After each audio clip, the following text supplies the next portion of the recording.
Good morning, everybody, and welcome to the UAE Rotax Max Challenge. It's round 1.1 to be exact, and we're at the Al Ain Raceway, the international kart circuit, just southwest of Abu Dhabi.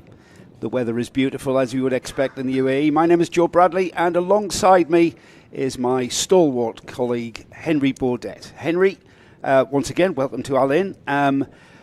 About to kick off the 25-26 UAE RMC. This is a series, from my perspective, of a car championship that has really grown in stature, and it's become quite a feature on the international karting calendar, not just for the region, but internationally. Well, good morning, Joe. Thank you once again for having me here on Karting Live TV. And yes, it is. This championship, I say, is going from strength to strength. It's been a gradual growth process over the last, I'd say, dozen years or so, that has ended up with today's entry of well over 100 drivers, but not just over 100 drivers, 100 quality drivers from quality teams, all aiming for a place in the grand finals.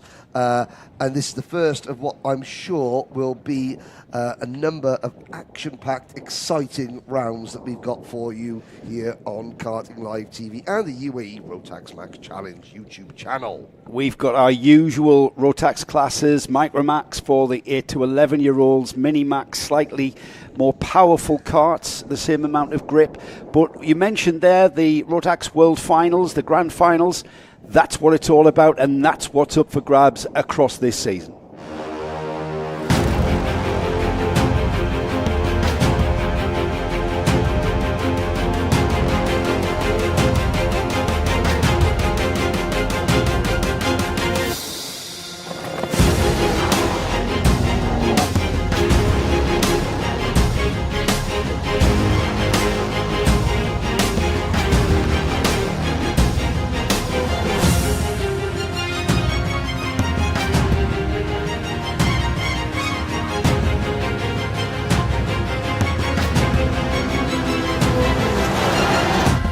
Driver unique. It's an event designed to make you equal, because you are number one.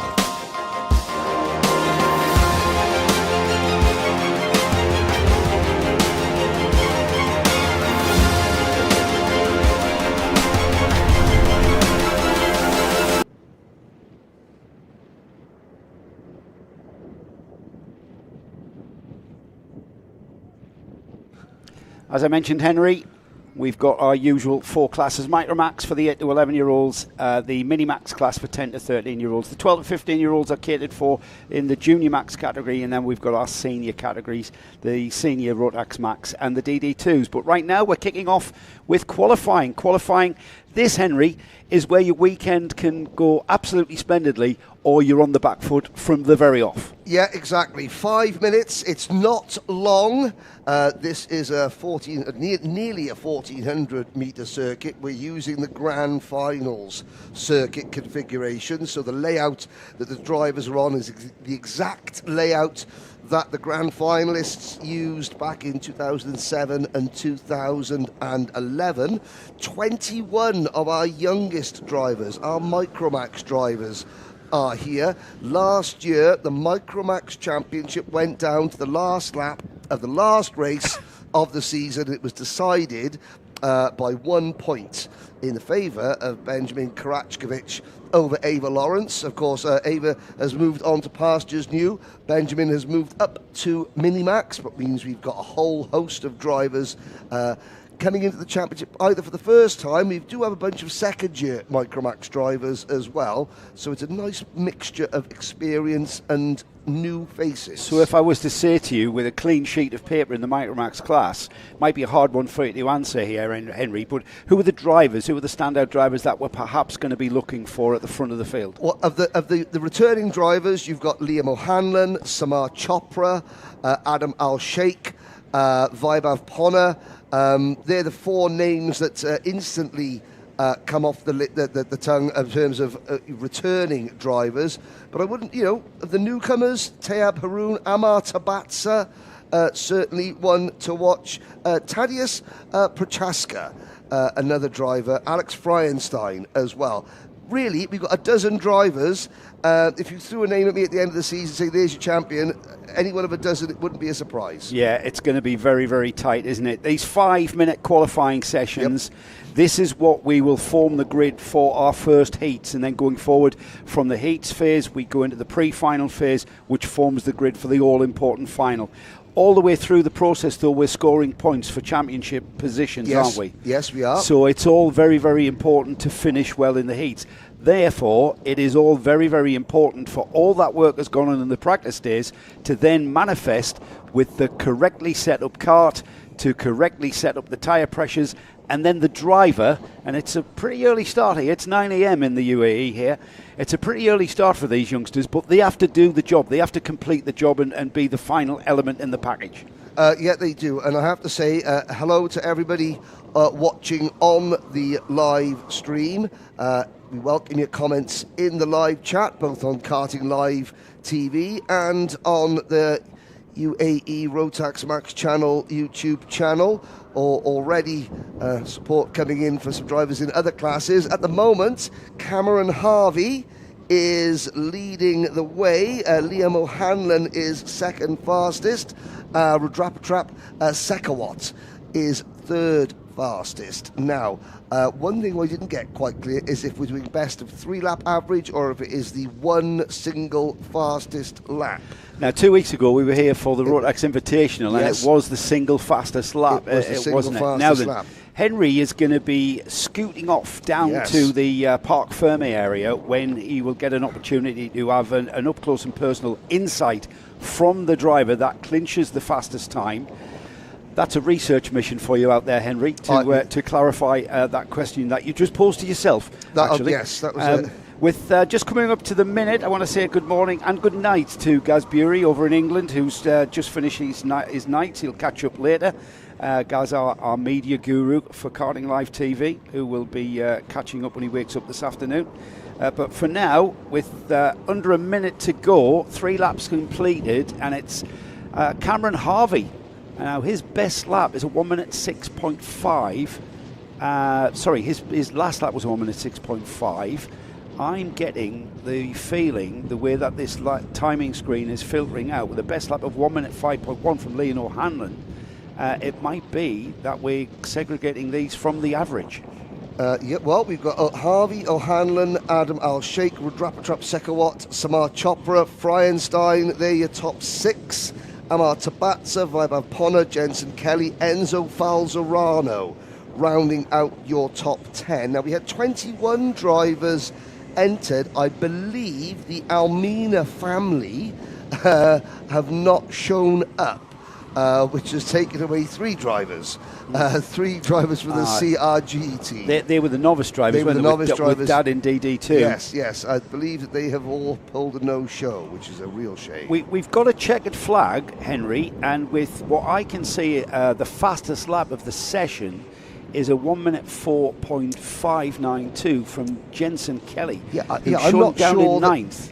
I'm not sure that the timing screens, they may be showing a race order, not a qualifying order.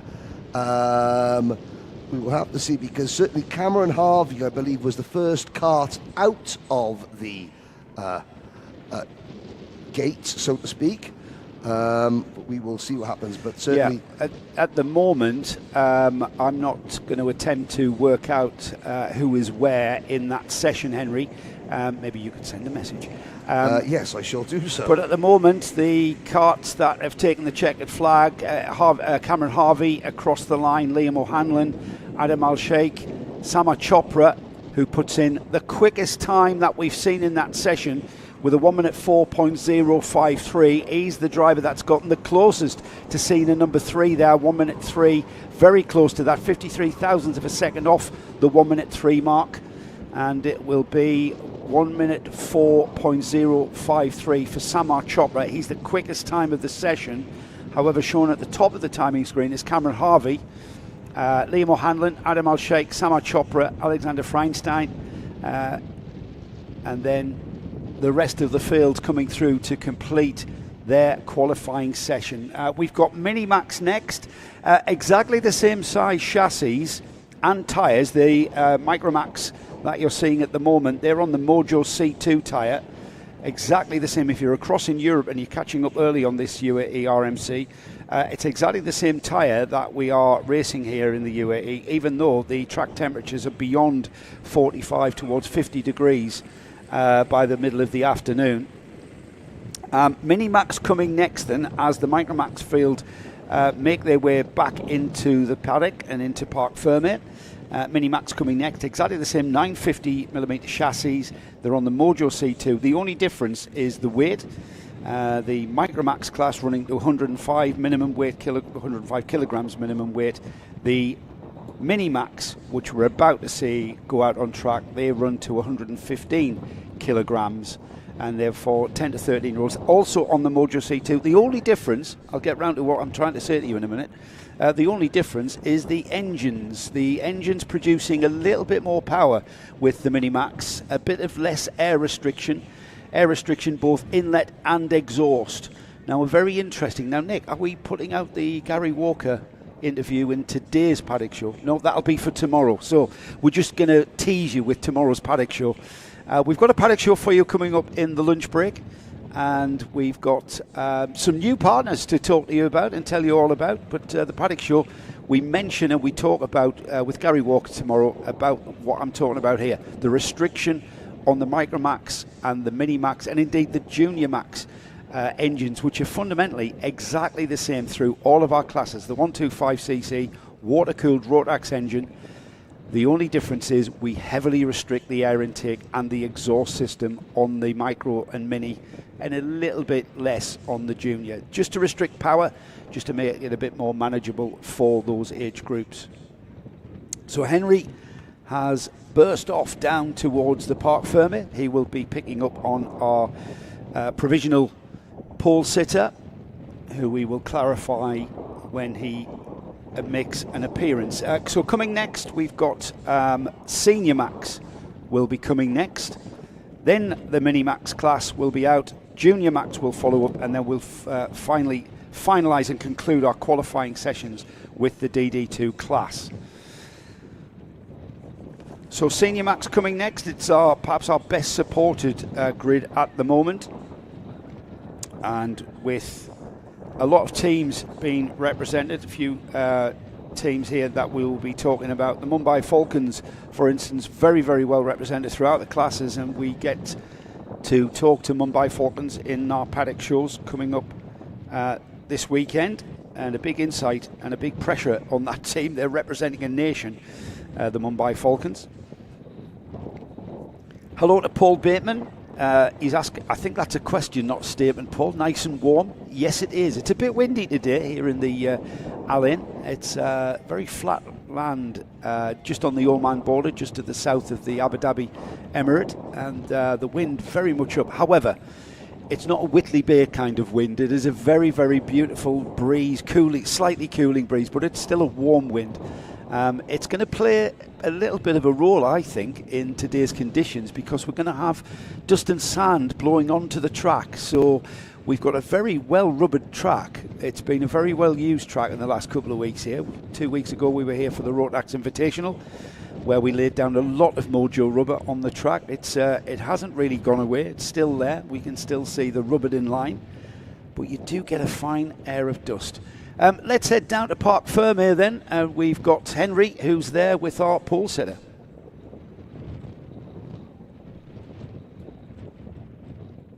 What is single fastest lap, so no 3-lap average. Question number 2, this man, Samar Chopra, was fastest over a single lap. Samar, congratulations. New championship, new season, you start it. Top of the pops. What do you say? You say how wonderful you are. You say, number 1, I'm amazingly quick. Number 2, everyone else better watch out, because Samar Chopra is here to win the championship. And also, we say, who would you like to thank for this? I would like to thank my parents, my mom, my dad, and my coach and mechanic, Danny. Okay, so out on the track, how did the car feel when you were out there? It felt like really smooth. How like I control the cart, getting toe of Adam. Okay. And then what you can say is that, I'll tell you a little secret here, is that if you put your crash helmet down, just put your crash helmet down a second. And this is your very first interview, isn't it? Yeah. Okay, it's the very first time you've been on pole position. Yes. Okay, so what the pole position holders are allowed to do, they're allowed to look into the camera and they're allowed to do this. Okay, so you can do that now. Go. There we are. Perfect. That's what Samar Chopra is going to be doing the rest of the field this weekend. Okay, well done, Samar. His very first interview, but it's not going to be his last. The Mateus Najem Motorsport team starting this season off in Micromax with pole position. Thank you, Henry, and congratulations to Samar, who will start the Micromax first heat on that pole position. It's a 3-lap average, so you really have to, with a 5-minute qualifying session, pretty much every lap counts. So just to give you an idea of the Micromax grid, it'll be Samar Chopra and Enzo Falzerano who will share the front row of the Micromax grid. Fabav Ponna and Adam Al-Sheikh will share row 2. Liam O'Hanlon and Ruda Papatap Shikwat will share row 3. Alexander Freinstein and Saif Al Khalifa are on row 4. Jensen Kelly will share row 5 with Amar Tabatsa, and then we've got Abdulaziz Al Saraf and Adrian Fawar Wignole on row 6. Row 7, Thayab Haroun and Evans Vornins. Cameron Harvey, Felix Souza, Jebjerg will share row 8, and we had a couple of non-starters there, Tadeusz Prochaska and Sebastian Storer, not posting any time there. One of the drivers there from the Ital Corsa Middle East and the Synergy driver, Sebastian Storer, not posting any time. So a 3-lap average means that every lap pretty much counts in our qualifying sessions. We've got Senior Max. This is the not necessarily the quickest class, that comes later in our gearbox class, the DD2 category, but this is our senior class coming next. They're on the Mojo D5, that's 162 kilogram minimum weight, which is pretty standard practice across the world for any RMC event. And we will have their 5-minute qualifier kicking off very soon, almost at the green flag point there. We've got the weather forecast, not much of a weather forecast here in the UAE. It's going to be highs of 38 degrees by mid-afternoon. However, that might change. That's the forecast. At the moment, the wind's keeping the temperature down. However, the track temperature is not affected hardly because the sun is burning down on that track and heating it up nicely towards the 45, 47 degree track temperature. And that will build, so the track is going to accrue rubber, it's going to get stickier, it's going to be a little bit more easy for the drivers to lift that rear axle and unwind that rear axle in the slower corners. We've got Aran Qureshi, Mumbai Falcons will win. That's a prediction there from Aran. Nice to have you along, Aran. Hopefully you will be with us for all day's coverage, bringing you all of this round 1.1.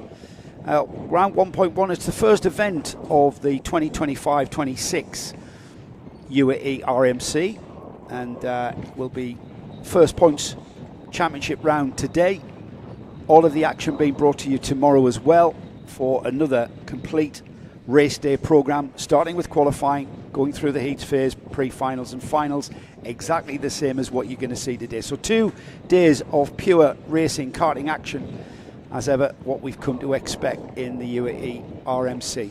Henry has made it back. I'll just let him get his breath back. Have you ran back, Henry? Because you are out of breath there, mate. You don't need to. Just get your breath back. There it is. I'm merely glowing. That's all. You're a bit damp as well. Glowing.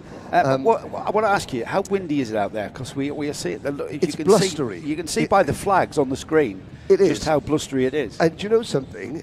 It's not going to be helping the setup of the karts. However, it is very refreshing if you are standing out there. It's pleasant. I think we can always say the temperature is pleasant outside. And yeah, I'll reiterate once again, it is the best single lap. It's not over. Oh, it's not the 3-lap average. It's not the 3-lap average. It is the best single flying lap. So that screen there, just there to confuse me, is it? Yep. It's just to confuse you. So Samar Chopra's lap time of a 1 minute 4.053. That is the pole position lap. That was the pole position lap. Right. Yes. So we'll edit that bit out where I've just talked about a 3-lap average. Well, it's absolutely fine. This is live television, everybody. Yes, things like this happen. Yes, yeah. It's dynamic. It's moving. It's evolving. It's organic.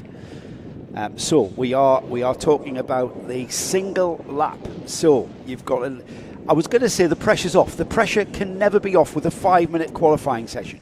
You've got to get the kart into the session. You've got to ease those tyres up to their optimum operating function, and you've got to then produce that quality lap time where you will hit all of your marks, and you will indeed.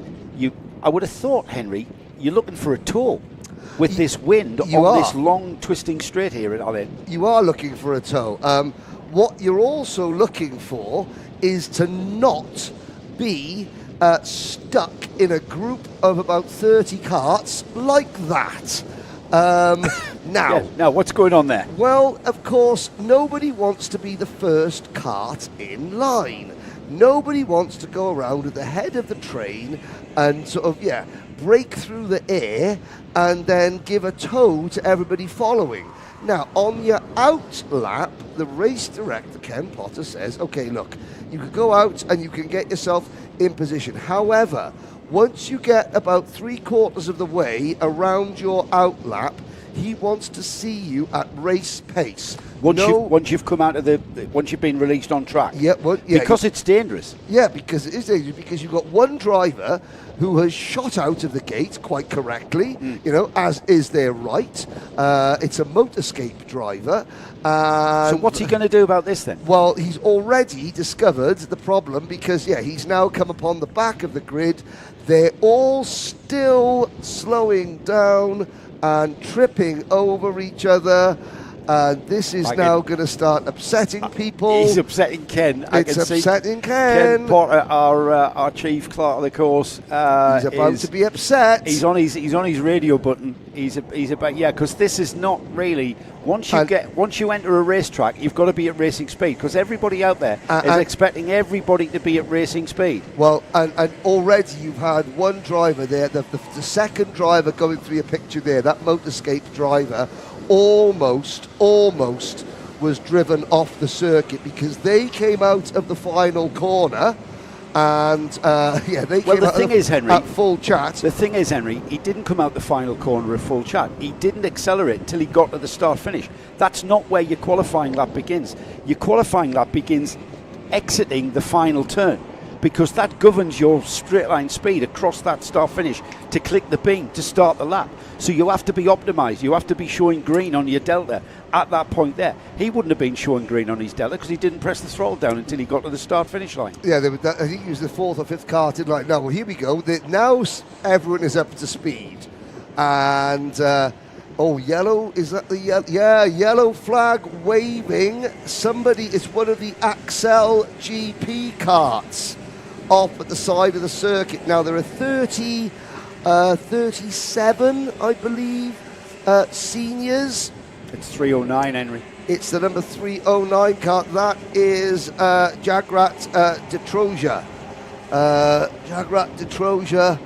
Now he's going to cause. Are we likely to see optimised laps then with that yellow flag? And he's not making any kind of attempt to clear the kart from the track. He's actually fiddling with the battery on the side. Now we get the recovery marshal in to clear that kart away just in time for the field coming down the back straight now, as the rest of the field on the infield, still a lot of, there's the field at the front of the field, I should say. Now remember, this is a qualifying session, so we effectively don't have, it's a front of the train rather than the front of the field, isn't it? Yes, Omar Ganoum, the reigning senior champion in kart number 301, was quickest. Jeremy Montgomery Swan and Amani Kinua go quickest now. Nathan Kappen, last year's junior champion, Moving up to seniors this year in cart number 351.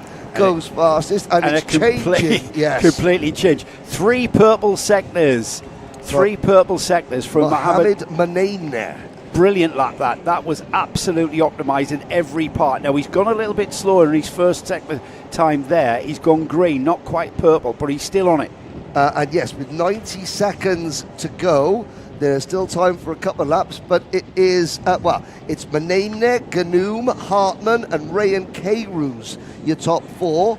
Look at where the XL team have put their tyre pressure to come in.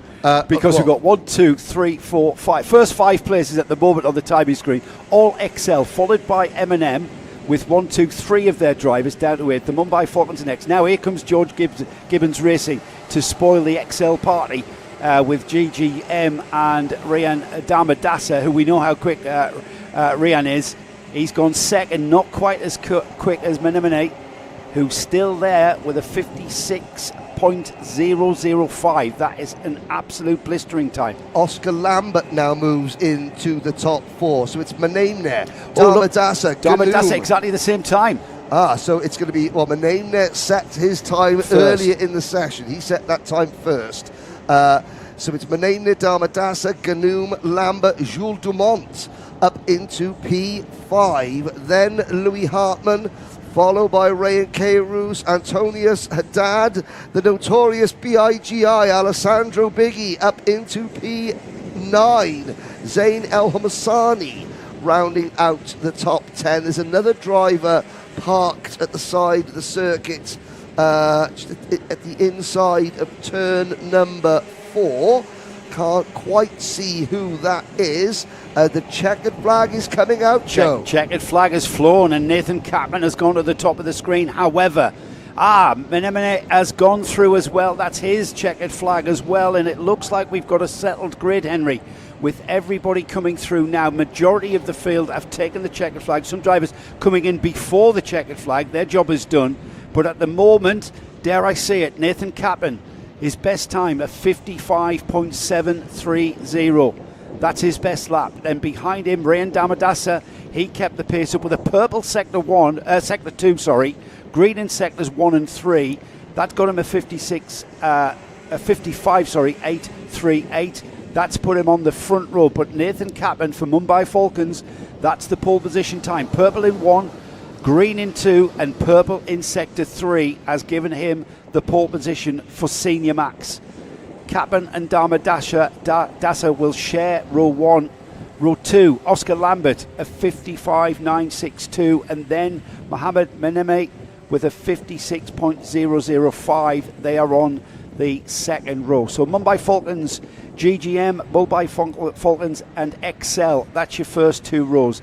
Third row of the grid, Omar Ganoum and Alexander Bigi, and then Armani Kanyua, Rayan Qureshi. Row 5, Jeremy Montgomery Swan shares with Jules Dumont from the JNKD and Telios teams. So the first of the JNKD drivers up there with the Jeremy Montgomery Swan. In fact, he's the only JNKD driver in the senior class. So that was it's a very healthy grid we've got for you today. 36, 37 karts. We didn't get Jagrat Detroya posting a time. He was the Axel GP team member who went off on the side of the track there with a problem. He was down looking at his battery. So whether or not the thing is just cut out and it's an electrical problem there, hopefully they will be able to rectify that and get... but as I was saying, as Henry and I were just talking about, qualifying, a 5-minute qualifying session that can really set you up for the weekend or put you on the back foot. I would suggest for Jagrat Detroya that he's got nothing to lose now. He's had a very, very character-building qualifying session, and he will start at the back of the grid for the heats. He's got nothing to lose now. The pressure is off. He can only go forward. Is a small consolation for that driver there who dejectedly has to bring that cart back into the paddock with manpower powering that cart rather than horsepower from that Rotax Max 125cc.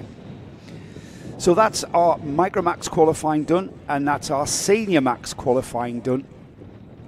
6 minutes of qualifying for these drivers. Mini-Max is coming next. That's our 10 to 13-year-old category.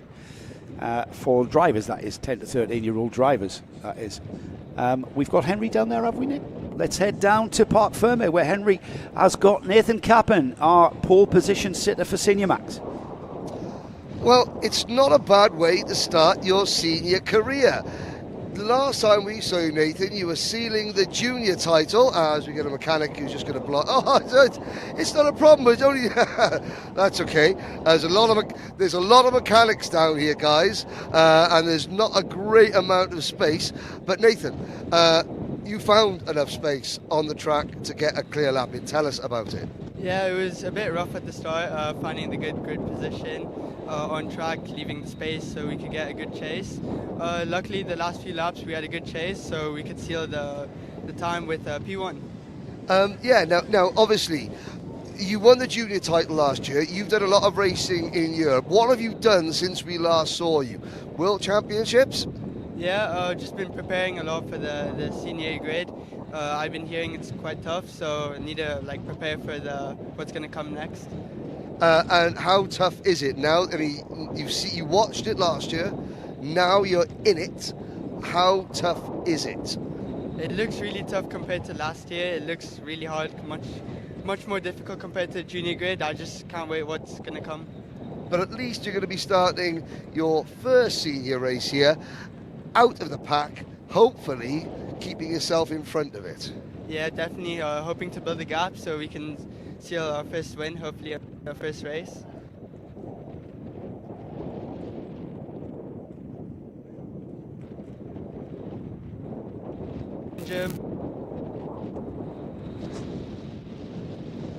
Brilliant, congratulations. There we go, Nathan Cappan starting this year's bumper senior Rotax grid from pole position.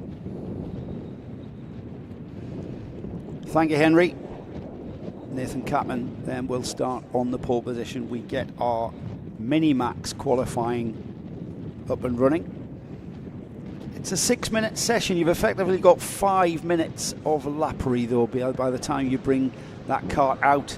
The clock has already ticked by and time is already running out. I want to say hello to a few people joining us on our live streams, the UAE RMC live stream and the Karting Live TV live stream feed. Hello to Miser Ship and Ray. Let's go. Cheering for Pierre. Hello to you. That go-karter guy, come on CRG. And then G-Pops, go Oscar go. All good to have you along. Gina Marie, good luck everyone today. Hopefully we can entertain you, Gina, like we did a couple of weeks ago. And keep that entertainment going.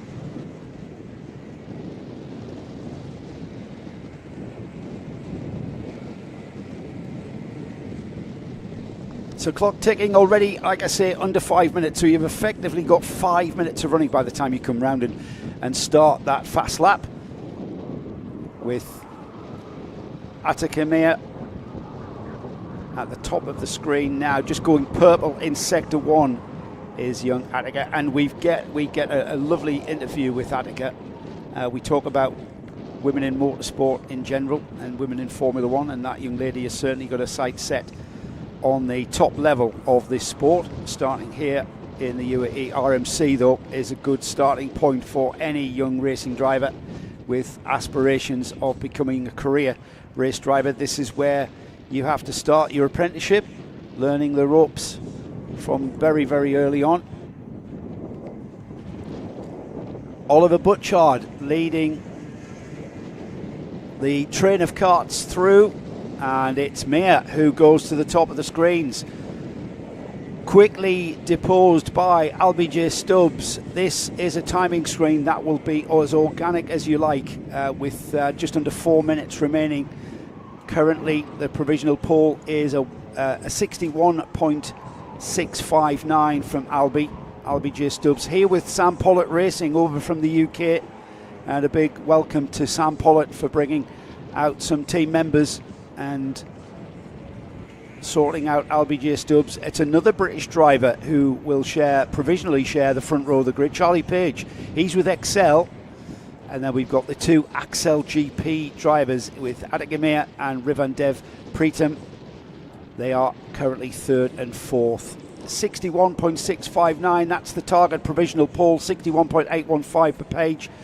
Adegir 62.018, not that far off, and then 62.3 nearly. And there it all changes again as they cross the line here to complete another lap, 2 laps of qualifying. And welcome to the party, Austin Gray for JNKD, who goes quickest with a 61.423 there last time by. Austin Gray, LBJ Stubbs went quicker, 61.485 for Albie, but not as quick as Austin managed there. So it's JNKD, Sam Pollitt Racing, Axel GP, XL, and then Synergy in the form of Butchard. A great mix of teams and drivers there. 3 names that have not posted a time now at the moment. Kračević, Rain Khan, Rashid and Kurt Ivanov. Benjamin Kračević not posting a time, still showing us in the paddock. So only 12 drivers coming out for qualifying, 15 drivers have entered. And under 2 minutes remaining, this clock absolutely just ebbs away from you.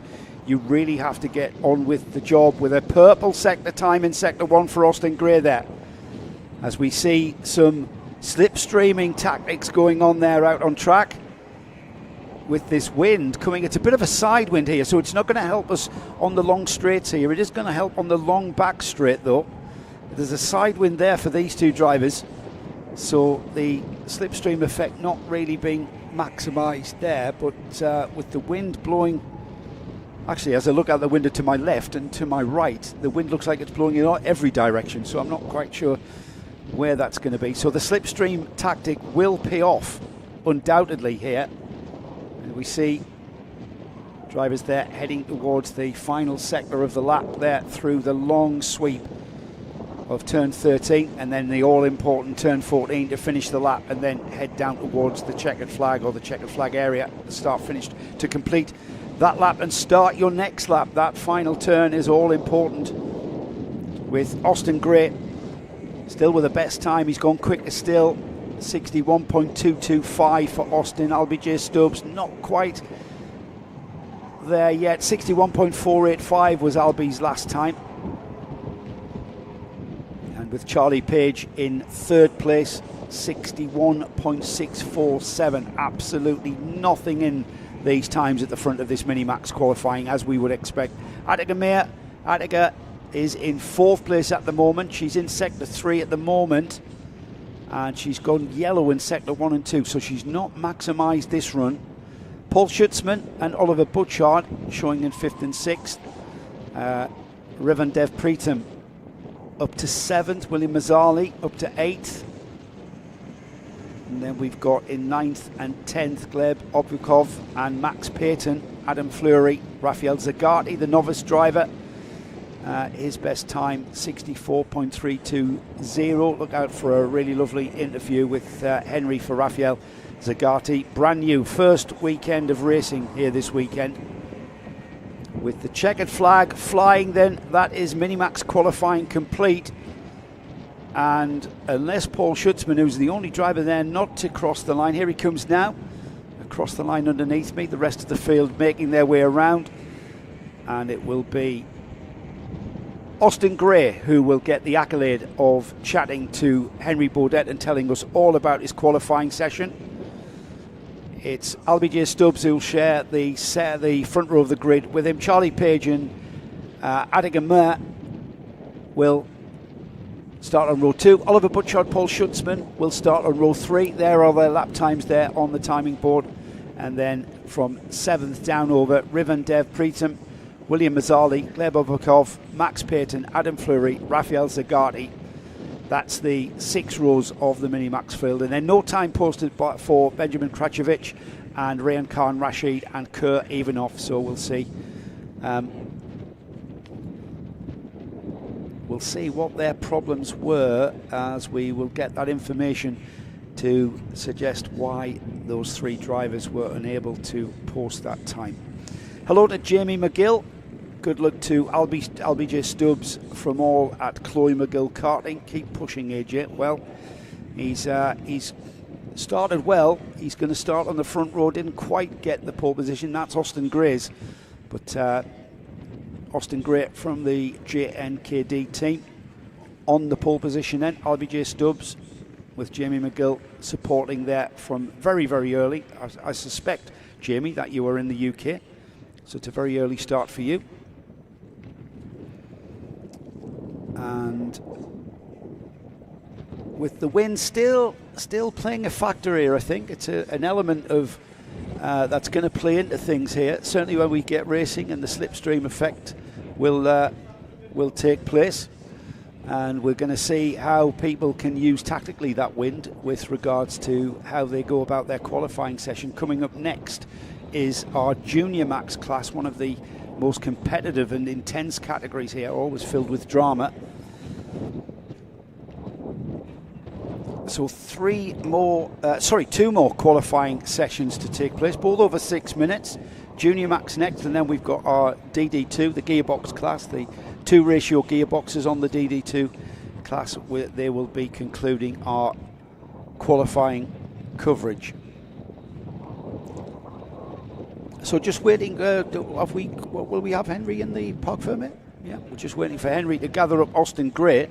Of course, the priority down there, just to give you an idea of why there is some delay, the process there as the carts come off the track, they have to go into technical inspection and have to be weighed before they even consider talking to Henry Baudet. I know there's an excitement about talking to Henry, but they have to be technically inspected to a point, and then once the cart and driver has been weighed, remember, minimum weight of 115 kilograms for Mini Max, cart and driver. If they are under 115, and when I say that, if they're 114.8, that is not going to get you through tech inspection and will get you a disqualification. So crucial setting up of the weight of the carts, especially with these youngsters who weigh barely nothing. And in this strong wind, there's a chance of them being blown away, actually. They better watch it when they're wandering about. So so we're just waiting down in Parc Fermé. Henry is waiting. We wait for the technical inspections to take place, and then we get a chance to speak to Austin Gray. So there is a process down there. It's not just that Henry is sitting with his feet up with a Diet Coke on ice. He is waiting there in a very, very warm and windy Parc Fermé area, but I'm pretty sure we'll get to speak to Austin Gray. That's going to be a pretty, I'm going to say this all day, aren't I? All of our classes, I was about to say the Mini Max class is going to be very, very intensely competitive. I think that goes to say for all of our classes. We have got such a close field here in all of our classes, but we're talking about Mini Max for now. Austin Gray starts at the front of the field. LBJ Stubbs alongside Charlie Page and Attica Mayer with Oliver Butchard and Paul Schutzman. They're the top 6 drivers in Mini Max, and their times are very, very close. 0.6 of a second, 0.4 of a second, covering the first 6. That's how close they're going to be. So it is going to be about racecraft, and it is going to be about what you can pull off in those early laps. Hello to G-Pops, Go Oscar Go. I think we mentioned G-Pops, didn't we? Go Oscar Go. Please keep your comments coming in. We've got the two live streams going. UAE RMC you can find on YouTube, and also on our Karting Live TV live stream feed, where you will get all of the action today and tomorrow. It's round 1.1 today, event 1, rounds 1 of the UAC Rotax Max Challenge for 25-26, and from the first round here at Al Ain, or the first 2 rounds at Al Ain, we head off to Al Fassan for the middle of November. That's a 1-day round, bringing you event 2, round 3 of the championship. And then in December, middle of December, we're back here at Al Ain for a 2-day event. Slightly different format though. Just confirm, Nick, that's a 1 round over 2 days. But before, we've got plenty of time to talk about the calendar, because we now have Henry, who has got our pole position driver for Mini Max. Henry. Thank Well, Austin Gray, what a start to your career here in the UAE, because you're a new name to the Rotax Championship. Tell us a little bit about what you see with the incident that took out a couple of drivers. I saw Ben just got caught on the curb and he spun out, so when I was behind him I was following him. It was really close. I swerved out the way. I managed to get out the incident quickly. Now, as you come this way a little bit. So, number one, that you know that your teammates are going to, Ben, and you've got Paul, you've got William Matali, as well as the rest of the JNKD team are going to be very strong. Who else do you think is going to be your main competition here today and tomorrow? I'll be Jay Stubbs. He's a very nice driver. He's a very good driver, and I think Aitika might be a little challenge as well. But now, you've done the hard bit in terms of, getting in front. How are you going to stay in front? Go fast and keep my position, hold it into turn one, hopefully pull away with one of my teammates. No problems. Now, what were you doing last year? Because you weren't racing Rotax last year, were you? Yeah. Last year it was a little bit of a puzzle for me. I was racing in Bahrain and I lived in Qatar and stuff. Qatar had no competition, so when I came for 2 races here, one of them was in LA and I got 4th here. I come back to dominate. Well, there we go. Strong words from our Minimax pole sitter, Austin Gray. I like that young man's confidence. Absolutely. He's come back to dominate, and he started in good stead here. He's not that far off, and he's that's a cracking lap time, by the way. 61.225. He's almost 0.3 of a second quicker than LBJ Stubbs, so it is a big ask. He's come here and is in confident style.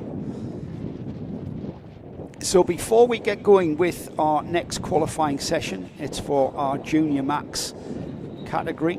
We've got a healthy grid of Junior Max. This is the 12 to 15-year-old category. Minimum weight of 145 kilograms, exactly the same carts that you've seen with the Senior Maxes earlier. The 1050 chassis, the Mojo D2. Exactly, if you're watching from Europe, these are exactly the same regulations that they run across the whole world for RMC events. So exactly the same tyres. Slightly different tyre management here with the hotter track temperatures than you would get in the likes of the UK, Belgium, France, etc. Maybe not, maybe roughly about the same as what if you're going to be racing in Spain. And the rest of the sessions then Junior Max followed by DD2 to complete and conclude our first qualifying sessions of the weekend. Gives an opportunity here to mention our official photographer for the UAE RMC. It's hello to Altug Madak, the photographer here this weekend. You can find his pics on X the Road. That is his website. He's an airline pilot by profession, so when he's not here at the track doing what he loves, he is actually in the skies above us. So hello to Altug, who is out there on the track and in the paddock capturing all the action for your perusal. We've got a green flag then to get this Junior Max qualifying underway. The clock has begun to tick, and we have this waiting game that we see quite often, where the clock has started, the green flag is flying, but we've got a train of carts that are leaving, and certainly not anywhere near racing speed. And again, controversially, a lot of the field just tootling around to give themselves a gap. However, they're all tootling around together, so they're not exactly creating that gap. That's the first word of the first usage of the word tootle in the championship this year, but it won't be the last. Nick, our producer, he prefers the word trundle. Tootle? Trundling, and it's not one of my favourite words. These are trundling though, and Nick, if you look out the window there, that's trundling. In some of the context that Nick uses trundling, where drivers are absolutely flat chat. Well, as somebody that used to grow up watching, unfortunately, Lee Trundle, score goals for Swansea City against Cardiff City. I don't like the word trundle either. Neil Trundle. There's a blast from the past, Henry. Now, this is going to, again, we've got the situation. Somebody is coming down the back straight towards turn number 13 at a full lick of speed, and that driver is number 295. So, Aaron Ortak has gone off quickly. Everybody else is still slowing down. Now, Aaron Ortak is already on his first flying lap, the driver from North Cyprus, and he is about to come across this huge pack of carts that's coming through turn number 7 and turn number 8. Which is defeating this cart here. Yeah, which is defeating the object of going off and setting. And he's about to have his lap ruined. Yeah, the lap is completely destroyed. Yeah. He's completely Here he now. comes. Yep. Here he comes with his first lap. He's on the back of this train here, and you'll see him appear. There. And there, he has to brake now. Yeah, and now he's at the back of the train. He has gone out and done everything correctly and had his lap ruined by everybody who this is the problem you have with the single fastest lap. But of course, one driver's had their lap ruined. Now, this is no disrespect to the Motorscape driver Aaron Ortak, who's not expected to be one of the podium contenders. However, that is irrelevant. Yeah, it is actually. Yeah, I mean, he got on with the job. You could argue it's going to be an interesting chat I'm going to have in the bar tonight with Ken and Paul Heath. Ken Potter and Paul Heath here adjudicating it, and Matthew as well. What's Matthew's surname? Matthew Norman. Matthew Norman. Hello to all of our officials here out on track, just making sure that the sporting regulations are applied. And I think this is going to be a bit of a talking point here with the qualifying sessions being getting underway in slow motion. Yes, and I'm not sure what the tactic is about that. There's now been another problem. We've got two carts that have collided going into turn number 8. One of them is one of them looks like one of them's a very badly damaged go-kart. Nose cone completely ripped off. It does not look great though without the nose cone. It looks like a Ford machine. I'm just having a little look to see who that could be. That could be Floris Schenkenberg, possibly. The M&M cart, the Mateus Lejeune Motorsport cart, was Pierre Aboudiwan, who was the other driver involved. And Schenkenberg has not come into the pit lane. Old school. Looks old school. He's going to be old school, turfed off the circuit by the mechanical flag. As well, but I mean, those are the drivers that are in trouble. Who has emerged maybe not so much in trouble? Well, with 90 seconds of this qualifying session remaining, still plenty of time to post the quickest laps, and the first and only driver to get inside the 1 minute mark with a 59.961 right on the nosy is Veer Chopra. Veer Chopra there, the first driver to get in there, and now they're piling. They're all inside the 1 minute mark. Julia Anglard goes quickest at the moment, and then there's Aaron Mason.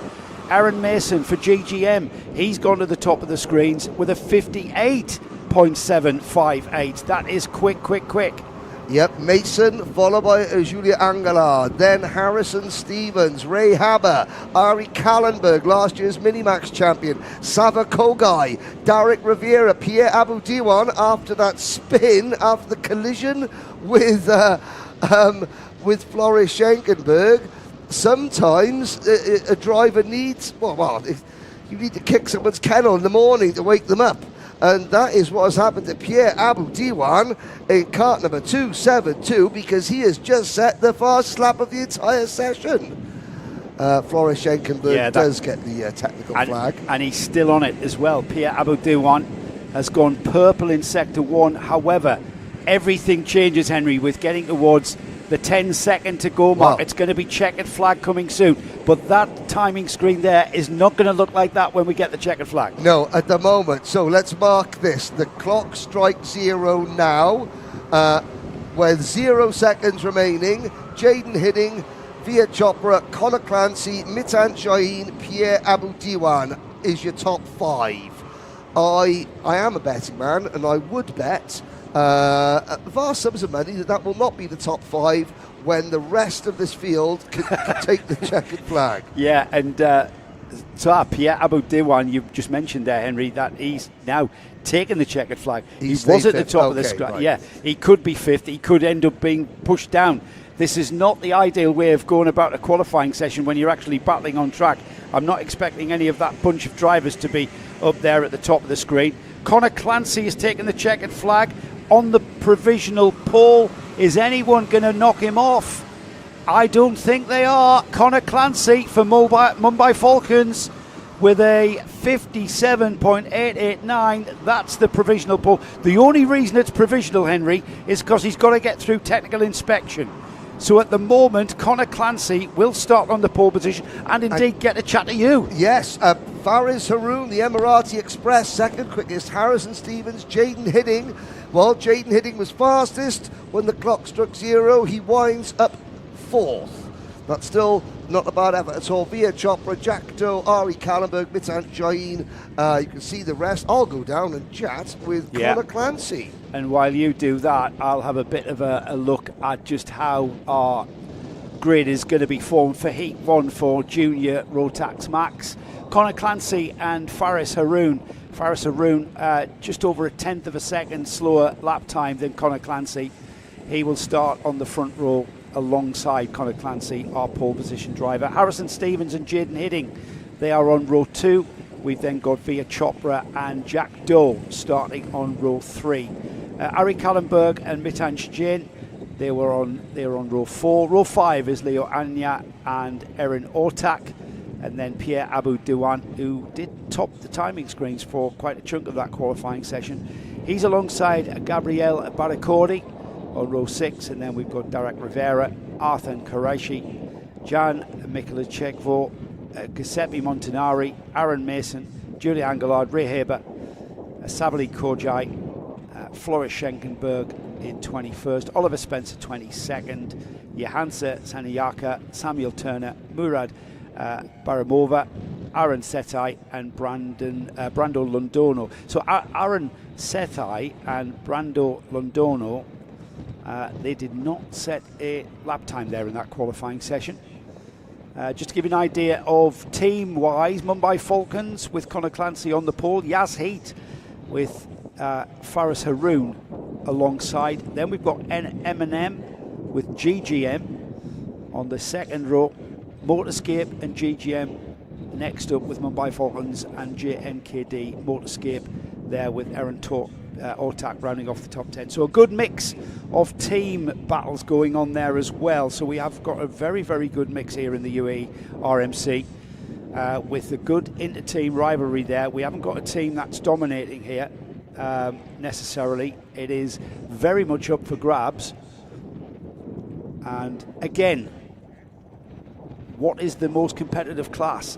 I cannot pick any of our classes being more competitive than one another. They are all very intense. They're all going to be equally as dramatic, and they will all deliver exactly as we suspect they will. Hello to the Hyper Hollands. Go Austin is their message on the UAE RMC. Keep your messages coming. I know it's very early across in Europe. I'm not expecting much chat from the European audience, but certainly here in the UAE and around the Middle East region, plenty of viewers looking in and seeing what exactly is happening with the UAE RMC. Don't forget to like and subscribe. And when we get racing, we are going to have an opportunity to see one of our partners for the first time. Our Card Shop replay, cardshop.me. It's our replays are powered by the Card Shop Middle East.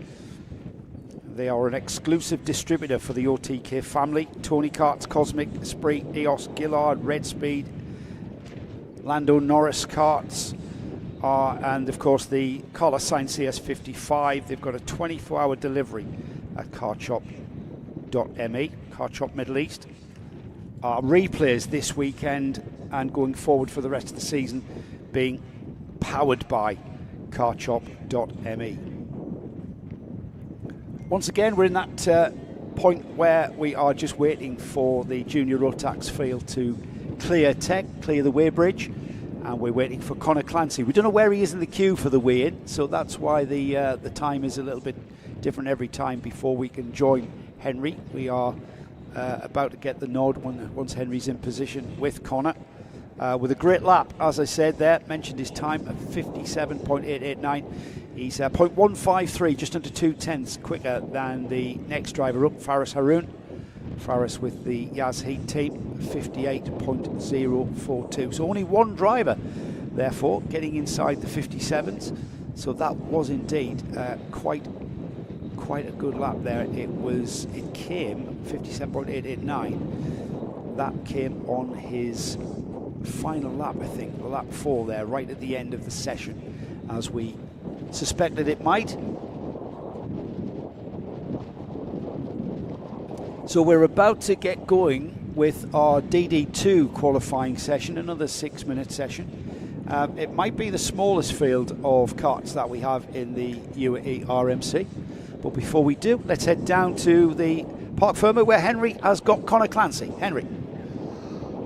Well, Joe, actually, no, I don't. There's been a slight change. So you saw the confusion and the issues at the start of that qualifying session. So Conor Clancy and Faris Haroun, the first two drivers on the timing and scoring sheets, they've both got nose cone penalties. Now, the third fastest driver, Harrison Stevens, he's been called over to race director Ken Potter to have a judicial review for something potentially that he may have done. Now, he may potentially have not done anything, but Ken Potter wants him. So, the fourth place driver is the first driver who doesn't have a nose cone and doesn't have a judicial review after that session, Jaden Hidding. So, Jaden, I think it's safe to say that you're either going to start the races first or second. First of all, tell us a little bit about what happened at the start there. Everyone just started rolling, and because everyone wanted to have a slipstream, so everyone started rolling, because if they're by yourself, then everyone's going to have a tow, and that's why you're going to have a bad result. So everyone wants to be behind someone to get a good time. So yeah. So how did you come this way a little bit? How did you manage to avoid, number one, getting a nose cone penalty, and number two, upsetting Ken Potter, the race director? I've just been very careful throughout the whole qualifying. Make sure not to bump anyone throughout the whole qualifying. Make sure that no bumper penalties or not pushing anyone off. I'm a very careful person on the track through qualifying, so yeah. Okay, well there we go. So Jaden Hidding, he's either going to be first or second, depending on what happens with Harrison Stevens' judicial review. But Conor Clancy and Faris Haroun, for definite, they are further down the order.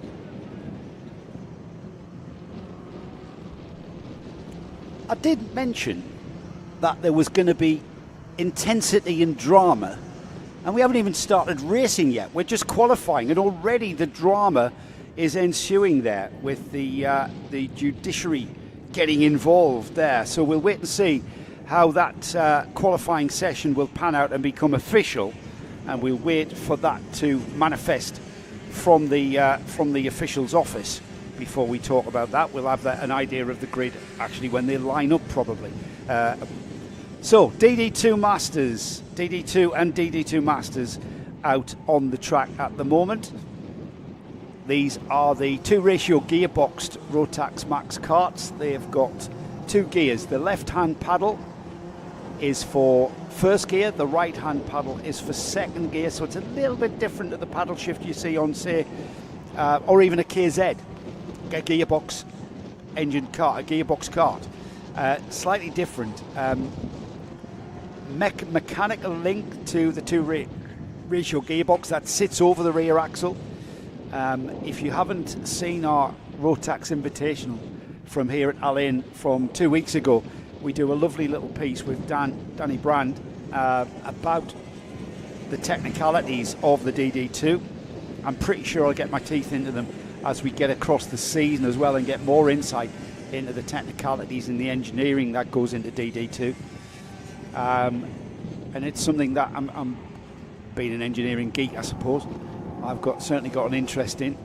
It's a different way of going Rotax karting. It adds another element to how you produce the lap time, and perhaps the most important thing with regards to how you handle the kart out on track is that we've got brakes on the front axle. We've got a brake disc and caliper on both front wheels, so we tend to see these drivers driving these karts relatively smoother than you see in normal Rotax Max karting, when you only have a brake on the rear axle. When you press the brake, it's effectively like putting the handbrake on in your car, only braking the rear wheels. Of course, you can use that to get the rear end to rotate through the corner, as we see them just negotiate through turn 1 there, and they are braking in a very smooth and straight line style. Brake deep into the apex as you modulate the brake pedal with a more balanced braking effect on the front and rear. But also Tony Hogg, who's not here, he's out practicing for the World Grand Finals, the Rotax Grand Finals in Bahrain. So Tony not with us for this championship. In fact, I think he's retired again. I know he's retired a few times, but Tony Hogg explaining in our paddock show on the Rotax Invitational. Have a look at that, it's still out there on our YouTube channels. But Tony just explaining that you do indeed use the gearbox to help braking as well, so you're getting a bit of an enhanced brake, not just from the foot pedal but also from the gearbox. So as is the usual case, the 6 minutes of qualifying has quickly ebbed away, and now we've got under 2 minutes, and at the moment Tyler Harris is the driver to beat, the Mumbai Falcons driver there with a best time of 56.313, 0.3 of a second quicker than Adam Malek from the M&M team. Adam with a 56.618, and then not far behind Hamza Ashisho, also from the M&M team. Hamza, we saw how quick Hamza was at the Invitational 2 weeks ago, currently third. Maritz Nopiez from Mumbai Falcons, 56.982, and then just outside the top 4, Samir Al-Assad from M&M, 57.273. Kyle Blockley from the KAA team, 57.377. All things change then as Nopez goes into third ahead of Ashisho. Kyle Blockley goes ahead of Al-Assad for 5th and 6th, and we are less than 40 seconds now on the clock. Bernardo del Castillo is out there still for the Telios team, and Greg Watt is running as an independent, and Greg with the Honolulu Racing colours there. Can't miss Greg out there on track. He is in fact, you can see him from space, I believe. Greg Watt currently in 7th with a 57.994, running that kart himself as Greg as an independent. But with Danny Brand not too far away, I would imagine, to offer some advice on how we run these karts. Literally seconds away from the checkered flag, as the checkered flag now flies on the timing screen and across the finish line. We've got Sami Al-Assad and Greg Watt, who were the first drivers to see that checkered flag. Their qualifying's over. This session, of course, concludes our qualifying. All of the grids will be set with the final kart across the line here. They're on the final rundown lap then. And it looks like we've got drivers out there tripping over one another, so not necessarily managing to optimize their runs, or are they managing to get a little bit of a slipstream, a little bit of a pull down this back straight towards the final turns here at Al Ain into turn 13. Keep the kart across to the left hand side, don't let it breathe outside, because the right hander there at 14 is all important there as the run down to the flag for Ashisho and Nops. Concluding qualifying then for DD2 and DD2 Masters then. Tyler Harris will start on the pole position with that 55.873, almost 0.3 of a second quicker than Adam Malek. So it's Mumbai Falcons on the pole position in DD2, Adam Malek for M&M They will share the front row. Hamza Shisho and Moritz Knopf will share row 2. Kyle Blockley will share row 3 with Sameh Al-Assad. And then Greg Watt with Bernardo Del Castillo. Now, Bernardo did put a lap time in there. He completed 4 laps, calling an early finish for Bernardo. He'll be happy with that. So that is our 8-car field for DD2. And, of course, DD2 Masters. So concluding our qualifying sessions, the next track action we will see will be our first heats. It is a 6-lap race for the Micromax class.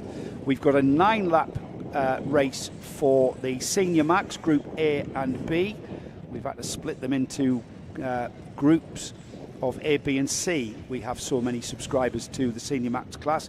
So the first heat we'll see for them will be Groups A and B. That'll be a 9-lap race. We've got a 7-lap Mini Max race for their heat. 8 laps for Junior Max and 8 laps for DD2s. So that's coming next on track. But of course, before that, we've got Henry Baudet, who will be talking to Tyler Harris, or will he? Because there are technical inspections going off there and the judiciary stepping in. It may not be all as it seems. We saw there on the screen there the rundown: Tyler Harris, Adam Malek, Mumbai Falcons, M&M. That's our front row starters, and then we've got a reverse of those team names: M&M and Mumbai Falcons in the form of Hamza Shisho and Moritz Knopf. And that's our front 2 rows in DD2.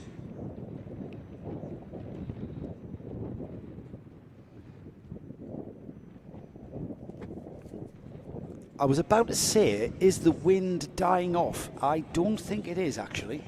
You can tell by the many flags we have flying here at the Al Ain International Kart Circuit. And the wind very much playing its part today. Whether that will be in a negative or positive way, we will find out when we start racing. With some very exciting and dramatic racing. The drama already beginning, though, it seems, qualifying there. Very, very dramatic and intense throughout our classes. We've had all of our classes, micros, minis, seniors, juniors and DD2 concluding their qualifying. Let's conclude our last of our pole sitters then, to be interviewed by Henry for qualifying, then Tyler Harris with Henry Baudet. Well, Tyler, first time out here in DD2.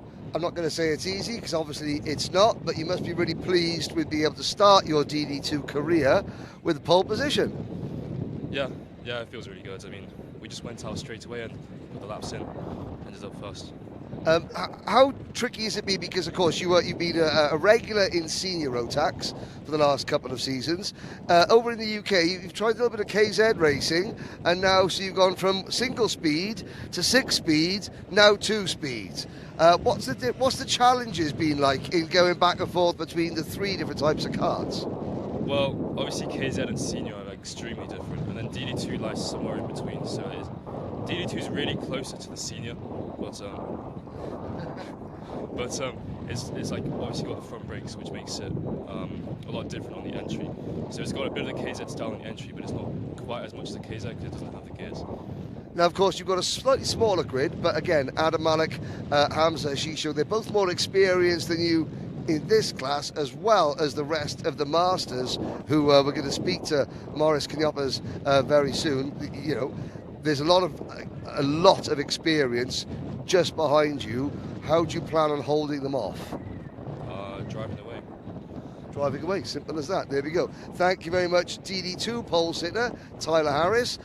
Maurice Knopf is one of the most familiar names in the history of UAE karting over the years. You're back as the reigning E20 Rotax Grand Finals champion.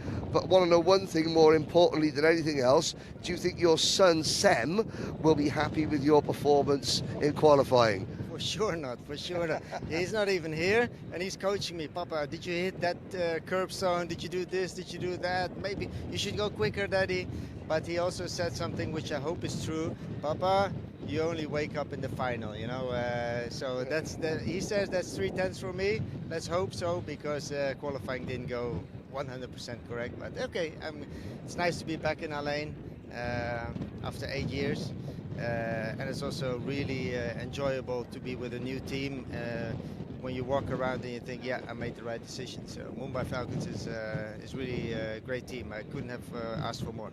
Yeah, because both you and Tyler drive for Mumbai Falcons. So your pole position in Masters, but I take it that you wanted pole position overall, as any racing driver would. They're selfish.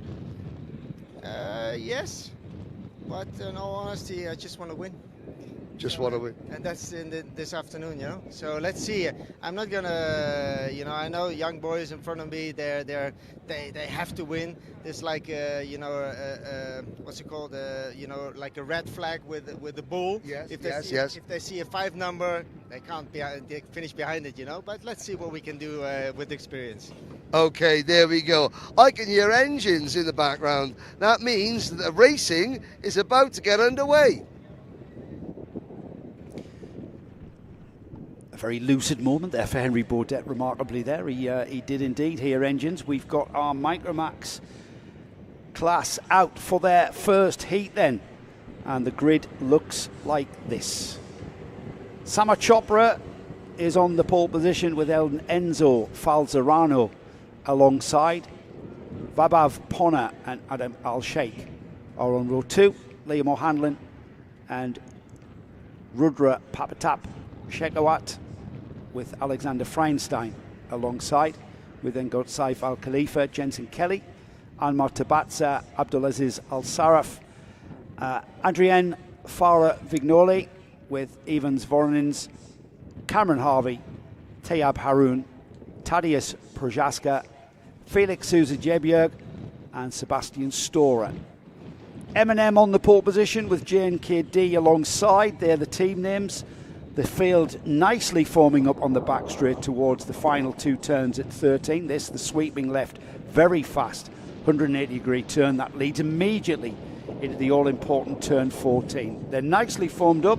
If they get the acceleration line right, then I think our starter will be happy with them and we will get things underway. A little bit of jiggery-pokery going on with regards to tram lines there. I'm not sure how that will be seen, but into turn 1 the field goes for the first time then in the Rotax Max Challenge for the UAE, and the field already out of turn 1 through turn 2 and into turn 3.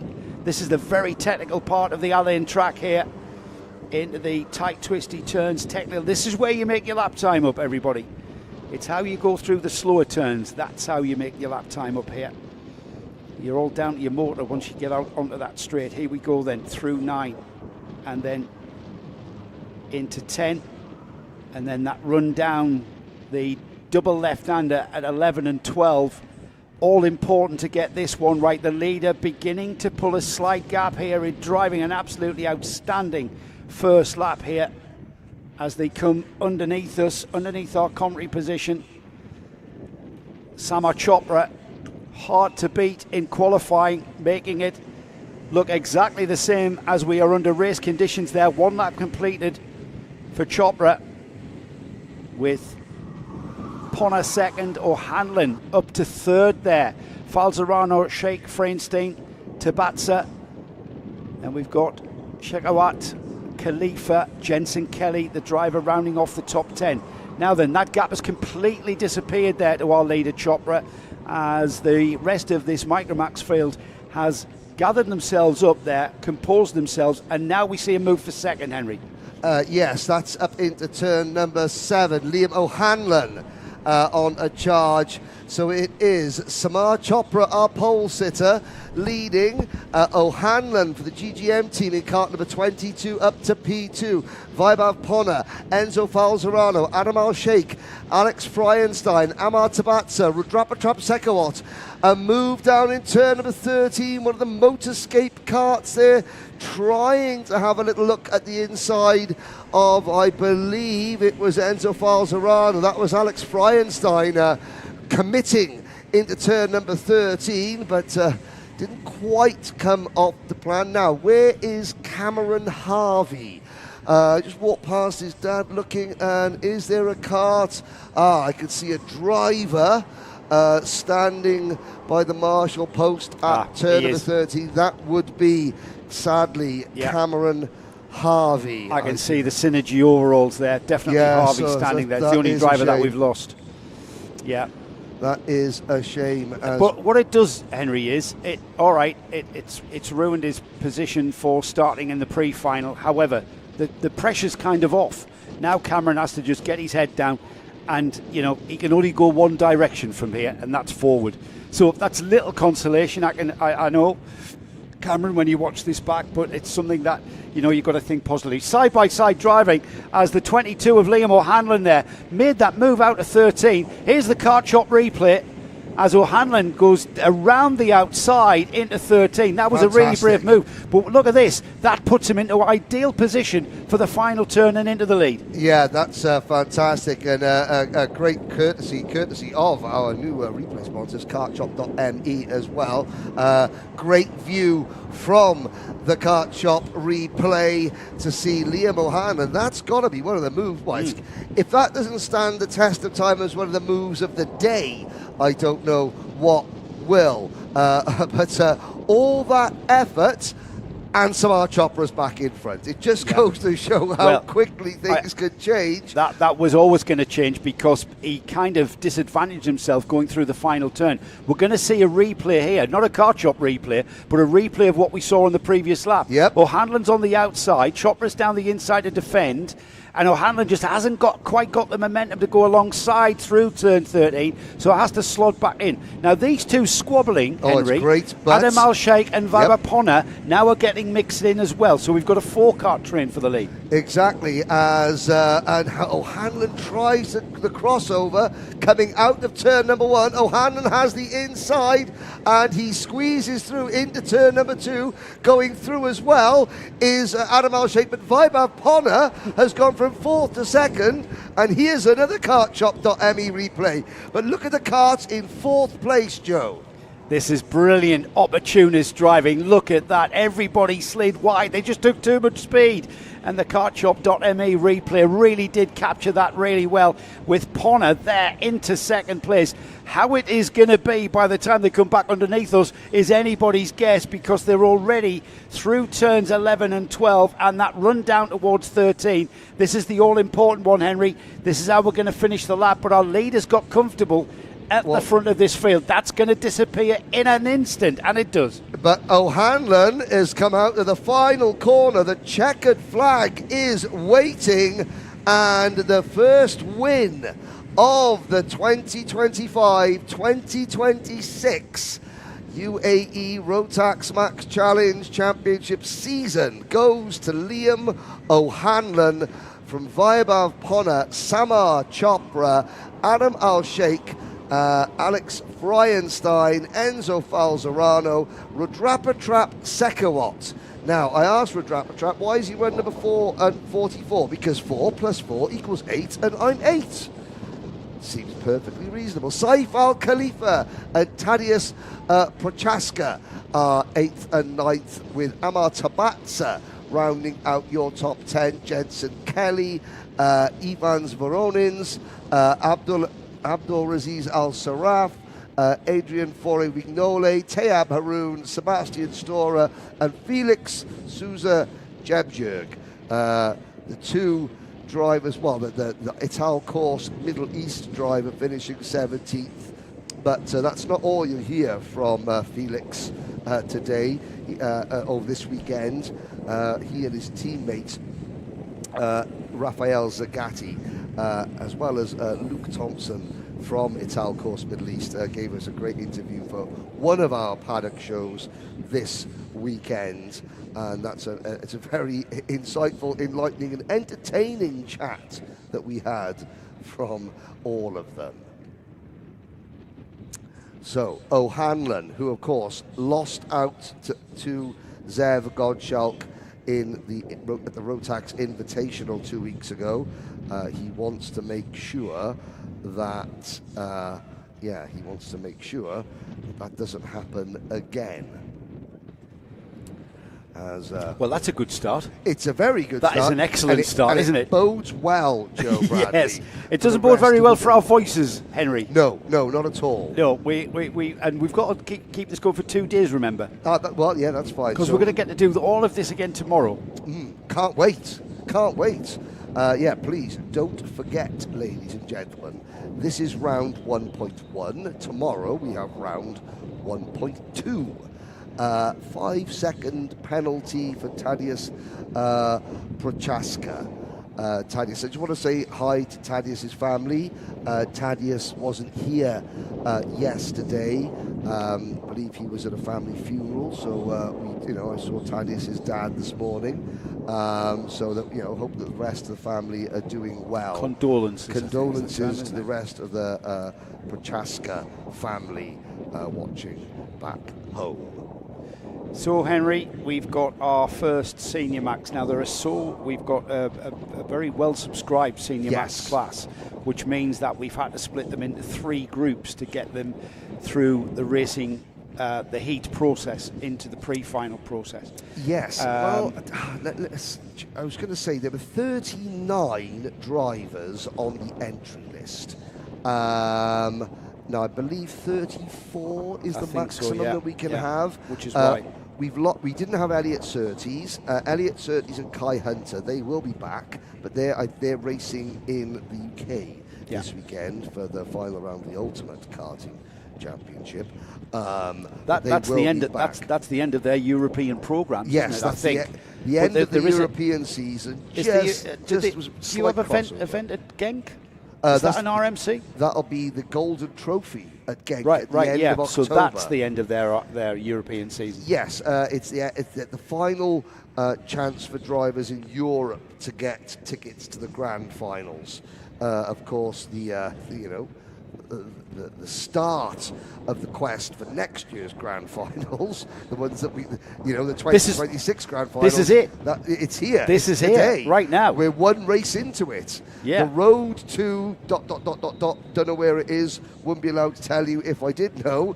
Started. Do you actually know? No, I don't. You do, don't you? I don't know. Do you know? They keep so it. Do they tell you things like that? Or are you the last on the list? No, I'm not last. So this is the game that I like to play. With all the I'm very fortunate that I do lots of Do you know the events. British Championship dates yet? I do. I can't say. He hasn't told us, Nick. Can you believe that? I mean, the game I like to play with Rotax, with other championships, is that when they have like a grand final event, they keep it a very closely guarded secret. However, as the person that is normally tasked with hosting the unveiling ceremonies and hosting, when we do rehearsals, they usually give it away, or I try and tease it out of them. And it has happened several times where they've revealed the destination to either a grand finals or to a grand festival or even like a Sony World Series International Finals to be. But this year, so far, I have drawn a blank in terms of... because that is the attraction. I mean, this year's grand finals are in Bahrain. Yes. So, you want to really sort of, get... This is where you're going to be. Everybody's heading towards Bahrain, and so I would imagine it's going to be early next year, early into 2026, when here we are already kicking off that road to the 2026 grand finals here in the UAE. This is all part of a championship, and it's all part of winning that ticket to get yourself to the grand finals. Yes, and I think what will happen is that when we get to Bahrain, we will unveil the venue for the following year's grand finals there. Yeah, but that's a long way off. It is. We're well ahead of schedule. Yes. Yeah. Nathan Kaplan then leads this field of Senior Max around the track. He's on the front row alongside Rayan Damadasa. We've got Mohamed Mename alongside Omar Ghanum with Amani Kenyua and Rayan Qureshi on row 3. It's then we've got Jules Dumont, Andre Remy, Faisal Nashko, Arav Dewan, Zain Al Homasani, Rayan Karuz, Enzo Tesluk, Georges Nazar, who went very well at the Invitational, didn't he, young Georges? Luis Hartman, Neyman Correa, Laith Mumina. Yep. Andrew Obaid, Linus. I'll take this one, Joe. It's Go okay. ahead. It is Volungavicius. Volungavicius, I've got Yes. that now. Arman Dewan, Manaf Ajawi, then we've got Shivan Kartik, Jan Sigranov, Krishe Gutta and Jagrat Detroya. We're already racing towards turn one though, Henry. Yep, we're off and racing down towards the opening corner. New camera this week from Karting Live TV, adding to the camera's position that we had 2 weeks ago. And already that is the first issue of the race. And that was, here's a kart shot replay. If ever there was one, it's there was number a stack 301. Up, wasn't it? Omar Ganoum just couldn't get the wagon slowed down, and bingo. That's the sort of incident that's very prevalent on lap one of any kind of karting event. They just all began to stack up, didn't they? And there was people tripping over one another. Unfortunately, it was Amani Kinua, the young South African, the ultra-talented young South African driver, who was in the wrong place at the wrong time. Here they come across the line. One lap completed then. It is Mineme who leads from Kappen then. A little bit of a change. Damadasa down to third as we've got Jules Domont up to fourth. Araf Douan and then Georges Nasser moving up the field very readily there. Didn't quite go his way in qualifying, but he's making amends here.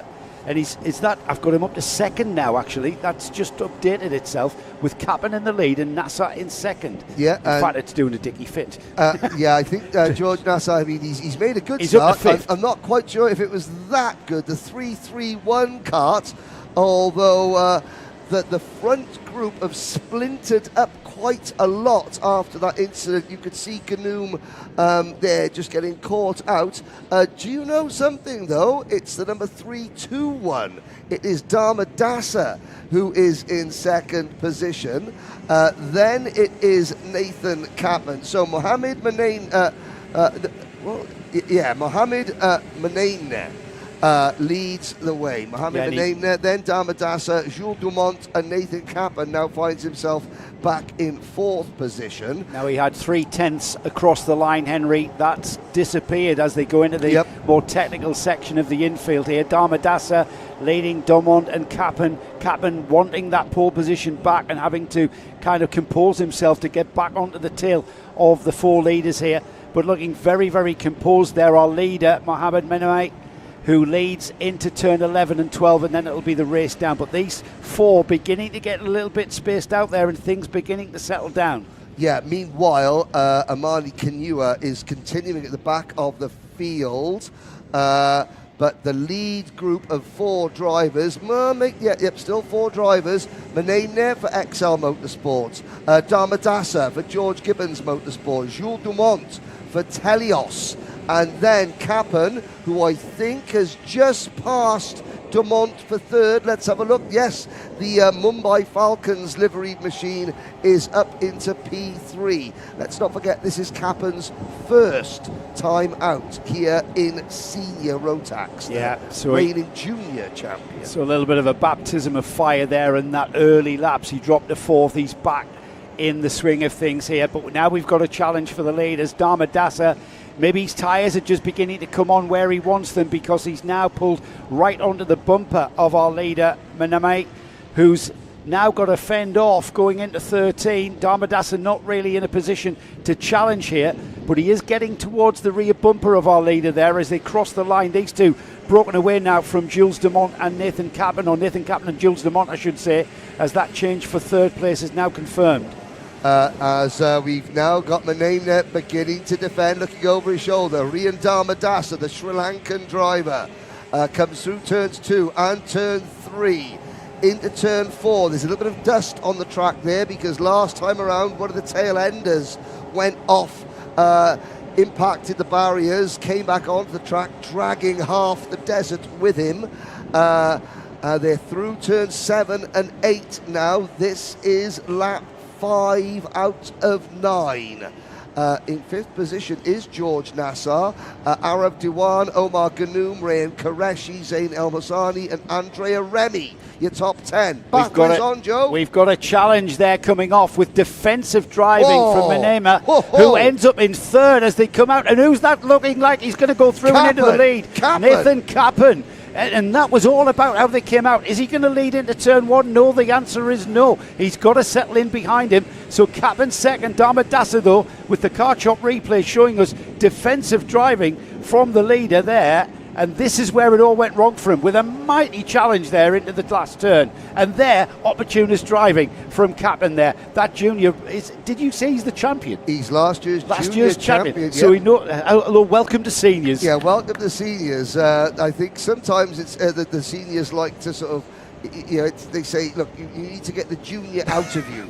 But actually, it's working for him well there. That was a very bit of junior-esque driving. Just capitalise. Make a move, make a lunge. Here comes Kappen again with the race leader Rian Damadasa defending into turn number 13. George Nassar is right there as well. We've now got a 5-card battle at the front. I thought for a moment there, Henry, we were going to see a challenge into turn 1, but it's a very, very fast entry here. Here is the challenge for the lead then, as Kappen goes into the infield, and that's him out on the dirt there. Damadasa ended up on the dirt there. The car chop replay will show this again. Kappen down the inside. There was no real touch there, but Damadasa realising where he is and just ended up on the dirt. Yep. That's how sandy it is offline. It is, and I think Damadasa possibly could have just conceded defeat into that corner a little bit earlier. But of course, with a pack situation, Kappen had company from behind. Now there's the Telios car. No, that's the M&M car, the Mateus Najem Motorsport machine of number 331. George Nassar moving up as they will complete lap 7 out of 9 this time around. Nassar is up to 3rd and challenging his Lebanese countryman Mohamed Manaim there for 2nd place. Jules Dumont from France is 4th for Telios, with Damadasa 5th. Rayan Qureshi up into 6th position.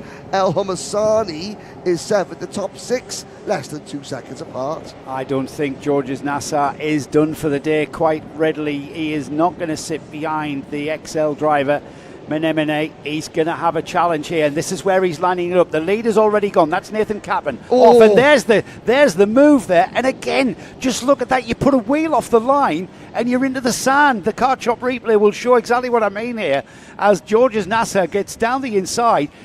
He didn't touch him, but look how slippery it is out there. Once you're offline, it's like being in the wet and dry. It's like being on a dry line and you go onto the damp. Well, absolutely. Here in the Middle East, it's onto the sand. Yeah, no, that is what the problems that a breeze brings. We've been talking about how nice it is to have a breeze. Parents think that. The people that don't like a breeze, drivers, mechanics, because it does make offline very, very slick indeed. And as well, if there is a gust of wind, you turn up and the racing line is covered in sand. So you don't know the grip level from one lap to the next. Yeah, that's it. The track evolves back to green and a very dusty track. The leader, I can tell you, Kappen, is on his penultimate lap here. It will be 9 laps completed, is it? Is this the checkered flag? Have I got too excited and lost track of time here? The checkered flag is waiting. It is indeed, and that's Nathan Kappen who will take the checkered flag with George Nassar. Round of applause. George has qualified quite down the order from where we usually see him, and that was a brilliant drive through right on the tail of Kappen. Now he's going to start the pre-final right there on the front row, isn't he? He is. He is indeed. He's going to be a one to watch for going forward. No, I mean, that race itself, great stuff there. Kappen, Nassar, Mohamed Manaim there, Rian Damadasa, Rayan Qureshi at top 5, Zain El Hamasani, Jules Dumont, Omar Ghannoum, Arab Diwan, and Faisal Nashko, and Mohamed and Manaf Hijawi, the top 11. Andrea Remy finishing in P12. Laith Mumina rounds out the top 13 for Saudi Arabia.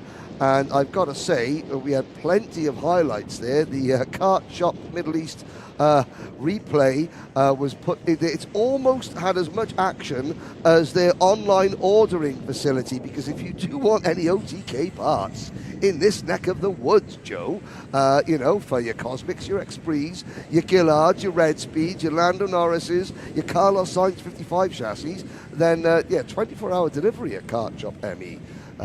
Yeah, it seems to be a one-stop shop, really. Funny enough, a one-stop Kart shop. .me. Yeah, I like that. Yes, the .me is, of course, that's the important bit. It's kartshop.me, Kart Shop Middle East. And it's great to have them along as our replay partner here, bringing us the replay action, which is always worth another look. And we had some great replay action there, didn't we? We did indeed. And for those of you that are saying, well, look, can you guys focus more on the mid-pack too? Well, the thing is, if you have a look on the UAE Rotax Max Challenge YouTube channel, you will see that go-karter guy opportunities for more advertisers to come on board, more live stream sponsor advertisers, and the more of those we get, the more people we can bring out here, which means the more cameras we can have, which means the more angles we can bring you. It's quite simple. It's always a bit tricky, that one, Yeah. and it's a good point, that go-karter guy. There is a lot going on in any kind of kart race, wherever you are in the world, and we would love to be able to bring you the action from all the way down the field. However, you could, I'm not arguing with you, I'm not disagreeing with you. It's just that as a sporting event, it would be unfair to the people who are being successful to ignore them for a battle for 12th. As much as the battle for 12th, I had some of my best races were for 20th. I've got to say. So there's some great racing going on there. And down the field, wherever you are in the competitive string of things, you will find someone who has a similar experience, similar capability, similar kit that you will race with. There's some fantastic racing going on there. Unfortunately, we've only got one TV screen that we can give you. And again, the counter argument would be, or the excuse, I suppose, is that we've got to really, if there is a great battle going on at the front, and there was there, I mean, that drive by George's Nasser is a fine example. It would have been really unfair to George's coming through the field there. It would have been unfair to, capture the heat win for Nathan Capon. If we were focusing down the field, but I do hear you, and it is equally as frustrating to us to have to do what we do, because I can see out the window as well, and I can see some cracking racing going on there for down the order in 20th and 22nd place. Talking about 20th, Neyman Correia and Linus Volnjevicius, they were the drivers that were out there battling for those positions. I want to say to Alan Curry, yes, thank you for the support, Alan. We need all the help we can get with that name list, I've got to say. I don't speak, so I don't know who that's saying. That's that will be Kerr Ivanov in the next race. Right. Number 160 for the NI racing team. Let's have a little look. That's it is Belarusian, and his name is Steve. Steve. Yep. That says Steve. Yep, honestly, 100%. Okay. Yep. No, I'm not going to argue with you. No. It's Steve. It's Steve. Right. What's next then? We have got our Minimax heat for the first time out. Then Minimax coming out next. The 125cc Rotax engine, as we will see in all of our classes this weekend. This is for 10 to 13-year-old. That's the age range for Minimax. They're on the Mojo C2 tyre, exactly what we see, or that we've seen out with Micromax class. So these karts are got slightly more power, slightly less restriction on their air intake and their exhaust system. So they're a little bit faster than what we've seen in Micromax. But the racing is equally as fantastic. And, who are we going to focus on here? Who are our likely candidates? Attica Meir, obviously. That young lady is showing a very quick turn of pace. She's here in her home UAE RMC. I know she's got plans to go to Europe and do some racing across the European summer in 2026. And I can see, Henry, that Attica is just going to get better and better with, racing at the level that she is. Absolutely, the Queen of Kashmir herself. One driver that you will want to focus on in this race is last year's Micromax champion, Benjamin Karachkovich. He'll be starting down at the back of the field after a 3-kart incident in qualifying, at the very start of qualifying. But also, let's not count out Charlie Page. Charlie Page, kart number 114, driver coached by Matt Scheuer, who amongst the many drivers that Matt has coached, including this year's British Touring Car champion, Tom Ingram. Now a double British Touring Car champion is Tingram.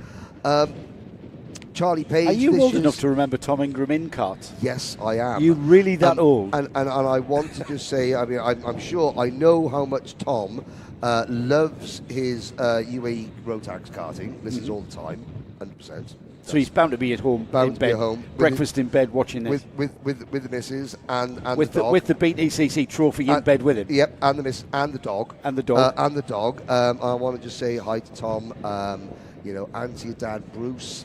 Obviously they lost Tom's mum earlier this year, just a few short weeks ago. So Tom lifting his second BTCC trophy was a very bittersweet moment, full of emotion indeed. Hard fought this year as well. Very hard fought. But Charlie Page is this year's Rotax International champion. So in this grid we have Attica Mir, who became the first lady to win a race in the Rotax International Trophy. That was in 2024.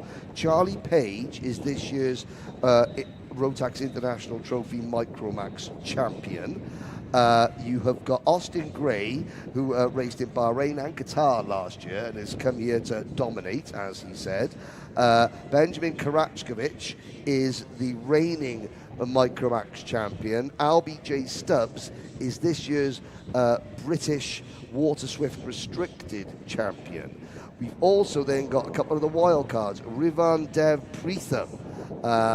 He's a real character in the number 199 for the brand new Axel GP team. Not to mention the McAdam team, Adam Fleury, and a brand new driver, Raphael Zagatti, on a very, very interesting Ital course chassis, which you will learn more about during one of our paddock shows this weekend. Raphael Zagatti in his very first kart race. And that will be in today's lunch break paddock show. So yeah, please stay tuned. When the heats finishes, ladies and gentlemen, both days, today and tomorrow, there are two separate paddock shows. Bonus paddock show interviewing that Joe, I, and Nick Damon conducted yesterday. Well, Nick was on the camera, so yeah, doing a cracking job, I've got to say. Cracking job.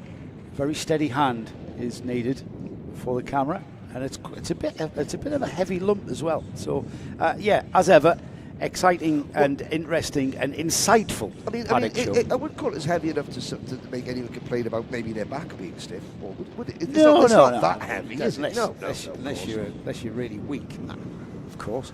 We've got karts on track then, and the Minimax field is out. Austin Gray leading the field round with Albie J. Stubbs following him through. They are on the front row. Charlie Page and Attica Meyer are on row 2. We've got Oliver Butchard and Paul Schutzman next. Rivan Dev Pritham and William Mazzali. Max Payton and Benjamin Krachovich, who didn't put a time in, actually. So I'm not sure how he's ended up being in 10th place, but we'll get to the bottom of that. Rian Khan Rashid, Gleb Obukov, Adam Fleury, Raphael Zagatti and Kurt Ivanov are the field, and rounds off the 15-kart field for Minimax. Yeah, and so obviously Kurt Ivanov getting support there online. Please keep your comments coming in, both on the UAE Rotax Max Challenge YouTube channel and of course the Karting Live TV YouTube channel. I miss Chloe McGill, wishing Albie J. Stubbs good luck. Now, That is LBJ Stubbs coming, and he does get into his position before they cross that red line on the track there. Which is a good job. Which is a good job. Yeah, because he earned that front row start, didn't he? He did. Young Albie. And here they come then, Henry, nicely formed up there. Accelerating a little bit prematurely maybe, but will that be to the liking of our starter? They stay in the tram lines in good order, and now we go racing. And down towards turn 1, it looks like Austin Gray has that primary inside line. He leads into turn 1 and probably out of it there with a little bit of a coming together. Yeah, that I think, is that Charlie Page that has made a rocket-like start. I'm looking to see the very distinctive sort of orange and green crash helmet colours. I'm looking down to see where LBJ Stubbs has fallen to, and he is back to 4th. Make that 5th, and I think that is Charlie Page. It is the 114. Good start from the XL Motorsport car. Charlie Page, I'm so used to just calling him a privateer, but he's running with XL Motorsport here out during the UAE season. Into turn number 13 he comes with a Gray second, and who is that up the third with the bright green crash? It's Oliver Butchart. I'm going to be able to confirm everything for you with the help of our timing screen, of course. Charlie Page leads across the line from our pole man Austin Gray down to second. Butchart, Schutzman, LBJ Stubbs, Karacevic up to 6th now. Great drive. What's happened to Attica Meir, who's been pushed down to 7th now? Rayan Khan Rashid and Rivan Dev Preetam down to 8th and 9th, and Max Payton down to 10th there. William Mazzali just outside your top 10. Somebody has kicked up a cloud of dust coming out of turn number 2. It is one of the JNKD carts, and that could be significant. That it's William Mazzali, but the sand and the dust has come all the way across the start-finish straight.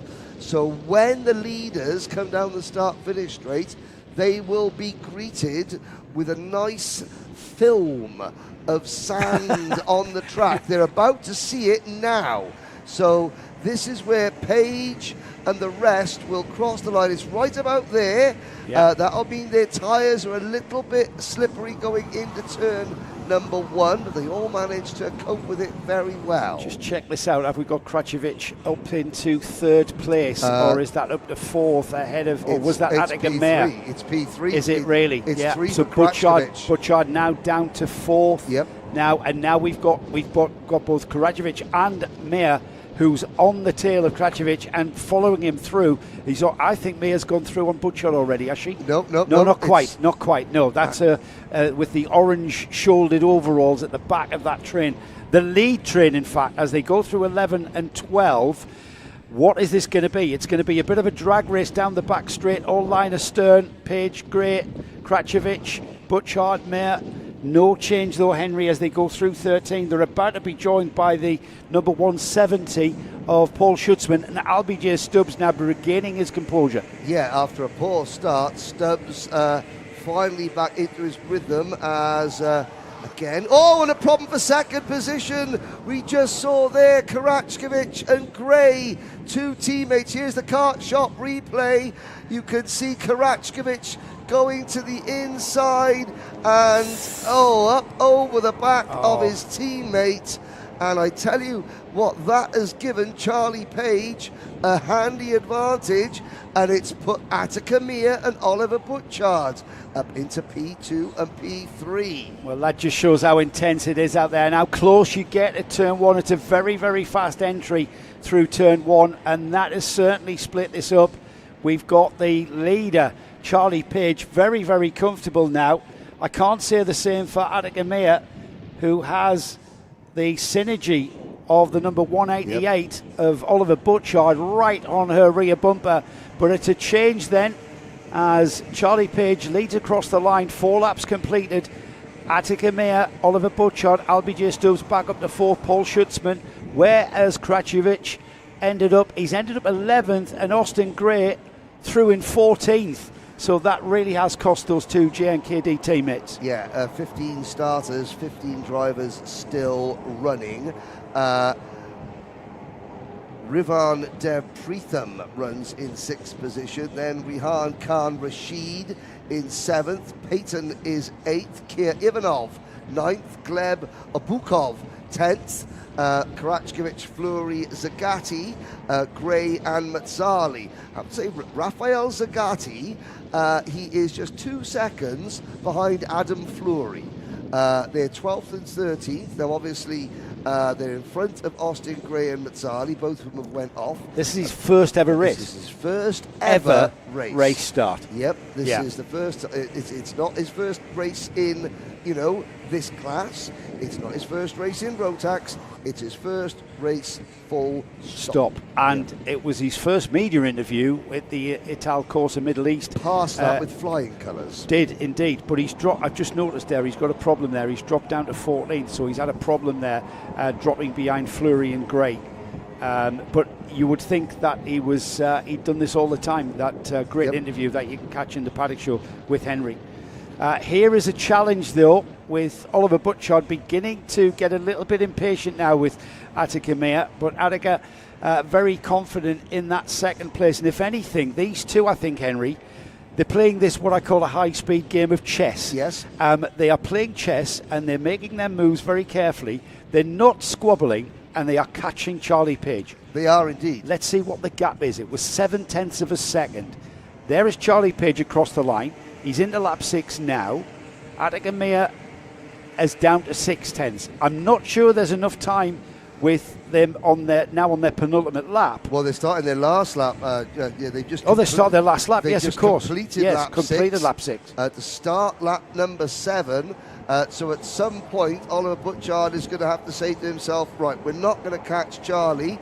So I am going to have to try and make a move. And at some point, Attica is going to have to think to herself, I'm going to have to start defending.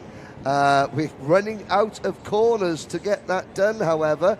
The good news for these two drivers is that they do have a comfortable bit of gap between themselves and then Schutzman and Stubbs, who are next in line. Right, if Butchard's going to have a go, this is his opportunity. But I think Attica Meir is too quick into this corner, and there she shows just how quick her entry speed is. Butchard, last chance, last opportunity as Charlie Page comes out the final turn and heads towards that checkered flag and takes the Minimax heat number 1. And it will be Attica Meir up from further down on the grid. We should be happy with that second place. That's a great opportunity to move forward for the pre-final. Likewise for Oliver Butchard. Albie Stubbs, he started on the front row. He dropped down the order. He's back up to 4th with Paul Schutzman in 5th. Rivan Dev Pritham in 6th, Rayan Khan Rashid in 7th, Max Payton finished in 8th, the recovering Benjamin Krachevich in 9th, Kurt Ivanov, the first of the novices, I note, in 10th, Gleb Obukov in 11th, Austin Gray ended up 12th, he'll not be happy with that, will he? Nope. Adam Fleury, third of the novices in 13th, Rafael Zagati in his first ever race in 14th, and then we had William Mazzali for JNKD rounding off 15 kart field. It's worth noting, for those of you that were here last year, Benjamin Karachkevich was the rank outsider for the championship. He doesn't start championships very well, but what he and his mechanic Ash Deer did last year, they finished stronger than everybody else. They were 3rd coming into the last round of the championship. I think 2 rounds before the end, they were 5th. Really? But they did not give up. They kept just chipping away, and it came down to the last race of the season. So Karachkevich will be disappointed, but it's the first race of a very long season. Yeah. Nobody should be pressing the panic button yet. Yeah, absolutely not. This UAE Rotax Max Challenge goes all the way through to April. We're at Al Fassan next month in the middle of November, the 16th of November. We then come back to Al Ain for a 1-round, 2-day meeting in December. We're off to the Dubai Kartdrome in January for a 2-day event there. And then in February, we're off to, I think, a circuit that everyone is looking forward to, the Yas Marina circuit, where we use part of the Formula One Grand Prix track there, up at the West Hairpin. A kart track is laid out, and it's a very fast kart track. I think Henry was saying that we have, over 90% of it is full throttle. Absolutely, yes. Yeah, it is, tremendous. It is a proper slipstreaming battle, that one is. We're back to the Dubai Kartdrome in March, and then at the beginning of March, let's say 8th of March, and then back here at Al Hussein to finish the season, firstly with the end of March, and then on the 11th and 12th in April, we will round off with rounds. It's the 8th round of the series. However, it is the what round will 8.1 be and 8.2 be? I can't work that out. My little brain. Oh, I'll have a little look. Let me have a little. Let's have a little. It's 1, 2, 3, 4, 5, 6, 7, 8, 9, 10, 11, 12 rounds. 12 rounds in total. Yes, I knew that. You did that very simply. By just counting them up. Yes. Why didn't I think of that? Well, you never know. So, Joe, I've often been accused of having a very simple brain, which is true. Yeah. Sometimes simple brains work out things in a simple way. Yeah. Simple, Henry. And that's all that you need. You made that look simple, Henry. Okay, Fatima Ramis is going to be cheering on Erin Ortak in the next race. The next race is our first junior heat, is that correct? Yes, it is. Yeah, we've got juniors out next. Now then, if the drama that we were talking about earlier, this was the junior pack that ended up being penalised. Yes. So I have no idea what this grid's going to look like. Yes, no, we don't know whether Harrison Stevens, whether the judicial hearing that he had with Ken Potter at the end of qualifying resulted in a penalty or not. If it didn't, then I'm assuming he will be on pole position. If it did, then all likelihood is that the star of the show 2 weeks ago, Jaden Hidding, will line up on the front row of the grid. And Jaden said something very important. He says, I'm always quite a careful driver on track in qualifying, which doesn't always work wonderfully well. You know, being shy and retiring doesn't necessarily mean for good qualifying results, but it works for Jaden. Right, Harrison Stephen. Yes. Yeah, he's got a 5-second penalty for a sporting event. But then he was then DQ'd on a technical. I haven't got any details on either what the sporting offence was, or indeed what the technical was. Well, I mean, his cup of joy just overflows, doesn't it? Yes, it was bad, but then it got worse. Yes. So Harrison Stephen, then he's going to start near the back. Yes, indeed. Grease on the clutch is the technical. Now that's an old. No one intentionally puts grease on the clutch, Joe. Now, come on. However, residual grease from chain lube and stuff like that can find its way into the clutch drum. Yes. The reason it's outlawed.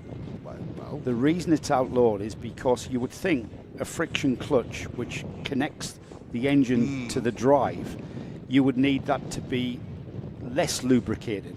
Yes. However, the initial take-up of the clutch, when you have that initial take-up slowed down, it allows the engine to rev up freer.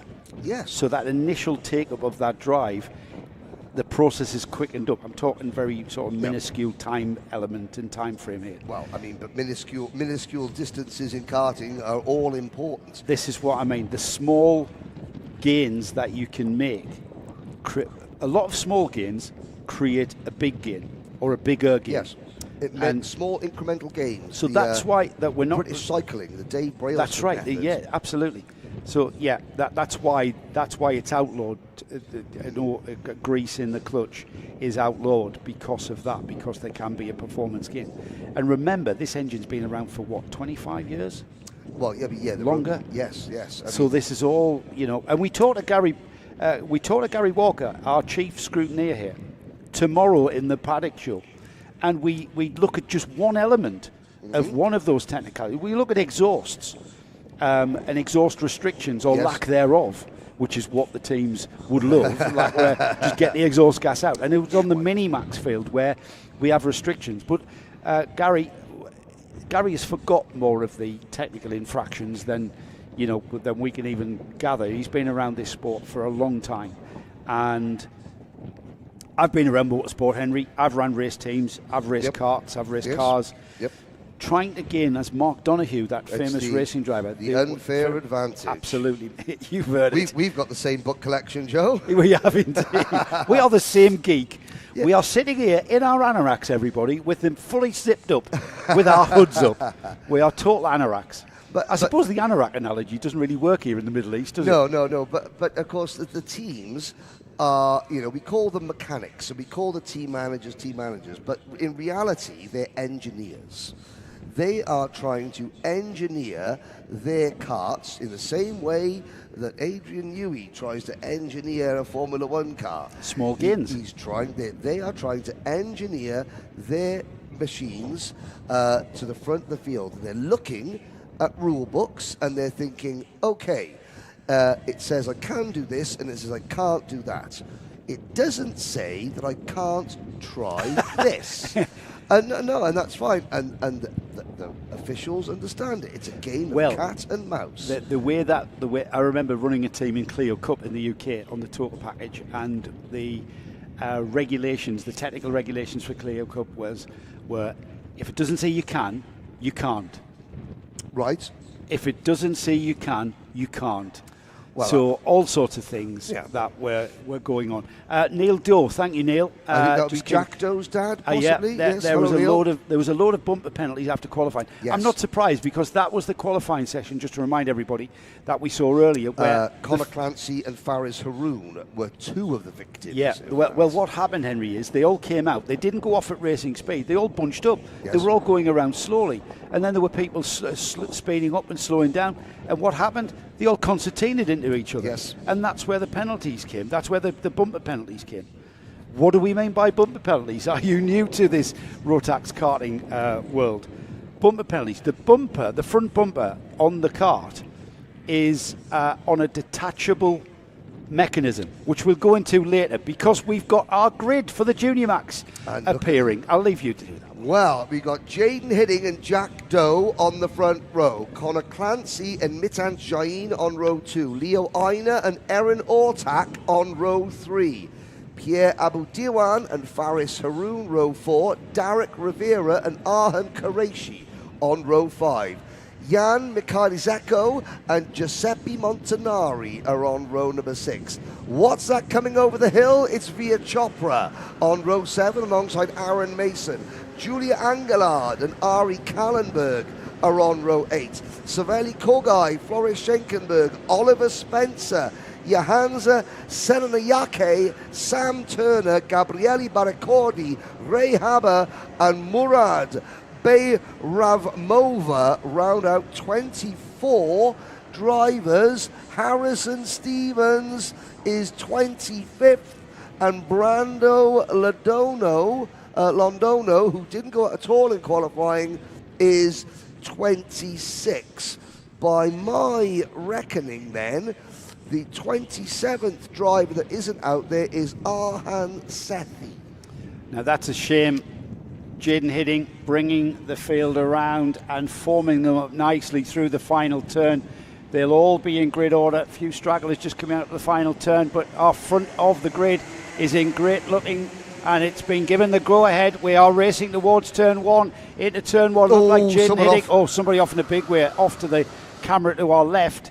I think that's Jaden Hidding. I can see two drivers. They're both up and out of their karts, however, the ones that went off. They're looking very dusty, I think, Henry. We saw there cloud of dust with karts going off towards turn 1 rather than on the exit of turn 1, which is very rare here, I've got to say. Just showing how windy it is when the dust is kicked up. It literally flies everywhere. But Jaden Hidding from the pole position, looking like he's got the lead and looking like he's under threat, isn't he? Because he's not pulled away that greatly, even on lap 1. They are still pretty much together with the orange liveried kart of our second place driver there. Jack Doe. Yeah, just getting onto the rear bumper Oh, through no, 13. it's no, not Jack it's the Doe. O-plate holder. It's Connor Clancy for the Mumbai Falcons up into second position. Jack Doe has fallen back to fourth position. Green flags waving down at turn number 1. Oh, Derek Rivera and Aaron Ortak were two of the drivers that went off, and Oliver Spencer got caught up there as well. Spencer running off a little bit further round the opening lap. Hidding, well, this is the reversal of what we saw in the Invitational. In the Invitational, it was Clancy ahead of Hidding. Now, roles are reversed. Aina in third, Doe fourth, Diwan fifth, Via Chopra, a podium finisher at the Invitational 2 weeks ago, running in sixth position. Qureshi, and then Mikhail Zeko, followed by Jain. Mitan Jain, last year's vice champion in Junior Rotax. He's not started, a season he should have been favourite for very well. We had a change for position as Pierre Abu Dewan went down the inside of Chopra, and Jack Doe dropping down 2 places. Via Chopra went through with Dewan. Jack Doe therefore down to 6th place as the lead battle begins to settle in with Jaden Hidding and Connor Clancy. Connor Clancy just sitting in his wake, just waiting for his moment, with behind him Leo Anya, Pierre Abu Dewan. That's perhaps the one we need to keep our eye on, as behind the 2 leaders, this is where it's all developing for 3rd, 4th, 5th and 6th. Derek Rivera has retired. He was the car that went straight on nose first into the tyre barriers at turn number 1. Also looking down the order, Faris Haroon having an incident there coming out of turn number 9 on this lap, and the battle going on at the front. Yeah, battle going on for 3rd, 4th, 5th and 6th, and indeed that might even be 7th there. The 2 leaders will keep a wary eye on them, but this is where the action is, and I think we've got some movers and shakers in this little train of karts that are about to be that's about to become about 9 or 10 karts there, all the way from 3rd place down to 10th, 11th and 12th there, as a move there into 4th place there, and that looks like Mitansh Jain, was it? Yeah, it was Mitansh Jain moving up into P4, and now a change for 5th position as well. Via Chopra passing Leo Aina, Arhan Qureshi in that mix as well. Just got some drivers moving through the order now and just settling in to those 3rd and 4th places there. That's beginning to settle down. There's the battle across the line. It is Qureshi and Jack Doe. Samuel Turner, what happened there, Henry? That was one of the, let's have a look at the kartshop.me replay. It is the Mumbai Falcons kart number 249 of Arhan Qureshi to the inside at turn number 1 for 6th position, passing Leo Aina as clean as textbook. A whistle. That is what, when you see the textbook on how to overtake a turn 1 at Al It's got a picture of that move in it. That move is right there, the kartshop.me replay showing that in great style. The lead battle is beginning to, in fact, we've had a change, as into the lead has gone Connor Clancy there. The bright orange livery of the Mumbai Falcons lead this field of Junior Rotax around.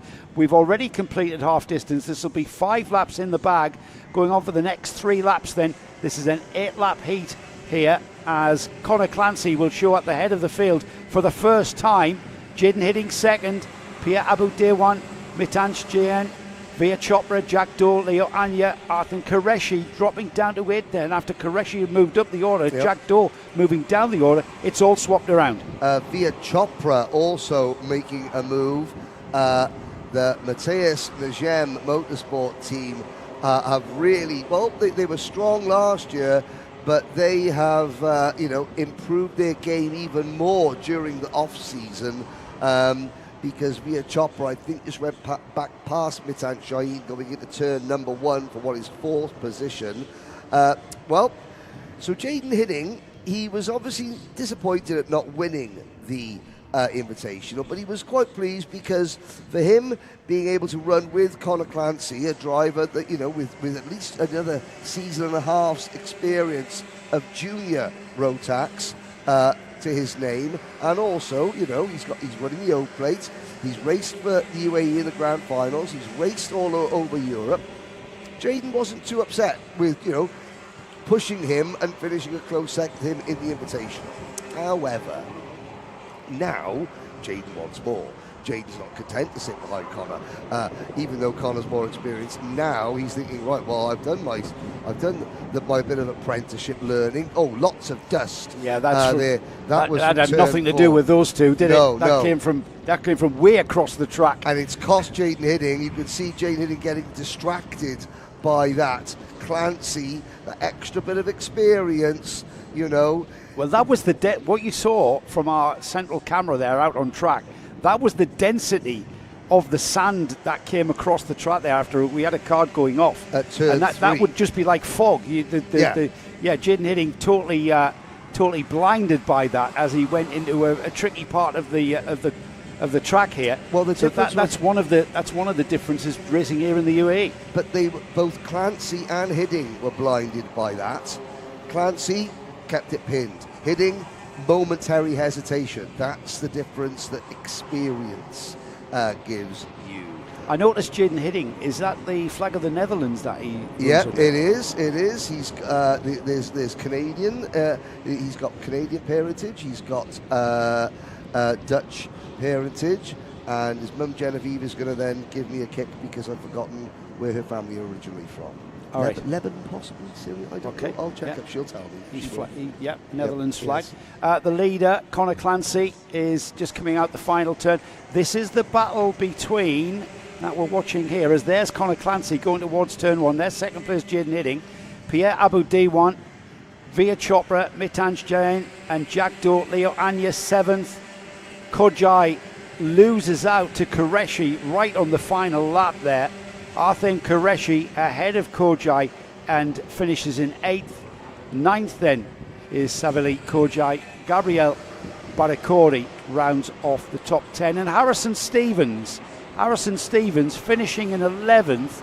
He's got to be happy with that. That's an excellent drive from literally the back of the field there. And Brando Londono for the Axel GP team. He also started the back, 26th to 14th. For Brando. Yeah, brilliant drive from those two. Again, don't panic. You've had a character building start to the weekend. It's only one day. It's only day one that you've had a bad start to. When we go into the second round of the championship tomorrow, we all start with a clean sheet of paper tomorrow, aren't we? Today doesn't affect tomorrow. However, whatever you do now is affecting everything. We have concluded then our Junior Max heat. Well, next time we'll see them out will be for their pre-final. We've got the DD2 class out for their heat. I just want to explain a little bit about the terminology we're going to be using for the Senior Max. Senior Max are in groups of, we've split them into 3 groups, and we will go through a heat phase where each driver will get 2 heats. Correct. That will qualify for the final. So there's no terminology of pre-final for the Senior Max category. All of the grid forming for the final will be done by way of racing. If you're a Senior Max competitor, you have 2 heats, no repechage, 2 heats, and you qualify. The first 34 karts will qualify for the final coming up this afternoon. Believe so. Now, DD2 and DD2 Masters. The drivers with karts that begin with the numbers 400, they're the main DD2 class. The drivers whose karts begin in the 500s, they are the DD2 Masters, drivers aged 32 and above. The really old drivers, you mean? With the more experienced drivers. Yes. You know. Now, I mean, really old is 35, of course. There is a separate championship and a separate class for DD2 Masters. However, if, for example, a DD2 Masters driver finishes 3rd on the track overall behind 2 DD2s, that Masters driver will also be classified 3rd in DD2. if he wins, then he wins overall. Wins overall. This is multi-class racing. Yes, yep. By way exactly. of age, it's an age range. Yep. So the DD2 Masters class, eligible for full championship overall points or overall Absolutely. win. And they can really mix up the DD2 podium, which you'll be taking us through later on. We've got the podium ceremony, by the way. If you want to hang on, it'll be about, 30 minutes after the last race is finished, because we have to wait a 30-minute period for the results to become official. Exactly. So we'll go to a pause screen, and then at the end of today's action, hang fire, go and put the kettle on, make yourself a cup of tea, or do whatever, glass of wine, whatever you want to do at home, wherever you are in the world. And Henry will take us through our podium presentation, which I thought at the Invitational worked very well, Henry. You had a ball of a time. I did, had a wonderful time. Thank you very much, yes. Henry loves a podium presentation. Henry loves an audience. He's coughing, so he can't reply. He can't defend himself as he's coughing. DD2's coming next in at our smallest grid of the weekend. However, that doesn't detract from it. We only need 2 carts to make a race. We've got a lot more than 2 carts. And we've got a very, very strong field of DD2 drivers and indeed DD2 Masters. Now, I noticed Tony Hogg isn't here this weekend, because didn't he retire last weekend, saying that his last race in his lucrative career is going to be the Grand Finals in Bahrain? Yes, it is. That's where he bows out. But I've also heard that this isn't the first time he's retired. Well, he promises that this is retirement. Yeah, but he's promised that before. He has promised it before. Many times. Yes. Father Time, however, waits for no man, not even Tony Hogg. Look at the mentions he's getting. He's not even here. He's not even on the grid. And we're talking about him. Well, I mean, I know, this will be the last ride in Bahrain. I'm not sure whether Tony wants to start the championship and not finish it, whether this is a deliberate, because again, if he starts the championship and he gets to, he'll do this weekend and then he'll do Al Fassan in November, and he's leading, and then he goes to Bahrain. Oh, well, I am leading again. Yeah. And it's only a few more rounds. Yes. So maybe he is. What else have I got to do with my time? Yeah, like Gamblers Anonymous. Money. I have banned myself from entering this championship. What else have I got to spend my money on? Yeah, I am sure that we are not going to lose Tony Hogg from the karting paddock. That I am certain. Well, that'd be good. That will be good. So we've got one more heat from our non-senior Rotax classes. We get straight into the pre-finals after this DD2 first heat, and then we continue with the senior max heats. The pre-finals coming up will be Micro Max, Mini Max, Juniors and DD2. DD2 still waiting for them to appear out of the collecting area. We chatted about the calendar going forward. We also had a little bit of a chat about our replay partner, Kartshop.me, the Kartshop Middle East, exclusive distributors for the OTK family of karts. The list goes on, of course. Tony Kart, Cosmic, Esprit, EOS, Gillard, Red Speed, Lando Norris Kart, and the Carlos Sainz 55. They've got a 24-hour delivery at Kartshop.me, and they're not just distributors of actual chassis. They are for all of your karting needs, all of the ancillary spares that you need, oils, etc., lubricants, etc. Everything that you need to go kart racing will be found and can be found at Kartshop.me, Kartshop Middle East at Kartshop.me, and it's great to have them along as our replay partner, and a big thank you to them for bringing us our replays. It's always good to be in the midst of a race, to be able to go to an action replay and just review what we've just seen, especially as ever the reason for a replay will be action packed, of course. So we're with you all live today, taking you all the way through the afternoon here in the Al Ain, the just southwest of the city of Abu Dhabi. We're in the Abu Dhabi Emirate, just on the Oman border. In fact, we can see the border with Oman from our position here at the raceway.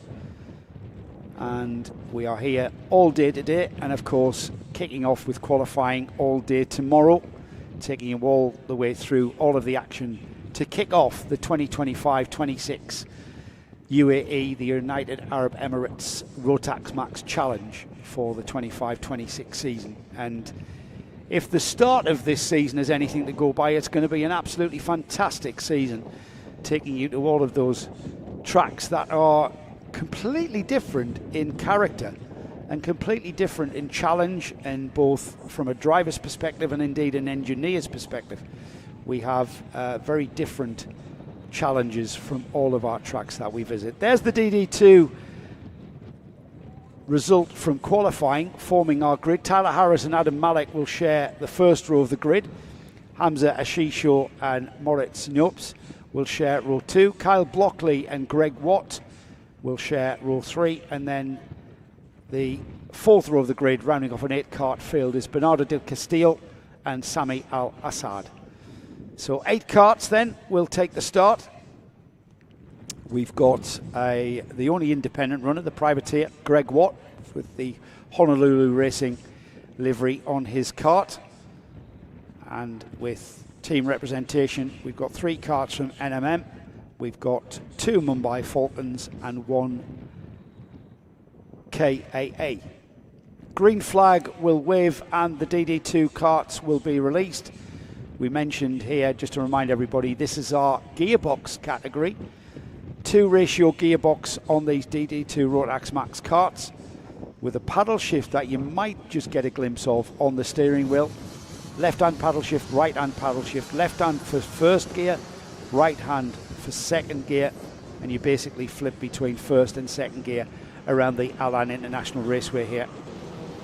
We've got braking on the front axle as well as the rear axle, slightly different in chassis handling then from our other Rotax classes, who only have brakes on the rear axle. So this is a completely different driving style from what you would normally see in Rotax Max racing. And for me, Henry, this is more akin to the driver having to think. There's a lot more to think about out there. There's the 2-ratio gearbox, and that's not just to give you a better spread of power, but also you can use the gearbox to help with braking, so you really are braking at the very last here. Yeah. I noticed the pole driver, by the way, sorry to put in there, Tyler Harris. Yes. Really reluctant to get onto the sandy offline there as he brought the field around. Exactly. This is going to be Tyler's first race in DD2, so obviously he's a little bit hesitant. He wants maximum grip going into turn number 1. We did have 10 drivers in this class.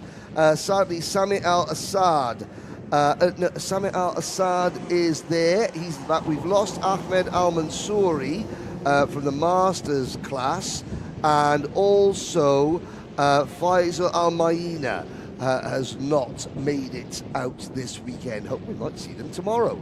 You never know. It's a separate round altogether. The only 2 drivers that we can say with absolute certainty that won't be here tomorrow, it'll be Elliot Surtees and Kai Hunter, because they're still... And Tony Hogg. And Tony Hogg, but they weren't, yes. But, well, he might have had a one-day retirement. There is a move further back in the field, just behind our camera shot there. Yeah. That was the number 574. That was Maurice Knopers picking up a place. Kyle Blockley. Really good to see Kyle back as well. I think it didn't work for Knopers as the switchback from Adam Malek ensued, and he slid wide into 13, and Malek just took the place back. So as they crossed the line, there was no change in the order. The lap chart will not see that change for position here, as we are our kart shop.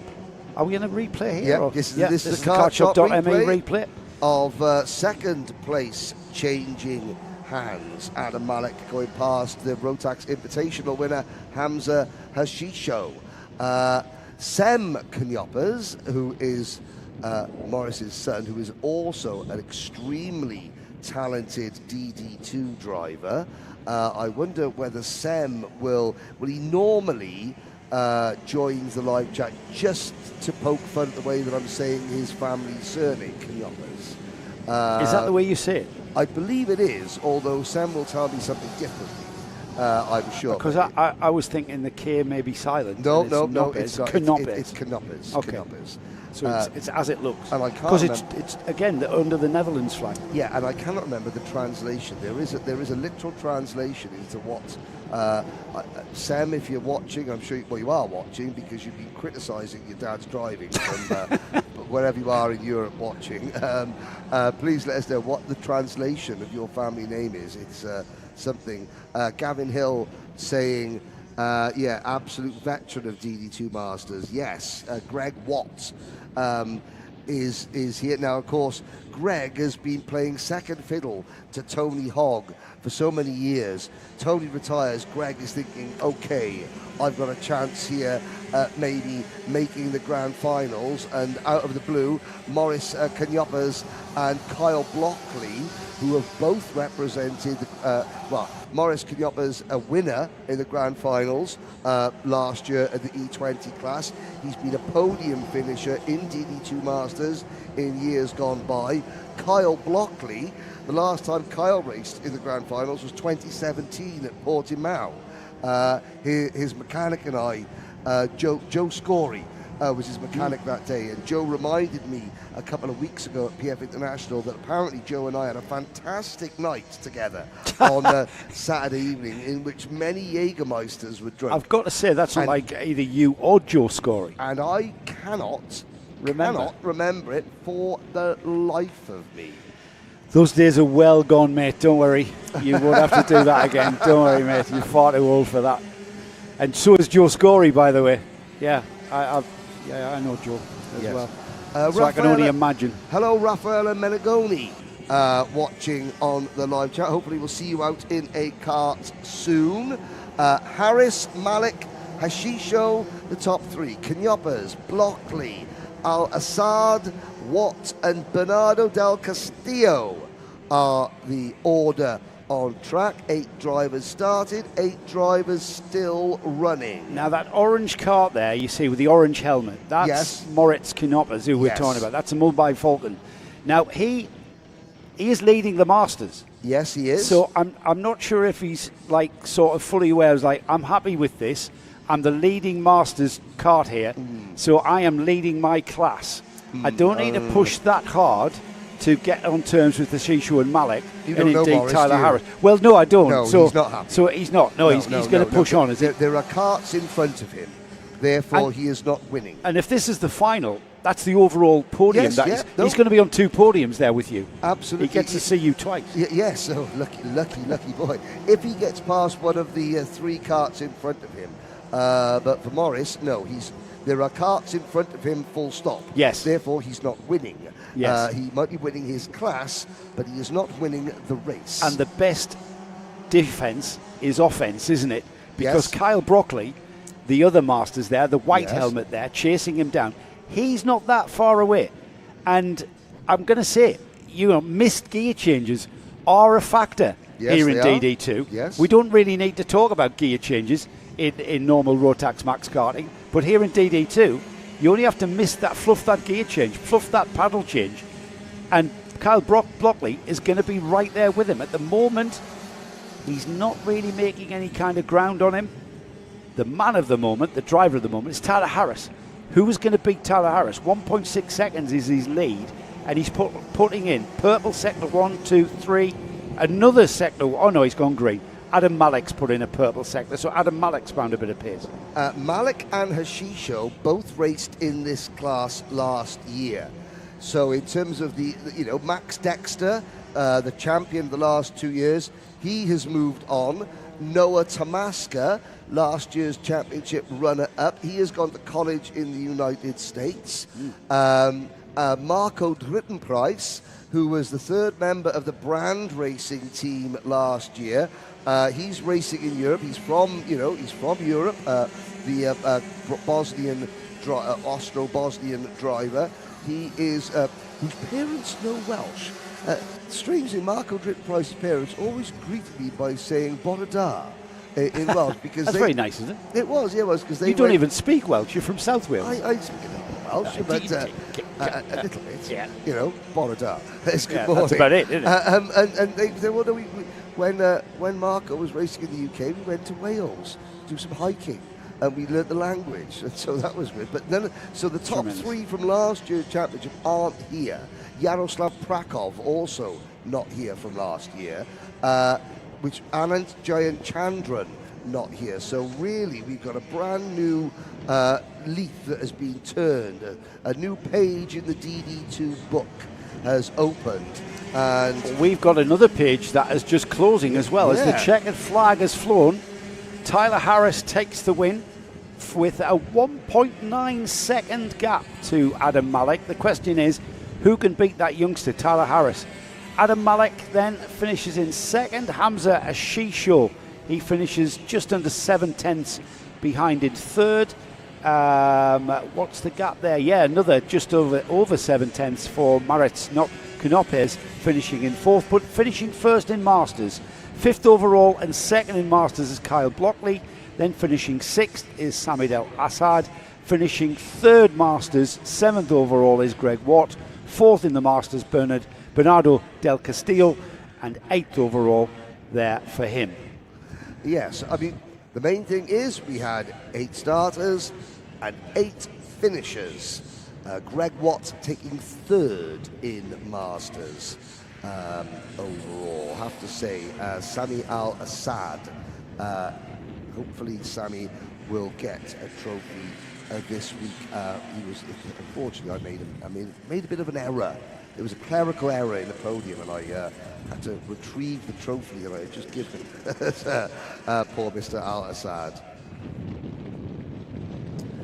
So that is the end of our DD2 heat. We've talked about this, Henry. Yes. This is what it's all about. This is what we're up. That is what is up for grabs, albeit towards the end of 2026. Yes. Let's have a look at the grand final.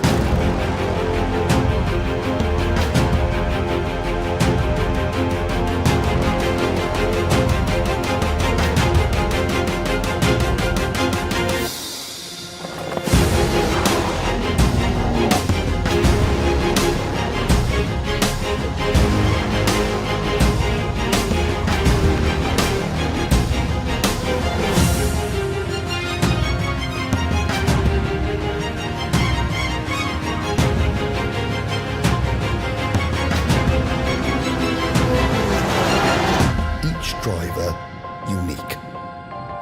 It's an event designed to make you equal because you are number one.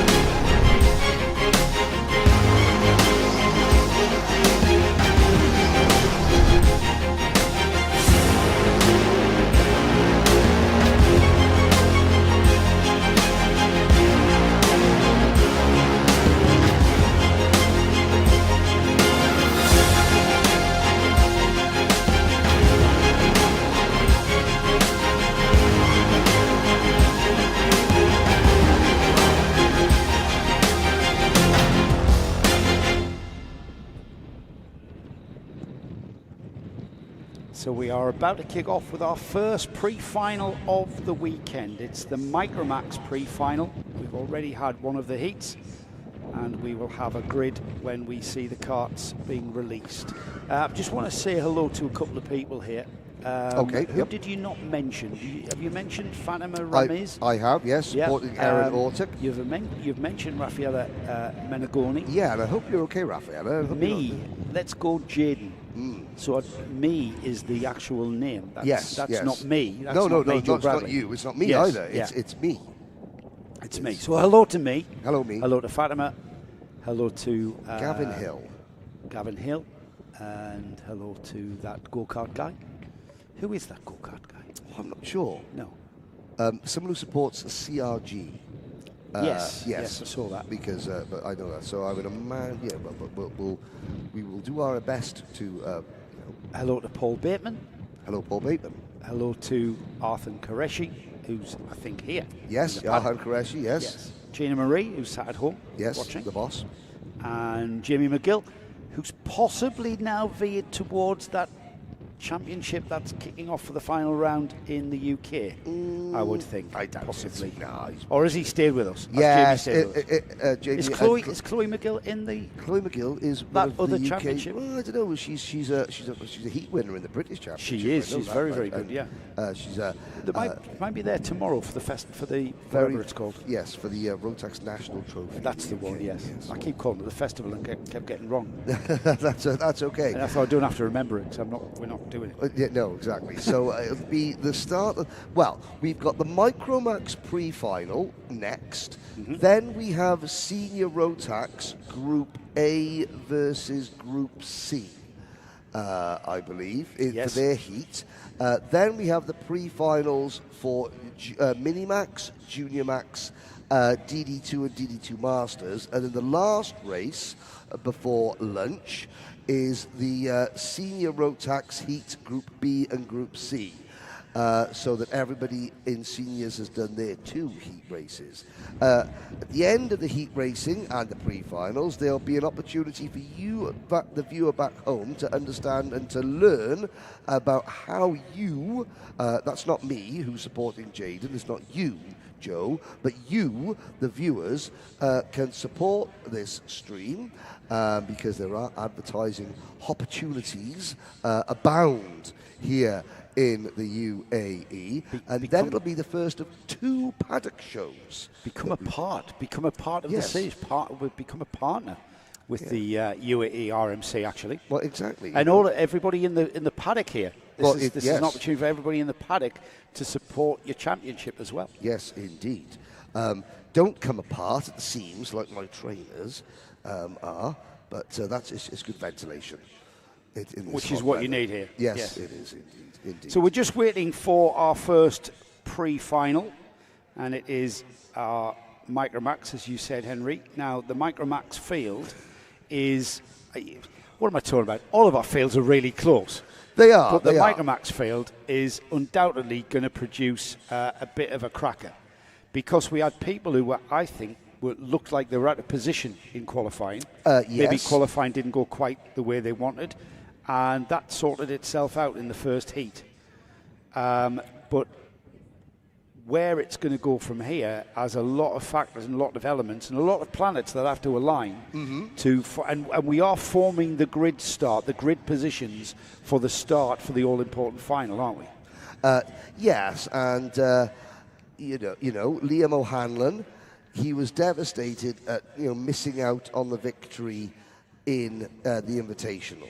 So it's easy to say, oh well, Zev Godchuk's not here, so Liam's going to win. And yes, he did win the heat race. Angry because one of my drivers made a mistake. Raffaella Menegoni, tell us which driver made a mistake. We could admonish that driver, and we could also tell you that it's okay. It's not a problem. Don't be angry. You can we'll watch your driver and make sure they don't make the same mistake again. Yeah, Liam O'Hanlon with a great drive to take the first heat win. Vallabhav Ponna, I thought, drove extremely well for JNKD, and then the M&M driver, Sama Chopra, who was did Sama start on the pole? Yes, he did. Yeah, he did, because he had that. He did the first interview after That's qualifying. Right. Yes. Where he was. My memory hasn't dissolved. There were several penalties. Tadeusz Prochatska, Jensen Kelly, Enzo Falzarano, Tayab Haroon, all getting penalties, I'm assuming, for front bumpers after that last race. Rudrapatrap Sekawat, finishing 6th overall. He is a very, very charismatic young man. He's staying at the same hotel as we are, and a likely candidate for a paddock show. Well, yes, and I hate to sound. This sounds like I'm blowing my own trumpet, but it's not. But of course, he raced the Invitational But he's 8, and that's what he says. He races number 4, 44, because 4 plus 4 equals 8, and he's 8. But he saw me at breakfast yesterday morning, and he's, you know, the look of him, like, and he pointed, he was like, yes, it's just me, hello. I remember you. I was like, oh dear. You know, but again... So he's not a Lewis Hamilton fan there? He's not a Lewis Hamilton fan, but everybody in the breakfast area of the hotel became a fan of him just because he was very happy. Really? And That's he was bouncing around the breakfast room at the Dana Al Ain So Resort. Rudrapatap. Rudrapatap Sekawat. Yes, he's going to be a candidate for a little chat on a future paddock show then. He is a candidate, yes. Yes, excellent. Do we know, he's with Mumbai Falcons. Yes, yes. Who we do have a feature with this weekend. Today or tomorrow, the Mumbai Falcons? I don't even know. I'm looking at Nick, actually. I don't think we should tell them. I think I know. we've already Is given... the Mumbai Falcons one today's paddock show or tomorrow? Well, that's what I was afraid to find out. He's going to... Yeah, we great idea, Dick. Great idea, sorry, Henry. That's Henry, your name. Ital Course Middle East today.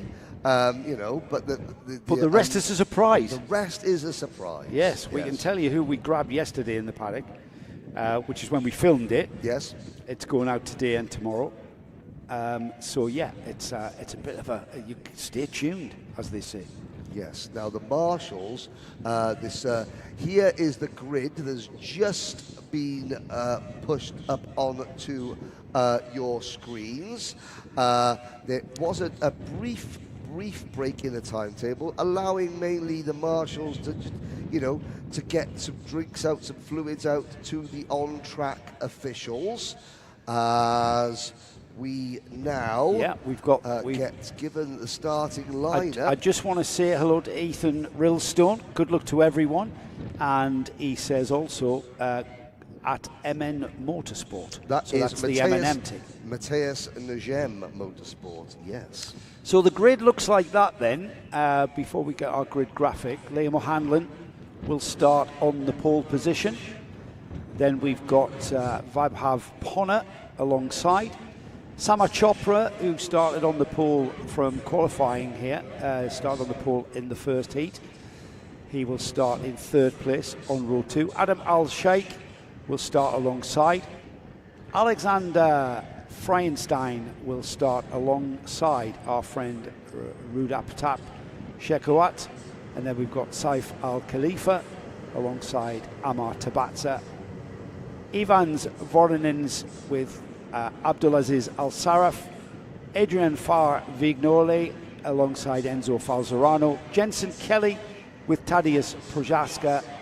Tayab Harun, Cameron Harvey, and then rounding off the field, Sebastian Storer and Felix Souza Jebjerg, or Jebjerg actually, is how to say that. Yes. Well, that is our Micromax pre-final grid. And there will be 8 laps of racing. 8 laps as we watch the field head down the back straight towards turn number 13. All the drivers telling each other to slow down. Yep, we all got to slow down. We've all got to slow down. I'm not slowing down while I'm telling you to slow down, and neither is anybody else. But if we all, we'll trick the officials that way. We'll keep the speed just as we were, but we're looking like we're slowing down. Yes. Well, this is the bit where they need to find the accelerator as they get towards the acceleration line. They're in the tram lines. They break from the tram lines because we are racing. Green flags fly, the red lights go out, and we've got a little bit of a coming together at the back of the field, but at the front of the field, everybody through turn 1 and out to start their lap towards the left-hander at 2, and then quickly into 3, Henry. We've got 5 karts breaking away from the rest of the field already. At the back of the pack, there were a few spinners going down the back straight, but the front runners all successfully were able to negotiate the first few corners without getting involved in any untoward activity. O'Hanlon has the advantage. The rest of the field thread their way through. In fact, I think we've still got all 18 karts running. Vaibhav Ponna is there in where has Vaibhav Ponna gone? I can't see the number 99 kart unless he has got a slight transponder issue.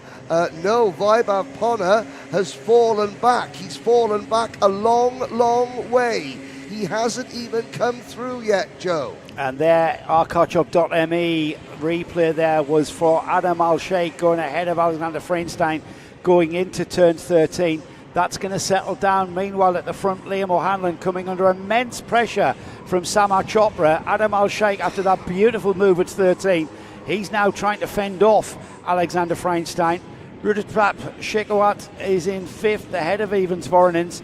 And the number 99 has not come through, Henry. He completed sector 1, 2, 3, but didn't come through. In fact, that's disappeared now. The JNKD driver has gone. I think Vaibhav Ponna went out on the rolling lap beyond our sight somewhere. A real shame for Vaibhav as we look into turn number 13 again. O'Hanlon, Chopra, Al-Sheikh and Freinstein, your top 4. Then Rudraprap Shekhawat running in 5th.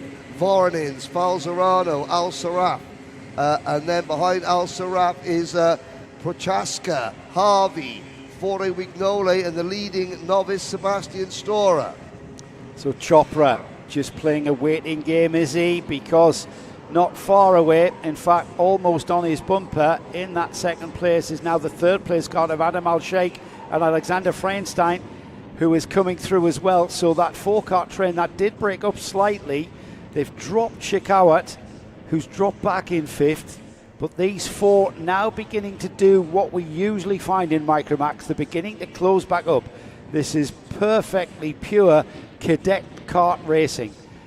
The Micromax cadet karts are doing exactly what we expect them to do. If they do not start squabbling, if they do not start swapping positions, we will see them form a bumper-to-bumper train of karts, as they already are there to complete 3 laps, across the line into 4 laps, and into half distance as we fan out 3 wide into turn 1. And that was Al-Sheikh, who looks like he got down the inside, Henry. It was a brilliant move. Adam Al-Sheikh leads. Oh, and he's back to 3rd position within 2 corners. What a move. Here's your kartshop.me replay of the second of the move. That was Samar Chopra retaking the race lead.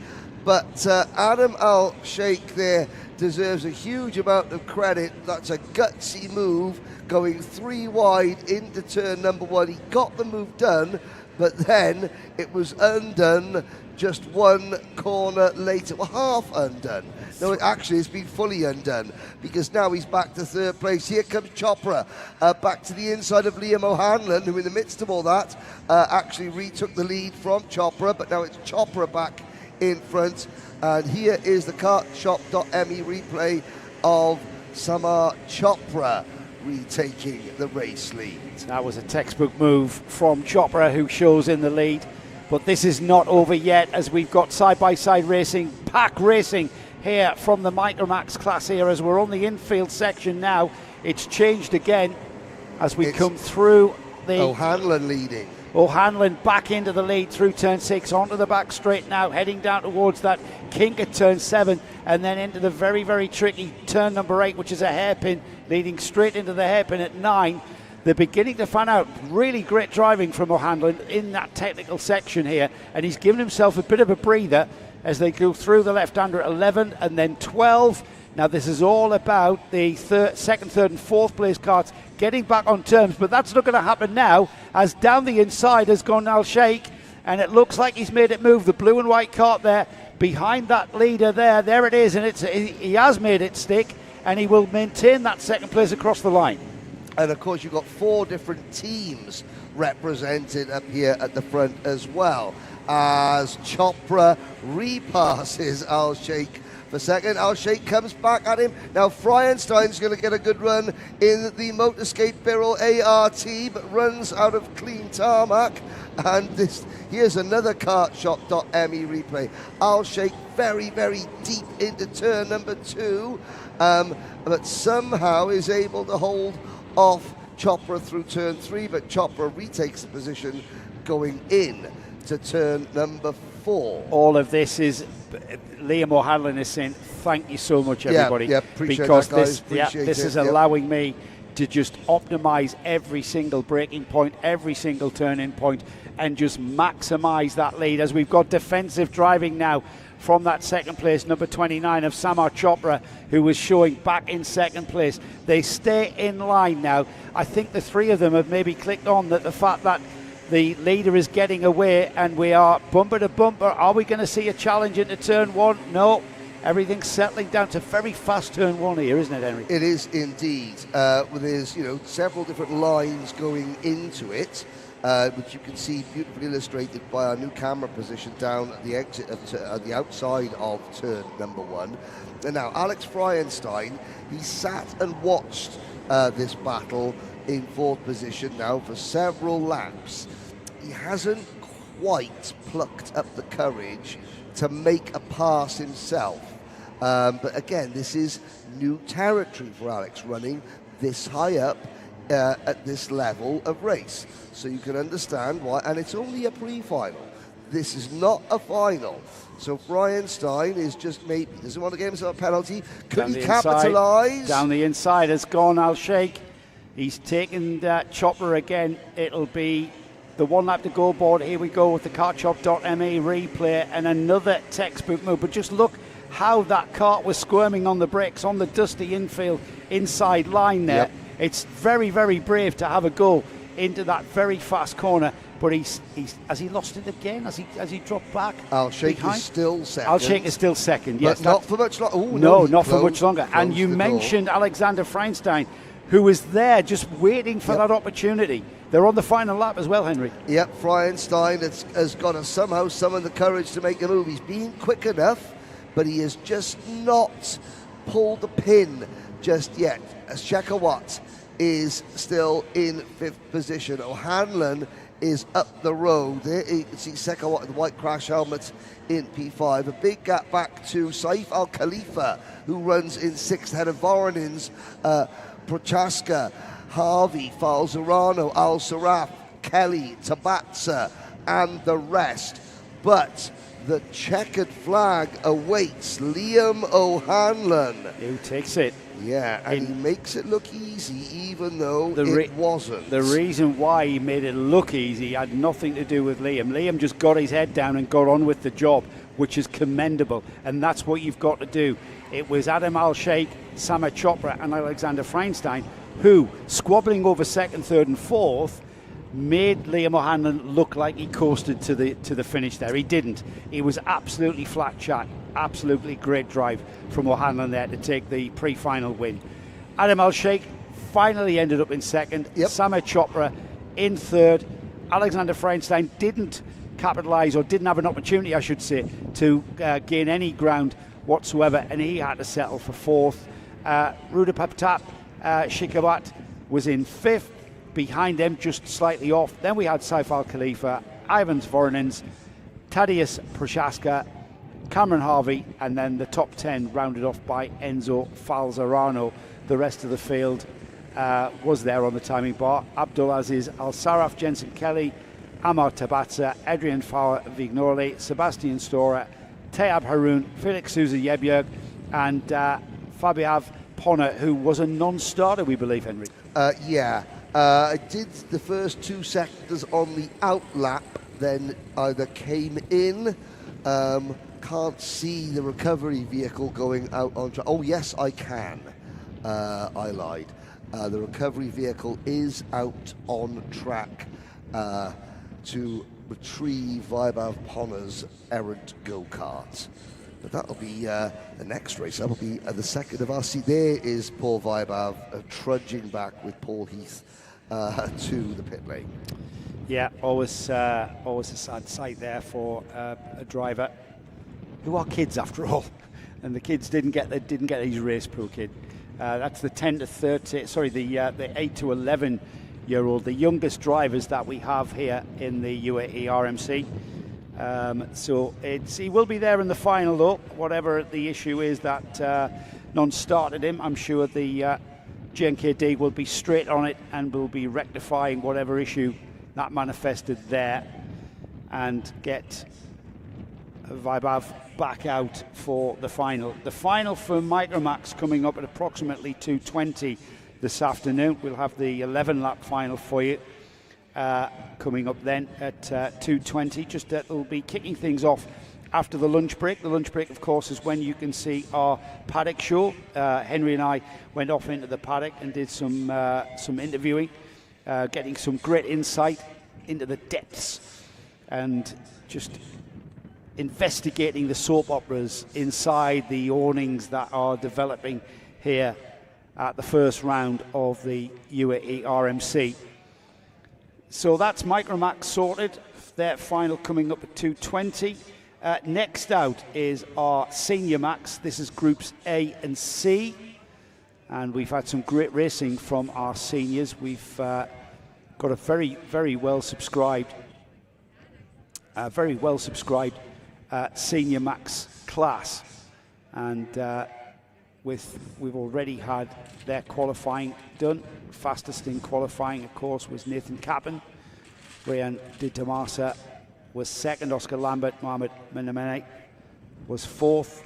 Omar Ganoun, Alexander Biji, Amani Kanua, Ryan Qureshi. Then we had groups A and B out for their heat. Nathan Kappen, again, maximised what he can do.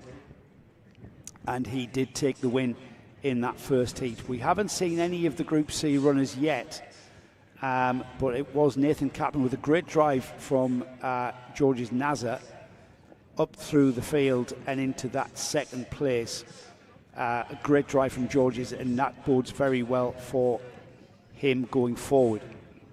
Looking at there, now was there a penalty I saw for Dharmadasa in that? Yes, so Dharmadasa getting a penalty. That dropped him out of the top three. Well, he actually came second, didn't he? Yeah, Ryan Qureshi, Jules Dumont, Andrea Remy, and at the back of the field, Jagrat Detroja, Andrew Obid, and Jan Zigangerov for Telios Racing, all getting penalties. Amani Kanua was the only driver that failed to finish that race. We're going to see Amani Kanua get a clean run at some point, and when we do, he's going to be a problem for the rest of the field. Very, very fast driver, and he goes in this next race. Will we see a trouble-free run for the young South African very soon? I have a grid in front of me. Yes. So we can... Have we got to wait for them to come out, Nick? All right. I have got a grid in front of me. We haven't seen any of the Group C runners. No, so we haven't seen Oscar Lambert yet. We haven't seen the notorious B.I.G. yet. Nope. We haven't seen Jeremy Montgomery Swan yet, or Manaf Al-Baluchi, the Omani driver. Well, as Alessandro Bigi, he starts fourth. Yes. Jeremy Montgomery Swan, he starts sixth. Yep. Who else have we not seen from C? Manaf Al-Baluchi, Kian Crayenball, Antonius Haddad, Adish Mehta, Abdullah Al-Qaita, to name but some, but we're going to see them now as they head out onto the circuit. Here's your starting lineup. We've got that man again on the front row with Nathan Kappen. Oscar Lambert, who we've not seen, starts alongside. We've then got Mohamed Menemene alongside Alessandro Bigi. Amani Kanua with Jeremy Montgomery Swan alongside. Jules Dumont with Manaf Al-Baluchi. We've got Faisal Nashko and Kian Karanbul.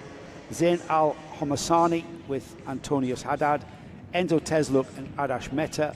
Lewis Hartman with Abdullah Al-Qaita. And then Laith Mumina, Oscar Backhouse. Linus Volungevicius with Alessia Canalesa. With Manaf Hijawi, Alexis Elzar, Jan Zigangerov, Abdul Razak Al-Qureshi, and Jagrat de Troya, rounding off a 25-cart field for this one, Henry. Yeah, both Skyline Racing drivers from Saudi Arabia in this one. Alexis Elzir, who's still trying to get me reveal my best ever karting anecdote. And I said, no, you have to wait for the book for that one. Here we go then, into turn one then. It's groups A and C for their heat. As we head out of turn number 1 in towards turn number 2, a clean start for this 9-lap race. Capon, Lambert, and there is a move for second. That was Mohamed Manaim there, trying to make the move on Nathan Capon, and eventually has to defend that position from Oscar Lambert as they head out of turn number 7. Oh, the 3, 6, 7 carts. I just noticed out of the corner of my eye. Flying, yeah, dust flying. Oh, Enzo Tesluk.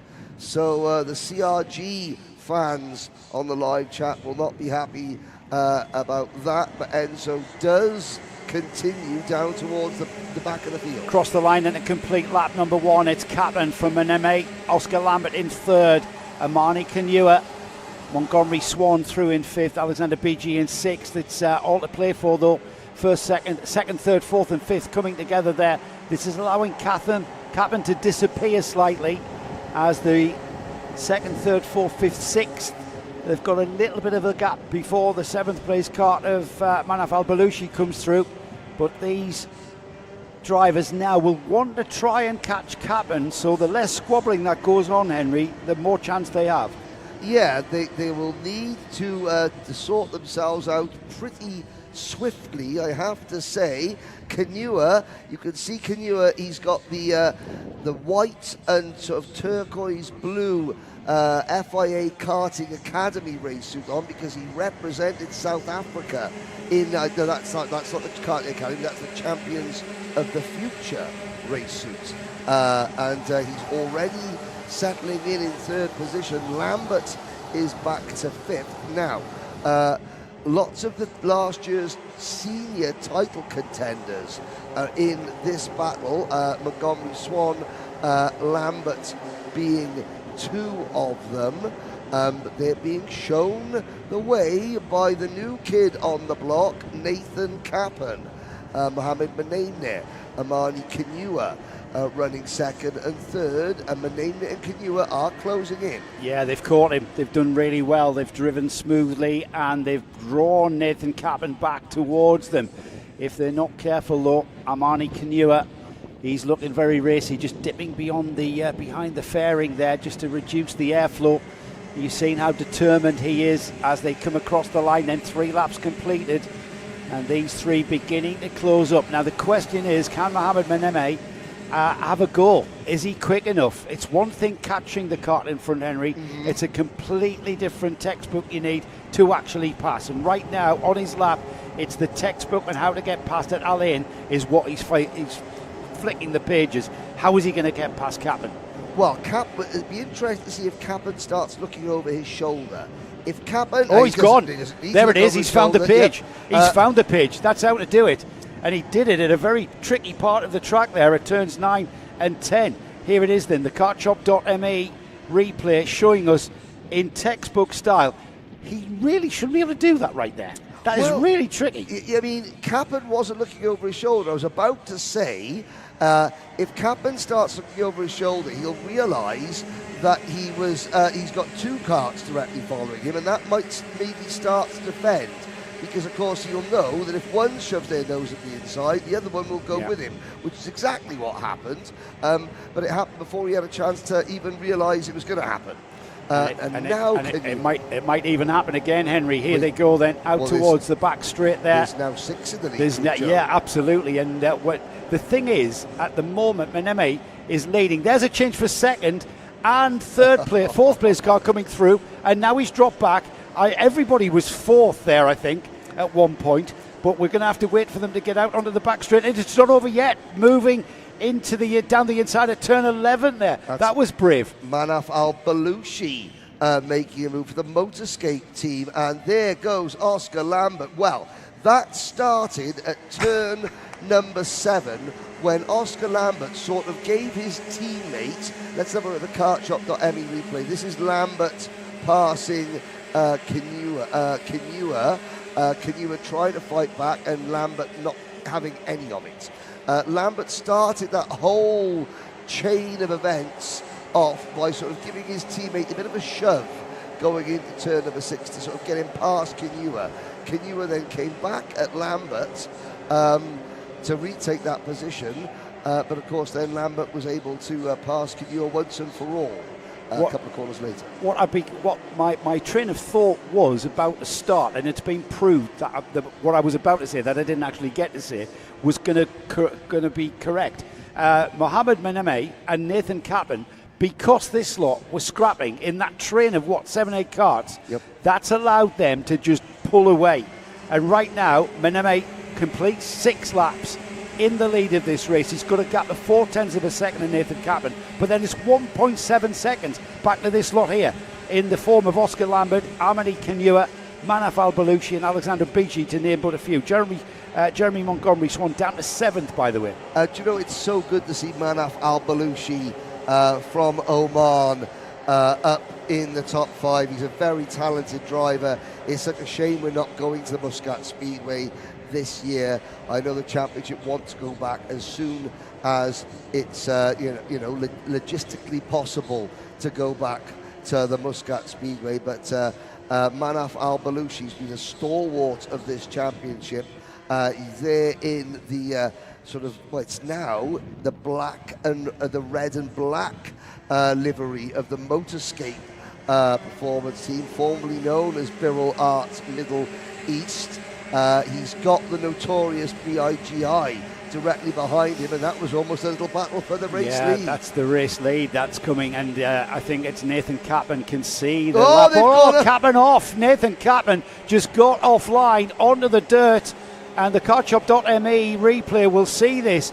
Just misses his turning point. They both did. They both went wide, and I don't know whether that's new dust down there. It is, 100%. Who has brought that detritus onto the track and caused that very, very dramatic position change, because Nathan Kaplan has now dropped down to where is Nathan Kaplan? Surely that's not him still in second. No, that's Oscar Lambert in second. Kaplan is back in about 7th or 8th position. There's Amani Kenua passing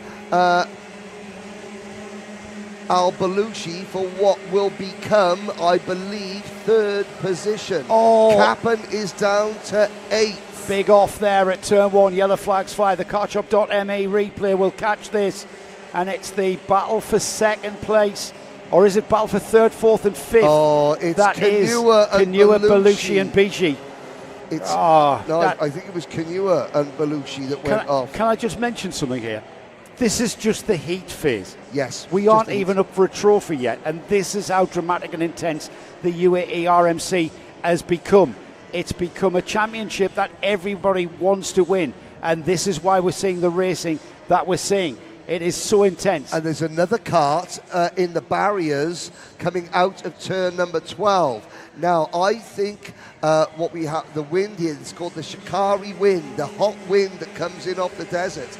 I don't think anybody, the checkered flag has waved, I don't think anybody in particular had been off. I think the wind has just picked up because carts are slithering off left, right and centre, and it means we are going to have a very, very jumbled up order. Mohamed Benaim there and Oscar Lambert, 1 and 2.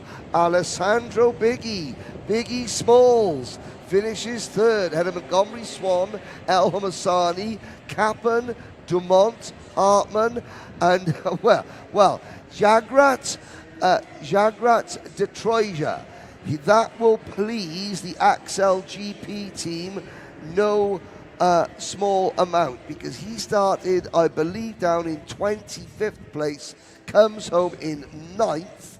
Antonius Haddad 10th, Kian Cranball, Oscar Backhouse, Amani Kenua after that incident was 13th, and then Linus Vologavicius was next. Laith Mumina in 15th, Abdullah Al-Qaita, Manaf Hijawi, Enzo Tesluk, and the rest. We lost Alicia Knessa, the young Bulgarian lady, she retired. Alexis Alzia is the kart that is parked in the barriers at turn number 12. Well, I tell you something, Henry. Jeremy Montgomery Swan was the driver that perhaps gained a lot after that incident at turn 1. He had an absolute grandstand view of that incident that went off going into that point there at turn 1. And having dropped to about 7th, he said, thank you very much, I'm back up to 4th. What this has done, Nathan Kaplan finishing 6th, people like Jules Dumont finishing in 7th, and then the people involved in those incidents, that will put them down. This is going to be an absolute concertina of a final, because you're going to have people relatively out of position. Yes, they are, but one driver that doesn't look like they're going to be out of position is going to be Oscar Lambert. That's one of the ones I was alluding to. Suffolk and Good Solicitors are going to be happy because they're sponsoring Oscar Lambert. Suffolk and Good. Yes. I was very careful when I read that because it wasn't... All right, who's the cheeky devil? It wasn't... No, so Dan's 649. It wasn't Norfolk and Chance Solicitors. I was very careful, but Suffolk and Good. Yes, well, I hope he's getting well paid from that branch of solicitors there, based in Ipswich, I believe. I mean, they could be based in Ulaanbaatar. They could be, which is where the official Oscar Lambert fan club is based. The official Oscar Lambert fan club. We have an actual fan club based in Ulaanbaatar in Mongolia, which is the truth. That is unbelievably brilliant. Yes. Right then, that is seniors. We're not finished with seniors. No, that's two-thirds of seniors done. We have got another heat for groups B and C that will take us up to the lunch break. So that's something to very much look forward to. Before we get to that point there, though, we've got another 3 pre-finals to get through. The first one that kicks us off now is the Mini-Max final. Mini-Max is the 10 to 13-year-old age category, the 115 kilogram minimum weight with the Mojo C2. That's the Mini-Max class there. Restricted Rotax 125cc water-cooled motor as ever, which we have here pretty much in every class. And we will continue pushing that fact. That's what the Rotax Max Challenge is all about. Mini-Max heat result went the way of Charlie Page, didn't it? But it wasn't a clear-cut event for any of the drivers there, was it? Charlie Page, Atticum, Oliver Butchard, and Albie Stubbs coming back to 4th. I'm just having it. I think that Dan 649 might have done me on that one. He did, absolutely, did you? Yeah. Did you not realise that? No, I've just realised it now. Do you know who Dan 649 is? I'm going to find out who Dan 649 is. Don't you worry about that. Don't you worry about that. I can't believe he was done there. No, well I initially checked to make sure it wasn't Norfolk and Chance. And then instantly went Suffolk and Good Solicitors, and it even had the E, like Graham Good, or, at the end of it. You did. That was so clever. Dan, I want to say to Dan 649, find me on Facebook, Joe Bradley, and just message me. I want to commend you privately. It's not very easy to catch Henry Baudet out. He's been doing this job for a long time, and so I didn't realise that you were caught out. Unbelievable. I thought your delivery was so fluid. It was just a fluid, eloquent delivery. That was just... Shall we move on? Dan. Shall we move on? I think we should move on. Yes, I absolutely think we should. Yeah, there's our beautiful track here at the Al Ain Raceway, the International Kart Circuit, situated just southwest of about an hour and a half, say, just over an hour, just southwest of Abu Dhabi. It's about 90 minutes south of Dubai. We're in the Abu Dhabi Emirate here, literally on the Oman border, actually, in the south of the Abu Dhabi Emirate. Big thank you to the Abu Dhabi Sports Council as well, big part of the promoting sport throughout the Abu Dhabi Emirate, and it's a great opportunity for us at the UAE RMC to be part of that and partner with them. Big thank you to Kart Shop Middle East as well, kartshop.me. who are the suppliers of all things OTK family. That's Tony Kart's Cosmics, Esprit, EOS, Gillard, Red Speed, Lando Norris Karts, Carlos Sainz 55s. They've got a 24-hour delivery service at carshop.me, and that's not just for your brand new chassis, which I've just made a list of there. It's for everything. It's for everything. Oh, yes. It's your one-stop carshop.me stop. But they also have a shop here in the paddock. They've got a mobile shop here in the paddock. Your Mr. Tamaska has also now joined in the Henry Bash. Well, all he's doing is Shekhar Tamaska, hello to you, and thanks for being along with us. He thought it was brilliant too. Yes. I wonder, Dan 649, if that's Dan Hannum online, whose son Harry the Lion Hannum is one of the driver coaches in the Mumbai Falcons team, who Oscar Lambert drives for. I will get to the bottom of it. Well, we've got a few Dans here. Dan Holland is here. Dan Holland for a multiple British champion team. Dan Holland, who's here in I think in a consultancy fashion, maybe. Just mooching about, or is he on a research mission? Are we about to see Dan Holland's UAE RMC arm appear? We've already got the Sam Pollitt racing. We have UAE arm out. We have the Hunter Motorsports UAE arm in conjunction with a Kart Advisor Academy. That's right, yeah. Dan Holland Racing, fresh off. We've got Origin here from the Europe as well. Who not here this weekend? No. They will be. They will be. So this could be a recce. I did speak to Dan. He goes, well, George Gibbons has asked me to come out to assist him this weekend, as Dan was sat there with his sleeves done up over his shoulders there getting a tan. I was like, that was a hard choice, wasn't it? He goes, well, you've got to do these things sometimes to help friends out. But it does show, because now that we've got the Karting Live TV stream, we are in the European off-season. There are facilities here. You've got kartshop.me, for example, and one of the number of, Motorscape, Birrell RME. They are the dealers for Birrell and for Kart Republic. Obviously, kartshop.me doing this likewise for all the OTK products. Well, Ital course for that chassis. So there are Fort are the distributors for the Danielo Rossi chassis. So there's lots of opportunities for European teams. Whatever chassis brand they use in Europe, if they're also available out here, why not come? And there are a lot of potential customers out here who want to go racing. Yes, there are. And there's some very large teams here in the UAE RMC paddock. Yes. But there is plenty of room in the paddock for other awnings to come along. There are plenty of customers in the UAE, but those European teams coming over from the UK or Belgium or wherever, it is great preparation for those customers going into the European season to race in their off-season. Exactly. And racing in their off-season is nothing new. I mean, car racing, back in the 60s and 70s, we had the Tasman series. Oh, yes. These days, we're more familiar with the New Zealand Formula 4 season. The Toyota Racing and the series. Toyota Racing series, where single-seater drivers, before the British Championships kick off, they're able to race in the European winter, where the weather here in the UAE it's going to cool off to 25, 26 degrees in January. A brisk 25, 26 absolutely. degrees. We're at the Dubai Cardrome in the middle of January, and which is a familiar time of the year for me and Nick, our producer, to be here for the Dubai 24-hour car race. And we get people in Dubai saying, "Oh, it's really cool." And we go home with big red faces because it's like 28 degrees, which is really cool. Yeah, it is really cool comparison to the weather that we had two weeks ago. And then this week we've got highs of, I think the cooling breeze is fooling us. We've still got highs of 37, 38 degrees here.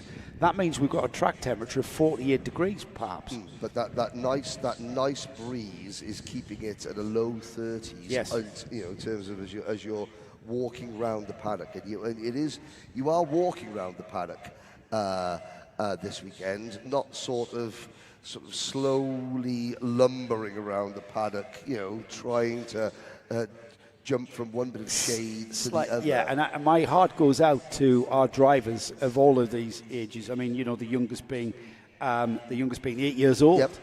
and we put them in protective clothing. Yes. We quite have rightly. protective helmets, gloves, boots, Balaclavas. and then sit them in. Off you go in your cart and drive at 60, 70 miles an hour Yes. in the 38-degree heat. Exactly. There's a lot of driver management going out there. The physicality of the challenge here in the UAE RMC indeed, is yes. slightly different. We've got you'll always have the challenge of race driving, you'll always have the challenge of race engineering, but the human element is something as a race mechanic and race engineer myself, you forget about, but you can't here because it's a really serious factor. And managing, staying cool, staying in the shade, and taking on those all-important fluid. And what was Reese Hunter saying to us 2 weeks ago? While he was dying here in the back of the booth? Yes, about the data loggers on the carts, the temperature sensors. Yeah, Of they course, lost the screen. They were losing the screen because the temperature was so high, the screen was switching itself off, which was making it even harder for the teams to get data. Yeah. Because, of course, the actual, the telemetry system that you put on these carts couldn't handle the heat. Now, of course, it'll be cooler. It's cooler this weekend, so teams are able to get more data back. I've noticed, Henry, there's no need for a radiator flap. No, you're not. No, You don't need a radiator flap here. No. It takes away a bit of branding, I suppose, branding yeah. opportunity there. For the engine builders. And of course, tyres. We're on the same Mojo tyres in what we're about to see in Minimax, the Mojo C2. Exactly the same tyres that you will run in the UK, in Europe, in the RMC events throughout, in the RMC event that we're going to see kicking off in Belgium. Well, it does just show that the Mojos make a robust tyre. But suited as well. They're not not tearing themselves up on a 45, 50 degree track temperature. No, exactly. A lot of, again, as somebody that goes around and deals with lots of different tyre brands in various different championships, the Mojo rubber, which is rubber, it's not a synthetic, it is rubber, it has heat cycles, and it has, there's a lifespan to it. You have to manage your tyre over the course of not just one race, but over the course of a race day. You're allowed one set of tyres from qualifying through to the final. You're on the same set of tyres. Yes. And those I can pretty much assure you, it's familiar that at the end of a race weekend or at the end of a race day, those tyres are now defunct. They're probably not even fit enough for a healthy practice day. No. So, but to get to that point where you do not want to have that tyre have dropped away and have no rubber on it by the time you get to the end of the pre-final, because you still got the longest race of the day is going to be our 14-lap finals, 12 laps for Mini Max and 11 laps for Micro Max. Mm-hmm. I've asked drivers this: how much thought do you put into your tyre management when you are in, say, the heats and the pre-final phases? Are you thinking about saving those tyres for a final?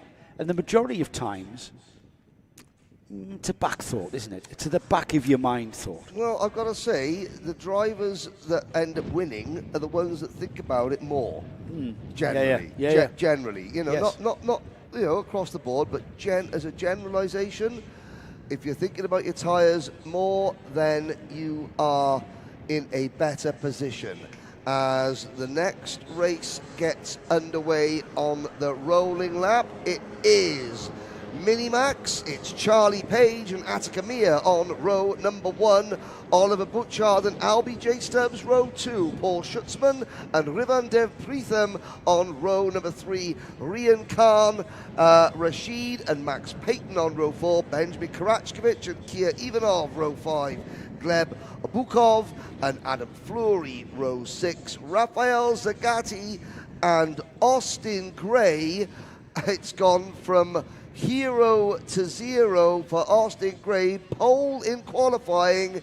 He starts this one stone last. Do we know what the penalty was for, Henry, at all? Well, he had that accident in heat number 1, which obviously dislodged a nose cone. Yeah, of course. Here we go then, everybody lining up very well. We've got Charlie Page and Attica Mia who are dictating the pace as they come on to the start straight. The red lights will go out and the we will go full course green, or are we getting Nope, a we're false gonna go start? False start, false start. So I saw a few drivers there gesticulating the old international gesture of let's go around again. I did make a slight error there. Austin Gray's not starting stone last because this is a pre-final. The novice drivers still have to start at the back of the field. In the final themselves, they can start wherever their finishing positions in the heat and the pre-final dictate and allow them to. But in this situation, this is treated like a second heat in terms of the championship point scoring. The novices, you can see them with the yellow plates with the black crosses on their rear bumpers. They must start at the rear. So Gray and Mazzali are in front of our 4 novices. And that's a very sensible way of going racing there, putting the novices who, and you've mentioned Zagatti, that it's his first ever race weekend. Yes. So yeah, to be at the front with this lot is not something that you're going to learn much from, because you'll just get battered about. Here we go then. Let's see if we can get this underway. This second attempt at it. Charlie Page and Attica Meyer with the green luminous helmet there on the left of the picture, but it's Charlie Page, and it looks like Butchard that went through with him, or was that Stubbs? Butchard's the one with the luminous green crash helmet, and he had made a good start, and now he finds himself shuffled back to about 7th or 8th position at Schutzmann, I think, making a good move in the leading JNKD kart, as that puts Paul Schutzmann, I believe, into P3, and we've got a battle for the lead now as P2 for, that is the number 1s, that is Schutzmann up into 7th, the 2nd position. Rather. And now we get the hand signals there. Gesticulating. Yeah, yes. the signals there and he's talking to the driver behind him. Yes. Let's catch the leader, he's saying. And I think they're teammates, aren't they? JKD yes. teammates. So let's work together. Let's not squabble. Attica Meyer's had a nightmare of a start to this pre-final. As they cross the line then, we'll just clarify who is where. It's Charlie Page, it's Benjamin Kračović, Paul Schutzmann. It is the driver in 3rd. William Mazzali, Austin Gray, Reben Khan Rashid, Attica Meyer coming through in 7th there, with Butchard getting stuck with her as well. And he dropped down the order to 8th. Reben Dev Preeton and LBJ Stubbs. What happened to LBJ? From the front of the field down to 10th there. Nightmare of a start. Well, Kračović, 9th to 2nd on the opening lap. Schutzmann, he went from about 6th to 3rd. Mazzali and Gray went from 10th and 11th to 4th and 5th. And so the likes of Mia, Butchard and Stubbs, they were absolutely put to the sword on the opening lap. We've already got a new leader, Benjamin Kračović, passing Charlie Page. So it's taken Benjamin less than 2 laps to go from the 5th row to the race lead. Great driving there. Very, very, very aggressive driving. We've heard about Benjamin Kračović and the way that his determination pulls him through. But there, slipping down the inside, I think was that Schutzmann. The Carchop.me will get a better look at it, Henry. Is this Charlie Page coming back at him down the inside into 1? It is. It is indeed Charlie Page who takes that first place back and says thank you very much. Still early days though. We're only on lap 3 of 9. So anything can happen here. And we've now got a 3-kart train on the back straight, heading towards turn 7, through the kink, and then into the hairpin at 8. Follow at hairpin at 9, and then we get towards the final few corners of this lap, through here on the run down to 11, and then you have to optimise this one and the next. The left-hander here at 12, absolute acceleration zone out onto the back straight. Is anyone going to challenge into 13? The answer is no. They're behaving themselves at this stage. Well, it's team formation for the JNKD bunch, because it is Kračović, Schutzmann, Mazzali, your top 3. It's Kračović, Schutzmann, Gray, your top 3. Yeah, it wasn't Charlie Page at all. He got demoted to 5th there, would you believe? Attica Meyer back up to 4th as well. Yes. She's there just coming through the field after that absolutely horrific start for her. She is going to catch the top 3 very, very quickly. And she's going to bring Page, Butchard and Stubbs with her. Now, off camera, I noticed last time by the two other Axel GP karts in the field. Mia is there in fourth. The other two Axel GP karts, Rian Khan Rashid and Rivan Dev Preetham, they both had a coming together, coming out of the final corner, hands waving at each other. Now Mark Baines, who's managing that team now, that'll be both those two young Indian drivers are about to have a lesson in Yorkshire diplomacy from Mark Baines. I bet they are. There's no Yorkshire diplomacy needed at the GNKD awning, though, as they've got a 1-2-3 going on now. Charlie Page getting ahead of Attica Meyer as well there as we watch that, and Attica Meyer coming back, I think, at him. They are settling in behind the GNKD train, and it's Meyer who now is behind Page. The two GNKD drivers squabbling there for second and third, and I think that's Austin Gray through on Schutzman. Yeah, Austin Gray, who is being supported online from his pro Abel. Austin Gray, we know he's fast, pole position, and now the floodgates open, and Schutzman getting freight train. Page goes through, Attica Meyer tries to go through, Butchard and Stubbs also. Here's the kartshop.me replay. Page opens the door, Attica Meyer briefly ahead, but fair play to Paul Schutzman. He hangs on and is able to keep Attica Meyer at bay coming into the final corner by retaining the inside line. Yeah, side-by-side action in the final corner. That's very, very brave from all of these Minimax drivers. We've got the race onto the infield section now. They're just going through 8. Come back into our view out the window. We'll stay on screen though. This is the battle for second place. It's coming together. It's still GNKD at the front of the field in the form of Benjamin Kračović, who's pulling out because this tussle between Austin Gray and Charlie Page is causing them time. They've broken free of Attica Meyer, who's gotten back ahead of Schutzman as they come through the final turn then. This is spaced out to what we've seen the past couple of laps. 6 laps completed, 3 to go. Kračović in the lead. Then we've got Austin Gray, Charlie Page, Attica Meyer, Schutzman down to 5th. Oliver Butchard, what have you seen, Henry? Charlie Page passing Austin Gray for second going into turn number 1. I was going to say Kračović crashed at the first lap of qualifying, had a crash in heat number 1, finished just in about 9th position. Despite all that, comes back to lead, and not only lead, but lead strongly in the pre-final.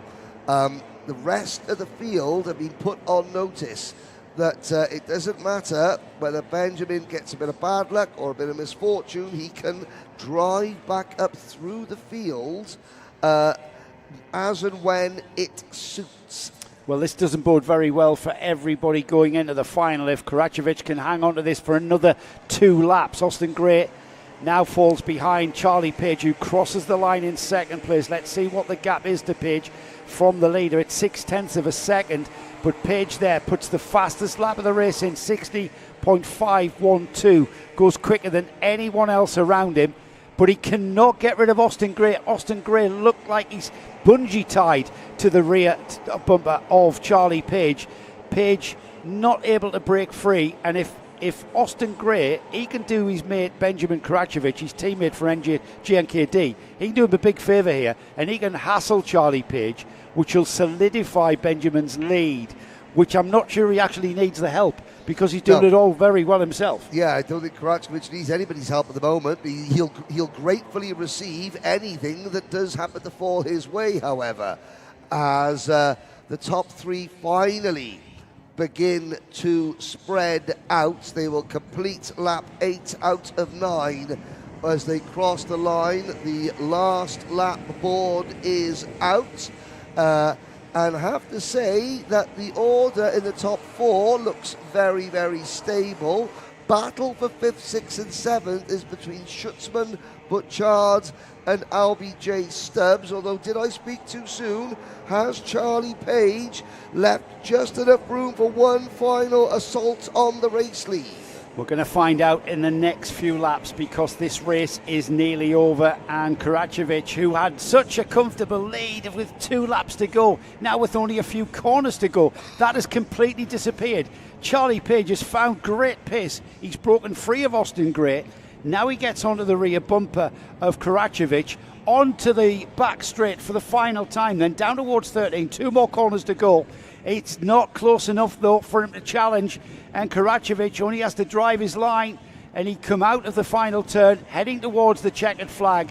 What a drive from Benjamin Karacevic and JNKD to take that win from way down the grid order, Henry. Yeah, no, and he did all the hard work really in the first lap. That first lap, the JNKD team, really, they'd obviously been briefed. They'd obviously had a strategy meeting with the team managers, with the driver coaches, say, okay, you know, we're starting 9th, 10th and 11th. You know, let's work together. Let's try this on lap number 1. They put a plan in motion, and the plan worked. Absolutely cracking drive then. Benjamin Karacevic takes the win from an equally great drive from Charlie Page. In fact, all of these drivers drove very well, all the way down to 15th. Charlie Page second, then Austin Gray third. Attica Meir was fourth. Albie J. Stubbs finally got ahead of Paul Schutzman, who finished in 6th. Kurt Ivanov was 7th, Max Payton 8th, Gleb Obikov was 9th. Oliver Butchard ended up in 10th. How did he end up down there? William Mazzali was next up with Rivan Dev Preetham, Rayan Khan Rashid, Rafael Zagati. The novice driver finishes in 14th place in only his 2nd ever race. Adam Fleury rounded off the 15-car field for Minimax. Minimax final will come up about 14:42 hours. That's 2:42 towards 2:45 for the Minimax final. That'll be over 12 laps as well. That was a 9-lap pre-final, 12 laps. Another, 3 laps of racing at that intensity. Wow. We are due for an absolute treat. Yes, the Happy Hollands. There are. Oh, hang on. There's a Scottish connection to Austin Gray. See the flag of St Andrew on the Karting Live TV live chat. What have you found? Well, the mystery has been revealed. Is this Dan 649? Yes, yes. So, yeah, well, come on, expose him. Dan Hannum. It was. You were right. You were on the nosy. Congratulations, well done, mate. You won a prize. Yes. Does he realise he's won a prize of taking you out for dinner? yeah. Taking me out to a very nice steak restaurant. No, that's great. Thank you, Dan. I appreciate that. Yeah, brilliant. He did entertain. Well done. Well, he entertained Shekhar Tamaska as well as a few other people who probably still belly laughing. Dan Hannah, meanwhile, he qualified once. Playscape Pro Racing.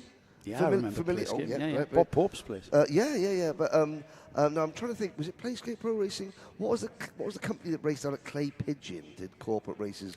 I don't know. That could have been Playscape, but Dan Hannum went for the C final. Was it C final or was it the back of the B final? Dan, to make it into the A final. I know you weren't good enough to make it in the A final automatically. Were you in that race? No, he just told me about it. Oh, right. Yeah, many a time. He mainly talks about how he got out of the B final. In the current situation, earlier, I will focus on how the fact that he was in the B final. No, I'm joking, Dan. Dan, who is behind EBC Brakes. Of course, yeah. Who I'm sure are going to come on board as a sponsor now. Yeah. Yeah, well, he needs to. He needs to join our partnership with kartshop.me, who are there. It's your one-stop shop, is kartshop.me, for all of your karting needs and your OTK chassis and spares. And it's great to have them along. They're look out for our infomercial actually, about how you can get involved with the series. That's coming up when we finish our racing going into the lunch break. A little bit of information for you there just before we head off into the paddock show. Before that though, Henry, we've got 3 more races, 2 pre-finals, and then the final heat of the, I should stop saying that, the final heat. The last heat of the Senior Max Groups B and C this time. For now, though, we've got Junior Rotax going out next, the Junior Max class. and I'll just get that the result of the heat that we saw. Now, this was an absolute stonker of a race, wasn't it? It was, yes. Conor Clancy and Jaden Hidding once again battling at the front. Clancy coming out on top, as he did at the International, at the Rotax Invitational. And of course, Clancy, he was champion in juniors in the 2023-24 season. Went to compete at Sarno for the UAE in 2024. So this is actually Conor's third season as a junior. It will be his last season as a junior, but the key that Conor Clancy has is the relationship that Conor has had with his mechanic Alex Gill. They have been working together for a number of years now. I think this is... How many years? This, I think, is their fourth season. Really? Working together. And it could be a bit longer than that. Mm-hmm. But Conor came as a water swift driver or Cadet Army it was back then, to the UK for a couple of races. Did Kart Masters 1 year. And was first sort of came to my attention when his teammate crashed underneath the bridge, and Conor got out of his kart to help push his teammate back out of harm's way, even though the race was still going on. That sort of marked Conor out as the type of kid that Conor is, and so he's obviously then done very well in terms of karting. Now, let's have a glance. There's Lee Murray, who is from MLC Motorsport P1 Racing Engines, who is helping the Mumbai Falcons. Here, there is Giuseppe Montanari's Now, parents. that balcony there, you see the XL chap there. That's Lockie Robinson, right, yes. that seems to be the XL viewing gallery. Well, I mean, yes, it does appear to be. Giuseppe Montanari's parents are standing, and then there's Jaden Hidding's mum. So who's that? Jaden Hidding's mum is on the left? Yeah, Genevieve. On the steps? Who, yes, she is waving. And she will. Hello, Jaden Hidding's mum. Now, there's Netherlands flag, the Canadian flag, and I forget where Genevieve is from originally, but she will remind me. Hello. Hello. There's the camera. And then Giuseppe's parents there. If you want the best coffee in the paddock, you go and speak to Mrs. Montanari. Why are we not having any of the Montanari coffee here? Well, we're in control room 2, just on the inside of the final turn. We are lovers of coffee, and I can assure you, by mid-afternoon, we really do need a coffee. I will. This is proper Italian stuff. Oh yeah, no, it's really only the good stuff. Only the good stuff. Yes. Lockie Robinson there, trying to keep his. Hello to Tracy and Dave Robinson. Who are Lockie's parents, Lockie and Jacob Robinson, two brothers. Lockie racing in the Mercedes racing out in Europe in one of the sports car championships that you are familiar with. Who? Sorry, Lachlan Robinson. In the Creventic series, maybe? Possibly. I just want to say that we get a different crowd for each class. We do. We get a different crowd on the balconies. Yeah, absolutely. So we'll be able to chat more. So the Montanari coffee, yeah? Yes, Montanari coffee in the JNKD awning. We do need a Montanari coffee. Yep, indeed. JNKD, we're down here. And here comes some go-karts, ladies and gentlemen. So let's have a look at the grid then, which basically is the positions everyone finished off in the heat phase of this junior Rotax field.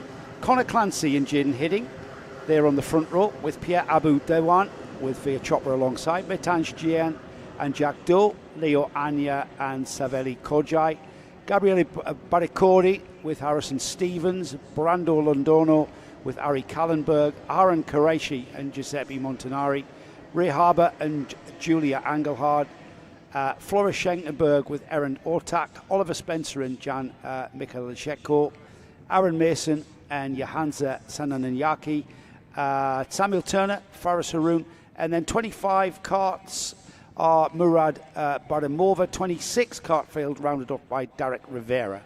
Lots of nose cone penalties after that last. There was a lot. There was a lot. There was a lot going on And I'm sure a lot will go on in this 10-lap heat race. Here we go then. Pre-final. Pre-final coming up now, 10 laps. Little bit of a disjointed look to it. They may get the false wave start. round. Yeah, that's because the right-hand side row, left-hand side on your screen there, Yes. was a little bit out of sync with the left-hand side, and it was way back. Yeah, Connor So- Clancy got the jump, and Jaden Yes. Hidding didn't get the Yeah, memo. just slightly off. Yep. So I'm glad we're sending them around there, because that wasn't really an equal start, Henry, was it? So they get another chance to put another heat, some more heat, another lap of heat into the tyres to get them where they want them to be. Yes, Even in these temperatures, the tyres aren't quite where they want them to be. Exactly. Now, now Connor Clancy will be a bit upset with that by saying, "Well, I did everything I should have done. It's not my fault that Jaden wasn't awake alongside me." Yeah, I mean, and that's where experience does come in. You know, this is Connor wants to get this race won by turn one of lap one. He wants to annul the threat of Jaden Hidding, because it's a new threat this year. Jaden Hidding, he's emerged already as Connor's closest, most consistent rival.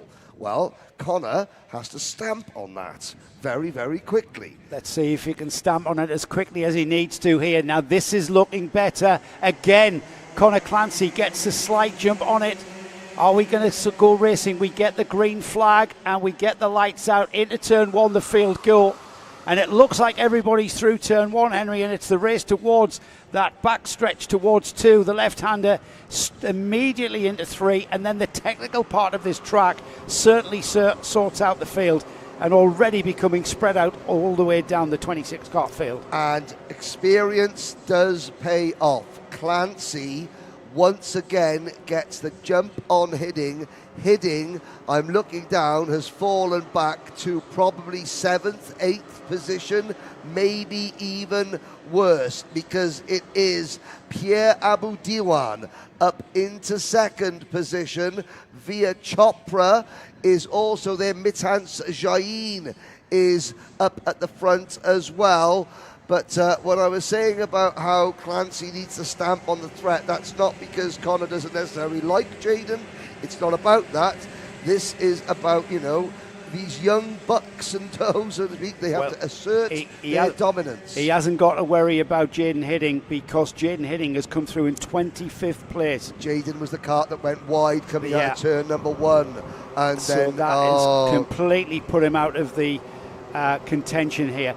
The top five, Connor Clancy, Pierre Aboudiwan, beginning to come back together towards one another. They strung out, didn't they, on that first lap? But now we've got Connor Clancy, Pierre Aboudiwan, Mitanj Jain, Leo Anya, and Via Chopra with Flora Schengenberg, I think, as well as that. And then we've got a gap where two carts are together. But this battle for the lead, I think, Henry, is going to come all the way, and Constantine are back together. And there's a move for fourth place. We've done the switch back, or have we? No, we have not. And that was the number 219. Let's have a look at the kartshop.me replay. All crossed up Via Chopra underneath the JNKD cart of Leo Anya. And Chopra, did he make it stick? I yes, think he did. He did. He did. And Anya's teammate, Oliver Spencer, the second of the JNKD karts in the junior field. There are 3 of them in total. 4 of them. Giuseppe Montanari and Derek Rivera being the other 2. Oliver Spencer, he is hurrying towards the front as well. Oliver, who's recently moved to the UAE with his parents, living in Dubai now. We've just had that international gesticulation from Aboudiwan about towards Mitanj Jain. Just let's tap the helmet. Let's catch the leader. Let's catch Connor Clancy. Yep. So don't attack me. Don't try and take the second place from me. And you know what? There's an element of sensibility there, isn't there? Because they are not going to catch Connor Clancy. Now look, they've settled down. They've stopped battling. And this is what I was talking about them coming together. And not far off that 4-card battle or that 3-card battle is Via Chopra, who's coming back into play again. Yep. So if they just calm down, let's just drive, let's optimise the lap. Here we are on lap 4. Still a lot of laps in this pre-final for Junior Max. They are going to catch Conor Clancy. And as I've said before, I'm going to say it many, many times, Henry. There's one thing catching Conor Clancy. It's a completely different textbook you've got to open to get past him. But at the moment, they are catching him. Yes, and now this is where I would have expected to see Mitan Shaheen right from the word go. Challenging Clancy for the win. Pierre Abu Diwan, second-year junior driver, has really come out of the block strong as well. Via Chopra, another second-year junior driver. You've got 4 experienced juniors up at the front of the field. Then Oliver Spencer. Oliver will go and represent the UAE in Minimax in the grand finals this year. So Oliver has just moved up to juniors. Leo Aina, Gabriel Baricodi, Aaron Qureshi, Ari Kallenberg and Floris Schenkenberg are your top 10.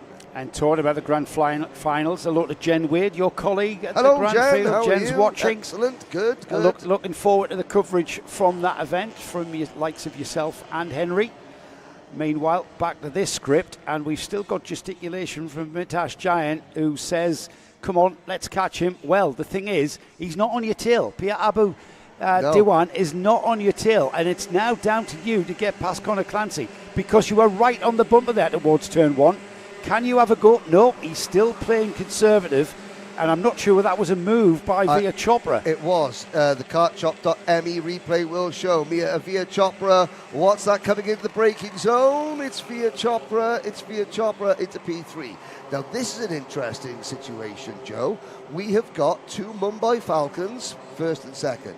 We've got 2 Mateus Najem Motorsport drivers in third and fourth. And then in 5th and 6th, we have got 2 JNKD karts. Now, the 2 JNKDs have got a little bit of work to do to catch the top 4, but 2 teammates trying to defend against another 2 teammates. This could be very, very interesting. We've got a Formula 1-esque field here, haven't we? 2x2x2 team-wise. I'm pretty sure the drivers are not that interested in finishing in this order as well. Well, it's like Noah's Ark. It is. Without the animals and the rain. Well, we've got 2 Falcons at the front, but there's a challenge down the inside for second as Via Chopra spoils the Mumbai Falcon party and makes that move stick. Here's the kartchop.me replay to show us, and again, a textbook move. The ideal line into 1 is to open the door, isn't it? However, when you do that, that's when the likes of Via Chopra will chop his way through there. Very, very good, yeah. And he didn't cost himself too much speed on exit either. Mitan Shaheen wasn't able to try the undercut straight away, which is something you quite often see at that corner. Clancy doesn't mind this at all, even though he's lost his teammate. You wouldn't exactly call Mitan Shaheen a rear gunner, because Mitan was Via Chopra has just driven up. I can't get over how strong Via Chopra is. Are we going to have a look at another move going into turn number 1 here? He's certainly quick enough. He's got a kart, Henry, that seems to come alive mid-race. Yep. He's got whatever that the engineers are doing at M&M. They've got that kart. Those tyres will come in mid-race towards the end of the race, and now he's got a kart that he can pretty much place anywhere as long as it's not a dirty offline. And this is what I was suggesting. It's one thing catching Conor Clancy, it's a different matter, and already Chopra, the stifled momentum of Chopra is coming into play here. He caught onto the back of Conor Clancy, but then the momentum stops, because he's got to get the momentum, has got to carry him alongside and beyond Conor Clancy, and that's a big ask there as they head onto the back straight. Yeah, now he's stuck running at the same pace at Conor Clancy. Clancy starts to defend. That'll slow Chopra up. It'll bring Mitan Shaheen back into play. We complete lap 8 out of 10. Chopra gives Clancy a little shove. Clancy defends. Defensive indeed. That was right down the inside there into 1, wasn't it? Yeah. And it doesn't seem to stifle him on that little stretch there towards turn 2. He's able to maintain that gap there. It's not like he's stifling his momentum. And I think that's down to the speed of turn 1. It's really, really quick here. Reminds me of turn 1 at Warden Law. Turn 1 here. It's really quick. Yes, it is. Interestingly, though, that JNKD, the 2 teammates, well, Oliver Spencer still runs 5th, hasn't been able to close back in, Leo Aina has dropped to 7th behind Arhan Qureshi. Kallenberg is 8th, Schenkenberg 9th, Aaron Mason is 10th. The Emirati Express, Faris Haroun for Yas Heat up into 11th position now. And Jaden Hidding has recovered to 18th so far. Yeah, that's a recovery drive from Jaden. Still no change at the front here. We are on the... we're actually on the last lap, aren't we? Mm-hmm. Oh, that is... Can we not just extend this for another 3? Because I'm pretty sure Via Chopra would vote for that as well. Time is running out for Chopra here as we're in the middle of the final lap here on the infield section, through the kink at 7, then into the hairpin at 8. Another hairpin. They need to clear this technical infield section here and then stretch the legs towards 11 and 12. It's a left-hander at 11 here. Very fast. Even faster is 12 here. And then it's the sprint down towards 13. Both drivers dipping behind the fairing here into 13. Conor Clancy surely has this in the bag through the final turn.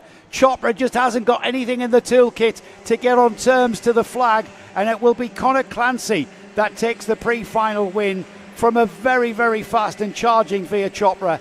Mitansh Jain finishes third. He's got to be happy with that, Henry. I would say... From Mitansh's point of view, I mean. Jain, yes, not just the position, but the performance in relation to his teammate Conor Clancy. You know what, this is what I raced against a driver that reminds me of Conor Clancy. Very frustrating to race against, because I'm sure that Via Chopra and even Mitansh Jain said, well, we were faster. We were faster, but yet Clancy had the experience. Now, was he white lining it? No. Was he defending all the time? No. Was he driving defensively? Yes. There's a difference between driving defensively and defending. And Clancy was driving defensively.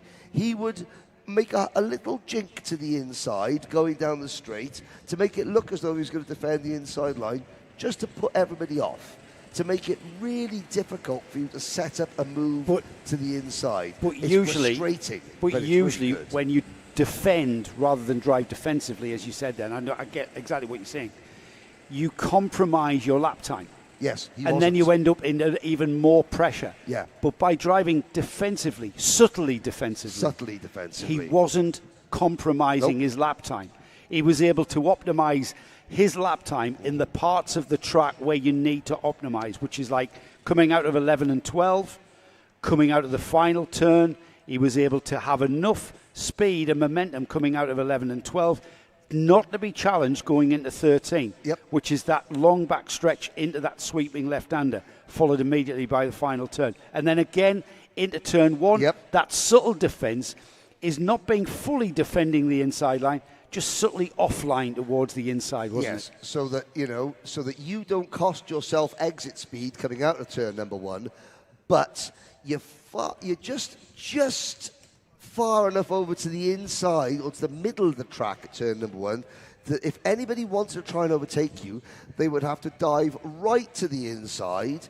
And yes, they may get the kart slow down the apex, but they would also be dog slow going up the straight towards turn 2. Here, though, in the UAE RMC, you can't do that, Henry. You know why? Why? It's covered in sand. Yeah. It's covered in sand. Yes. There is maybe a 2 carts width line going into turn 1 because of that open aspect of it. He was just putting the kart where if Chopra had to go down that inside gap, he's on the sand. And that would be game over. So it's a different way of going racing out here. Very, very smart driving from Conor Clancy. Brilliant. Frustrating for his rivals, but extremely, extremely intelligent from Conor. Right, we will move swiftly on, as they say. This is now the DD2 and DD2 Masters. This is our gearbox class of Rotax Max Challenge. A 2-ratio gearbox, paddle shift on the left, paddle shift on the right, first gear on the left paddle, second gear on the right. I just want to mention Raffaella Menegoni, who mentioned a little bit earlier, the DT2 category is the most beautiful one. It's really sad to only see 8 drivers today. Yeah, we're expecting the grid to be increased as we get through the series. and get to the rounds going forward. We're off to Al Fassan in November, for instance, and then back here, aren't we, in December, and then Dubai, Yaz, and we are hoping to bolster. There is talk and speculation out there in the world of DD2 karting that we are going to get more entries into the DD2 class. But as I've always said, we only need 2 karts to make a race. Well, we've got 8 this weekend, and we had such a beautiful race. As you say, there is something, and I think it's the smoothness and eloquence. Rafaela also mentions Tony Hogg being missing and Dexter missing as well. But yes, the style of racing that we're going to see in this DD2 class, not just because of the gearbox, but because of the braking that is on the karts. These karts have brakes on the front axle. They've got a brake disc and caliper on both of those front wheels. They've got a rear disc and caliper in traditional karting style, which is braking the rear axle, which is a solid axle. There's no differential within that gearbox, so the drive is equal across both rear wheels, which brings in a characteristic of itself to drive. But when you brake, you'll see the drivers, the last thing they want to do is have the karts moving underneath them whilst they are in the braking phase for the corner. It's all braking very smoothly in a straight line, and even a little bit of trail braking to the apex just to get the karts to turn. And if you, it's still out there, the UAE RMC Invitational event that took place here 2 weeks ago, in the paddock show that we did for that event, which is all still there on YouTube. Check it out. We get a lovely insight from both Danny Brand, who talked about the technicalities of the DD2, but also from Tony Hogg, who's retired again. He's out there for the grand finals. So Jen Wade, you'll get to meet Tony Hogg for his final ever event. But they go into great detail, and it was a great insight from the likes of myself, who was fully aware. I stood trackside, literally. When I say trackside, I mean on the curbing out on the track. I was putting banners up at Warden Law, and Reese Hunter was going round on a DD2. Yes. Just for the crack. It's just to keep a bit of race fitness from him. And I was able to stand right on the trackside, and interesting to see Reese and how he used the gearbox and stuff on that. I've just had a glance out the park. The car park here is chock-a-block. So a big hello to all of you here at the circuit, which is great to see lots of spectators here, lots of family members. If you are a spectator here and you're wondering, where you can watch all this, you simply need to go to the UAE. What you need to do, the UAE Rotax Max Challenge YouTube channel. Subscribe to that. The Karting Live TV YouTube channel. Subscribe to that as well, because you can see on the Karting Live TV YouTube channel not just karting from the UAE, but karting from all over the world. Let's have a look at the grid for DD2 then. Tyler Harris leads the field out. He's on the pole position. Adam Malik is alongside. Row 2 is Hamza Hashisho with Moritz Konopsa. And Kyle Blockley and Samid Al-Assad are on row 3. And then row 4, rounded off by Greg Watt and Bernardo del Castillo. Now we've got the 5 numbers. The numbers beginning with the 5, they're our masters. Yep. They're really old. They're over 35. Over 31. These drivers. Over 31. Over 31, is it? Yeah. Oh, right, 31. That's even old. 31 masters. I'm not in karting terms, but I mean, all of our that is true. All of our masters here this week are masters in every sense of the word. I'll say that. Here we go then, Henry. DD2 gets underway for their pre-final, and it's a very crowded turn 1 into the braking area, and certainly we had karts squirming in the braking phase there. All the axle front and back being used to brake the kart and slow it down to take turn 1. We're already on the infield now, and it looks a very busy lap already for these drivers. Yeah, that's Adam Malik in second position, being very, very determined to try and get ahead of Tyler Harris on the opening lap.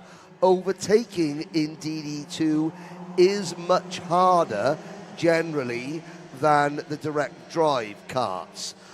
Overtaking in DD2 on a track where offline is very, very sandy and slippery, is even harder. Here comes, well, it was Hamza Hashisho in the number 444 Charles Leclerc chassis who was second. Let's have a look at the kartshop.me replay. That's Malik, and that is just send it in, park it on the apex, bang it into first, and then hit the gas as quickly as you can coming out of the corner. And that was his teammate. He did that too. There's no team orders at M&N, is there? No. M&M. Did I say that right? I did. M&M. There's no team orders there with Malik being overtaken by Hashisho there. Let's see if they can get back on terms, because almost coming through was Moritz Canopzias for Mumbai Falcons. He almost took advantage of the situation there.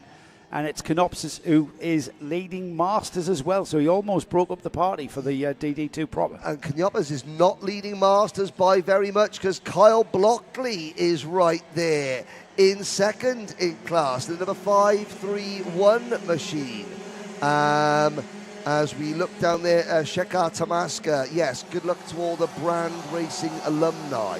Of course, Brand Racing going away at the end of last season, and the drivers, the drivers that are still in karting, migrating to different teams. Shekhar Tamaska, let us know how Boo Boo is getting on in college.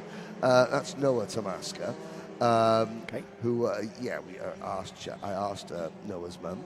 I said, just out of curiosity, what was Noah's sort of like nickname? She went Boo Boo. So Boo Boo, Boo Boo.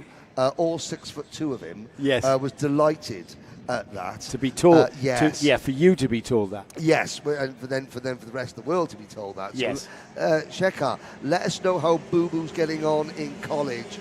I'm in Indiana next week. I believe Boo Boo is in Chicago. Was he? Just round the corner then. Loyola Chicago. College he's gone to. Here's the battle for Masters. Canoppas under pressure. Harris under pressure. We got a 5-kart battle for the race lead in DD2. This is tremendous stuff, isn't it? This is just what we've been looking forward to. The way that these karts are driven completely different to the non-gearbox versions that we've seen so far. And there's that inter-team M&M battle. That's still not finished, is it? Now they've strung out a little bit. They'll go through turns 11 and 12. They'll concertina back up, no doubt, in a little while. But at the moment there, nobody in a position to maybe challenge as we head down towards turn 13. Through 13, they all compose themselves. It is across the line.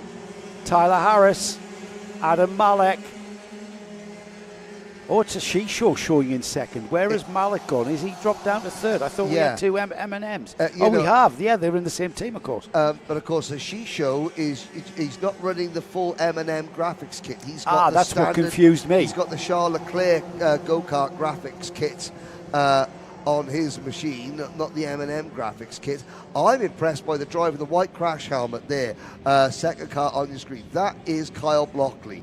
Back for the first time, I think, this is the first time in 6-7 years he's attended the first championship. First race back in 7 years? Well, first race back here in 6-7 years, see. Kyle Blockley. Chasing down Morris Canoppas, who of course has taken time away as well, but has always been in and around the karting paddock. Right. Haven't heard from his son Sem on the live chat. I was expecting a full debrief about Morris's performance from his son Sam Canoppas, who I hope we'll see in Bahrain. He was certainly one of the fastest DD2s that we had at the International Trophy at Le Mans earlier this year.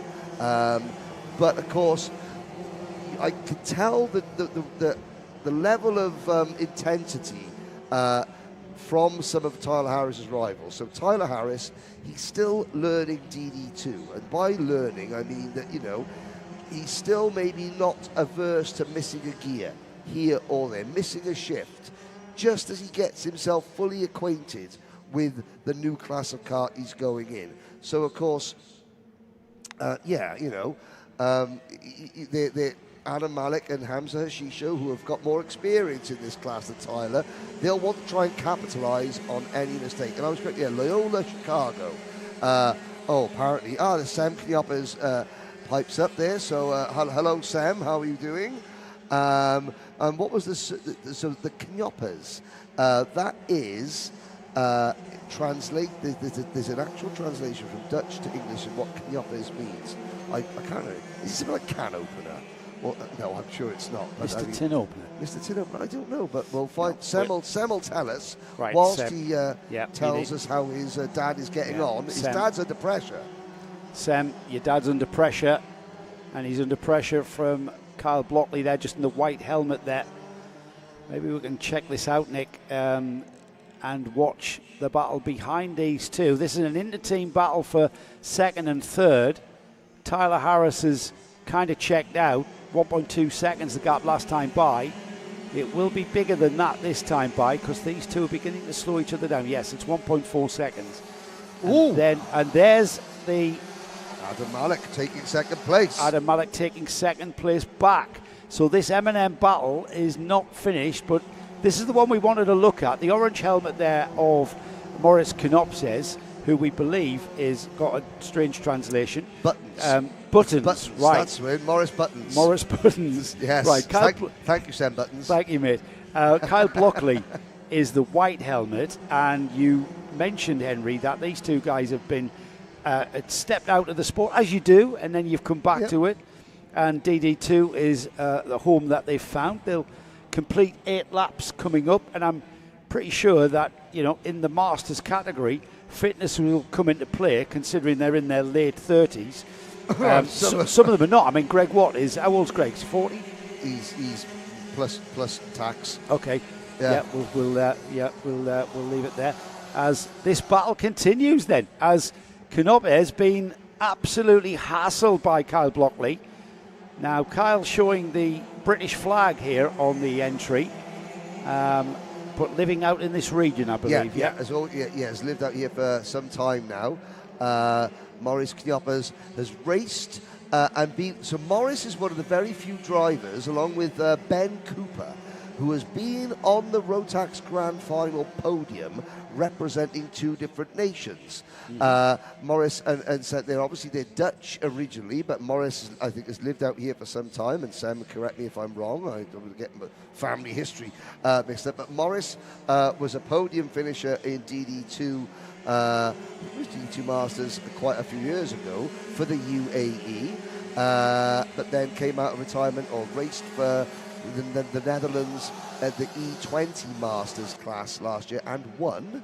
So he is a Grand Finals champion as we look at the now sort of settled battle for second. Adam Malik ahead of Hamza Hashisho for P2 overall. Still, that question of who can beat Tyler Harris remains unanswered, because Tyler Harris here on his last lap, the last few corners of this DD2 pre-final for Tyler Harris. This is the second place scrap between Adam Malik and Hamza Hashisho.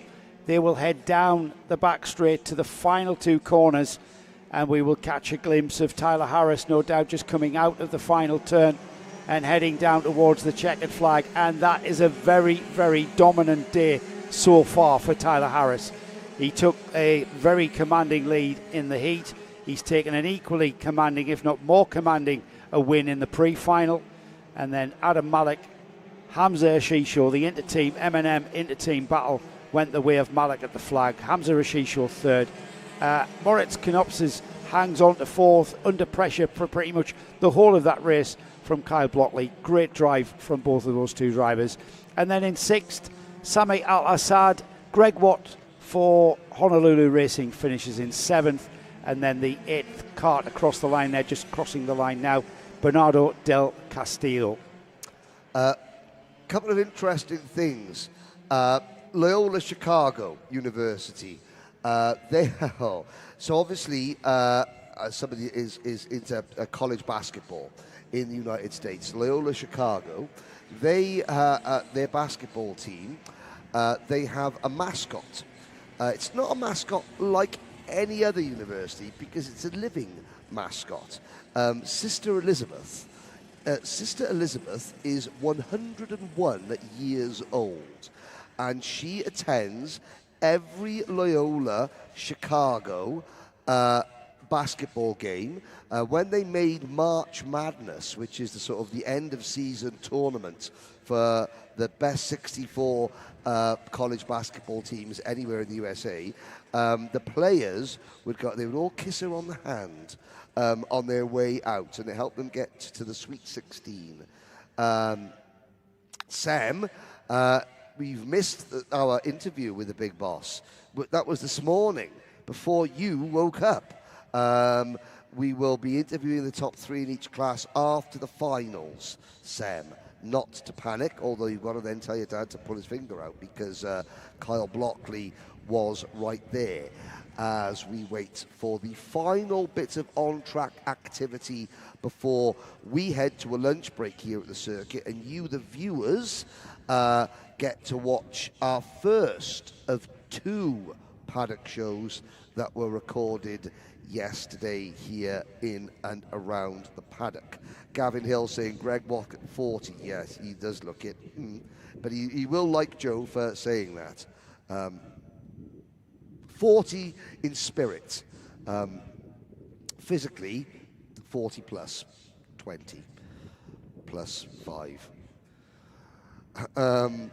We look at some of the other comments coming in online as well. Thank you, as always, for your support. It is appreciated. This, of course, is the first of 2 live events this weekend. We've got round 1.2 tomorrow, so a completely new, different round. Now, with dropped scores coming into play, you can, in theory, drop an entire weekend's worth of points and still be champion. So, if you are a DD2 or DD2 Masters driver and you're thinking, okay, I think that we fancy your chances that there's still an opportunity for you to come and compete at the rest of the season and win a championship and a ticket to the 2026 Rotax Grand Finals, because there is a ticket available for DD2 and DD2 Masters via this championship. So, I mean, I know the 8 drivers that are here already will probably be cursing me for saying it, but hey, it is not too late to come and enter and to try and qualify for next year's Grand Finals, both in any of the classes, but specifically in DD2 and DD2 Masters. As we now wait, the last race of the morning session, the heat for seniors group A versus B versus C is due to start, well, shortly, as soon as the drivers have assembled down on the grid. It'll be Rian Darmadasa, and here's Gavin Hill, going to drive DD2 at Alpha San. Are you doing coverage there? That's a good question. Stay tuned, Gavin. So hang on, Gavin Hill. Yes. Are you listening, Guy Sheffield? Yes. Everyone wants coverage at Alpha San. Yes. We hope to be. Yes. Yeah. What we need is a little bit of support. Yes. From a few sponsors. Yes. And that'll seal the deal. Yes. Infomercial coming up after this race. Yes, that will give you all of the details of how to get involved. Now, Gavin, thank you for that, what's called in the business, a nice segue. Yes, a nice segue. And we will go back to that comment at the end of this next race. We absolutely will, yes, because at the end of this race, before we go to the lunch break, and before we go to our paddock show, we will be having a lunch break, but before our paddock show, we'll be giving you much more information on how you can get involved and support the UAE RMC, and indeed support the fact that and the potential of being able to cover it all on Karting Live TV. Well, at the end of the Invitational, kartshop.me came on board. That's right. And now sponsor the kartshop.me replay. Yeah, and their sales have gone up by at least 7,000%. Yes, absolutely. Well, they went up 7,000% this morning after the first senior Rotax heat, which got a little bit rambunctious. Because we had a lot of cartshop.me replays. Yeah, well, we had a lot of carts. We had a lot of carts off track in need of cart. No, it was purely off the replays. The amount of coverage they got, the amount of exposure. Yes, as well as the spares. Thanks, Dan. We're good for sponsors on the live chat, but EBC Brakes would be a wonderful sponsor for some of our coverage. Hang on, Dan. Later this year. Throw us your ideas. We may not read them all out because we haven't time. Well, but throw us your ideas. Henry will probably read them all out. Henry will. Henry's a muppet. Henry will undoubtedly read them all out. Still not as good as Kashis, from Turkey, who was caught out. Who certainly caught out Nick. We are looking at Rian Damadasa and Oscar Lambert on row number 1. Omar Ganoum and Alessandro Biggie will start from row number 2. Rayan Qureshi, Jeremy Montgomery Swan on row 3. Andrea Remy and Manaf Al-Balushi will start from row number 4 on this grid, as we have a little look around the rest of the circuit. Now, behind turn 11 and 12, that's the Omani border. Let's have a look at that again, Nick. So in the distance there, those mountains in the background, that is the Sultanate of Oman. You will also see there's a couple of different circuit variations that we can utilise here. There's the back straight chicane. Is that called the bus stop chicane? That is the bus stop. That looks like chicane. the Daytona bus stop, the Daytona Le Mans chicane now. Is it called? Yes, yeah. It's we're not using that this weekend. There are several different. How does that race then? Because I kind of like the run down from turn 12 down that back straight. If you have to truncate it with what is a really slow sequence of corners, left, right, right, left, totally breaks up the braking opportunities into 13, surely. It does, but obviously there then becomes another overtaking opportunity going into that chicane. Mm-hmm. However, how shall I say this? When was the last time you saw a race there? Through there? It makes qualifying even more important. Did I get away with that? But when you add that chicane... Well, you take what you're saying by saying you make qualifying more important. What you're saying there is it's harder to pass. Yes. But I didn't want to say that, say that it made the racing I'm worse. happy with the configuration here at LI. But I mean, we have now. It puts more of an onus on qualifying. There's also a similar, like a shark fin, just past the start-finish straight, that you can literally, there it is, you can see, you could turn sharp left. Oh, wow, that really...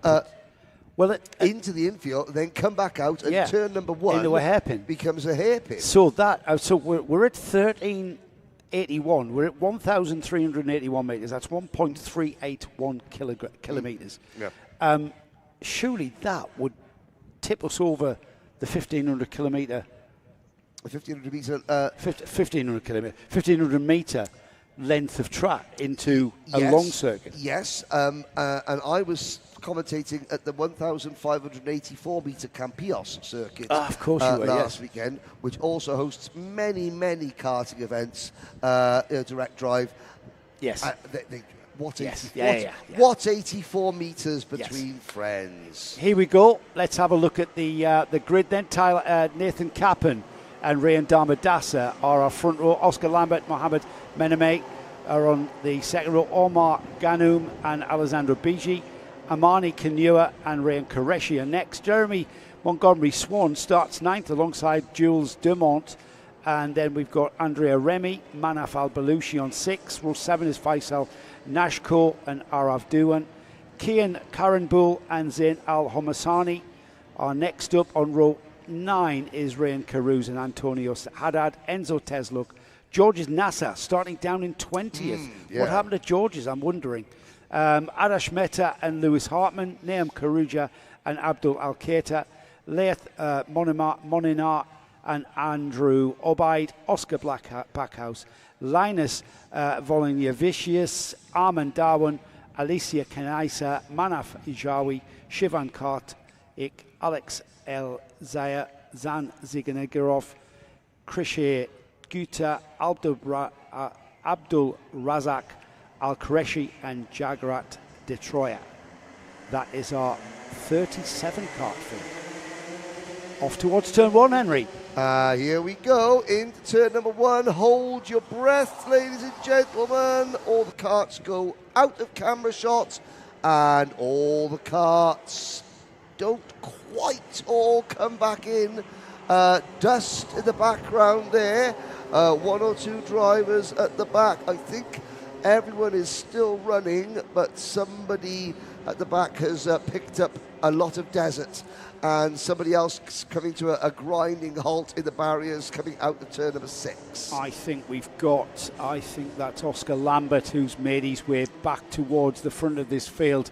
Yes, it was all to play for into the infield sections of 8 and 9, and then the 2 carts there that are following him round, they absolutely tripped over one another, and it was the Mumbai Falcons livery of Oscar Lambert. I think I'm just going to confirm that 327 is the number of the cart. That is indeed Oscar Lambert, who crosses the line in the lead. Dharmadasa and Ganum, I should say, they tripped over one another through that infield section and handed that lead to that orange liveried Mumbai Falcons cart of Lambert. However, it is not over, as behind the top 3, George's Nazar has gone from what I saw as 20th on the grid, did I read? Yep. He's up to 4th by the end of lap 1. Outstanding work. As there's a move, Omar Ganum into P2 out at turn number 7. Here's a kartshop.me replay. Ganum over the curb, gets the kart slowed down just in time and passes Dharmadasa for P2. Now, I said earlier that the car park here was absolutely chock-a-block with spectators. What Al Ain Raceway have done, the kart shop here, which is where all the drivers' briefings took place yesterday, it's on the ground floor. It's a lovely, lovely room. The live streaming is on in there. There are chairs. It's a chill-out zone where people can go and watch the paddock shows during the lunch break here at the circuit. Family members can stay in the cool, and they can go in there and watch it. So it's a great gesture and there's another move. That is George Nassar, who is just picking them up and putting them down. Kartshop.me replay Mark 2. Nassar, mirror signal maneuver. Anything that you did last lap, Omar, I will do better this lap. Yeah, absolute great drive. Let's keep an eye on that then. George Nassar is absolutely out and chasing. He's cleared the rest of the field now. He's got Oscar Lambert on his list. There is plenty of action all the way down the field here. Unfortunately, there is so much action at the front of the field, and that's the important bit. It's all about the drivers at the front of this field that are going to maximise their points haul going forward to the RMC UAE Championship. And at the moment, Oscar Lambert is very, very quickly going to be joined by George's Nassar, and it's going to be George's Nassar catching him very, very slowly. We can see how quick Oscar Lambert is for Mumbai Falcons. Nassar with M&M. XL's Omar Ganum is not that far away, and who's that on the back? That's the Mumbai Falcons of Naman Kureja, who's joining in as well, Henry. Now, obviously not all the seniors will make the final. Alexis Alzia, that is the second race in a row that Alexis is retired from. Adish Mehta, also in difficulties, out of the race. Antonio Haddad, out of the race. Now, Manaf Al-Balushi and Alicia Knessa, they didn't finish their first races, and they're currently 20th and 21st in this race, but we're looking at a battle for the race lead, Joe. There was a challenge from Nassar that almost compromised Oscar Lambert, who had to drive defensively. That has now closed everybody up. We've got Lambert, Nassar, Dharmadasa, Kanum and Kureja now concentrating up, and there's a move from George's Nassar down into 7 through the kink, and who's gone with him? Nobody went with him. Here's the kartshop.me replay of this. It's on that short stretch towards 7, and by the time they got to the apex of the kink at 7, George's Nassar has made the move and he's now leading and pulling out already. By the time they get down the back straight to 13, Georges Nasser into the final turn then. The number 331 it is that will lead across the line with 5 laps completed. Yes, indeed. Nasser has been fired up for this race. He's got Jamie Dyer as his mechanic this weekend. And George, he wears an awful lot of very sentimental gold jewellery around his neck. He says it weighs about half a kilo, but he won't take it off. It means an awful lot to him. And there's another move. There's Rian Damadassa making a move on Omar Ganoum at turn number 7. And I've got to say, turn 7 and 8 has turned into a real hot spot here. It's a tricky part of the track because it's a kink at 7 virtually, but you're on the brakes for 8, which is a hairpin. So you're braking and turning, which is something that you don't really ever like to do in any kind of racing. But things, I've got to say, Henry, things beginning to look settled here because Georges Nasser has pulled out a gap of now 0.7 of a second. Oscar Lambert, Rian Damadassa, Omar Ganoum, Neyman Kharouja, they have pulled out now and have settled in. Or are we going to see a challenge by the GGM driver, Rian Damadassa, on Oscar Lambert for second? It looks that way. I think that Rian Damadassa is sizing up Oscar Lambert for a move. Is he going to come into turn number 8 this time? No. I mean, is it a case of Oscar Lambert, who had a good run in the first heat, is he now saving a bit of rubber? Who knows? Nasser, though. Surely you can't think that way when you've got. You can hear the engine from when you get somebody come close to you. You don't need to look over your shoulder. You can literally hear them, and I'm pretty sure that Oscar Lambert is fully aware of Damadassa. He may not know it's Damadassa, but he knows it's someone. Yeah. So he can't be thinking of his tyres. He's got to think about maintaining that second position. He has a little look. I thought, I did have a look. Now, look at coming under the bridge, look at the bump that there is on the track. This new camera angle shows us the bump that from the top view, our regular camera angle, the bump is obscured by the start line gantry. But that new camera that we've got down there at turn number 1 really shows the bump that is on the track. There's the move, Damadassa. He set it up a lap ago and put it 7 into and 8 practice. again. Yep. And then parked it on the apex of turn number 9 so that Lambert couldn't get back at him. And now Lambert's stuck between a rock and a hard place because he's got Damadassa he wants to attack, and he's got Ganoum who wants to attack him. Well, Damadassa had to defend into 13 there because it looked like Lambert had momentum to come back at him. Now the 4-car battle for second, third and fourth has now just crossed the line. Georges Nasser there just disappearing out of the shot through turn 1 on that short burst down to 2. And look at the defensive driving now. Rian Damadassa on the final lap of this race is going to defend all he knows all the way to the flag, Henry. He is indeed. Is that going to be enough, however?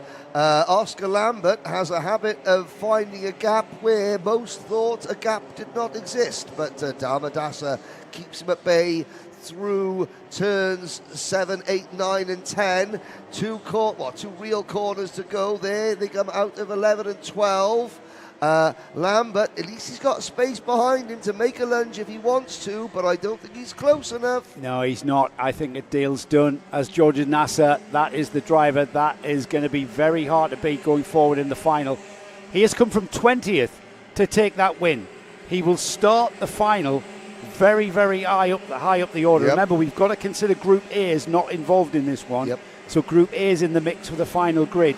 But that was a great drive through the field for Georges Nasser from 20th to 4th on lap 1, and then picked his moment to actually take the lead. Rian Damadassa was second.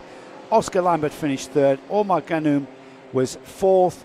Neyman Kharouja was next. Then we had Rayan Qureshi, Jeremy Montgomery Swan seventh, Rayan Carouse, Kian Karanbul, and then Alessandro Bigi finished and rounded off the top 10. There's the result for you there on the timing board.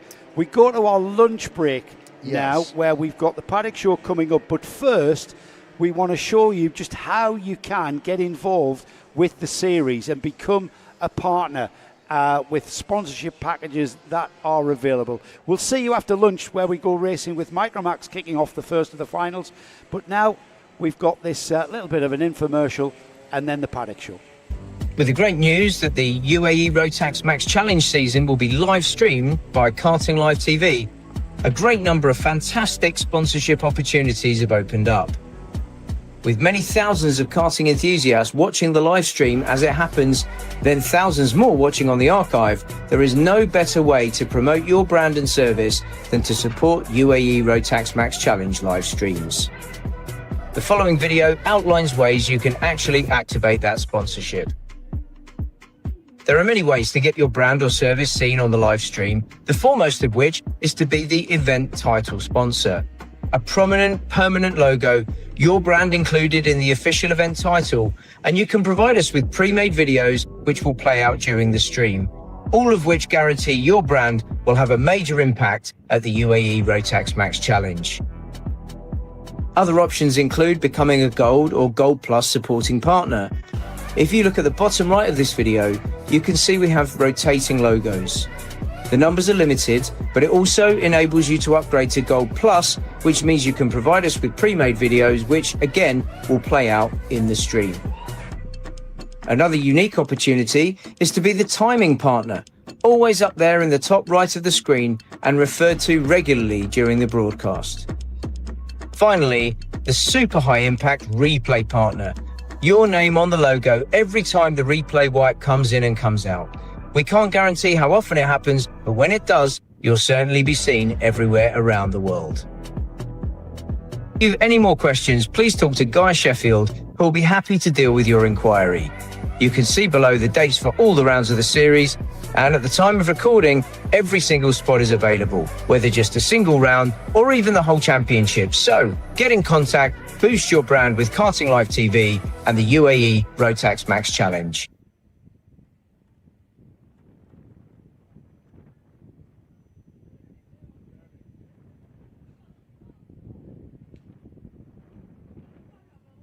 Well, hello and welcome to Karting Live TV and welcome back to Al Ain in fantastic Abu Dhabi. We were here a few days ago for the Rotax Invitation. We are back for the official opening 2 rounds of the UAE RMC, confusingly called round 1.1 and 1.2. Today's round, of course, Saturday, tomorrow's round, tomorrow on Sunday.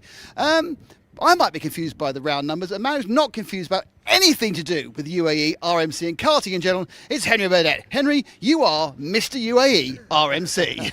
Thank you very much, Nick. I'm not sure about that, but I've been here for 3 years now, and obviously my association with the UAE Rotax Max Challenge goes all the way back to my time when I started with the Rotax well over a decade ago, and it just gives me a huge amount of pleasure to see the championship growing year on year in so many different ways. And of course, you say it's growing, but also, of course, the teams are coming on and the drivers are improving. Are you seeing real material improvements? Absolutely, absolutely. Number one, we've got world-class venues. Al Ain Raceway here, Dubai Kartdrome, Yas Marina, an actual Formula One circuit, and the Al Fassan Sports Club. They've always been here. Now you've got teams. You've obviously got teams from the UK and Europe that have come over, but there are now homegrown teams, Emirati teams, that are sprouting up, and they are doing so with European-style technology, European-style organisation, and they're bringing with them drivers that have competed on the world stage from around the world, which just makes it a lot better for the local drivers to compete. The competition in their home is higher. Now, I think we need to hear from these teams and these drivers, but I think, to be honest, I can't send you on your own. I think you need to go and find Joe Bradley and deliver a paddock show for us. There are 2 drivers for Ital Course Middle East who are novices. Felix Jebjerg, you're in your 2nd ever race, but Rafael Zagati in Minimax, this is your very, very first race. Yes, correct. Well, I'll tell you what, we'll start with the youngest member of Ital Course Middle East, Felix.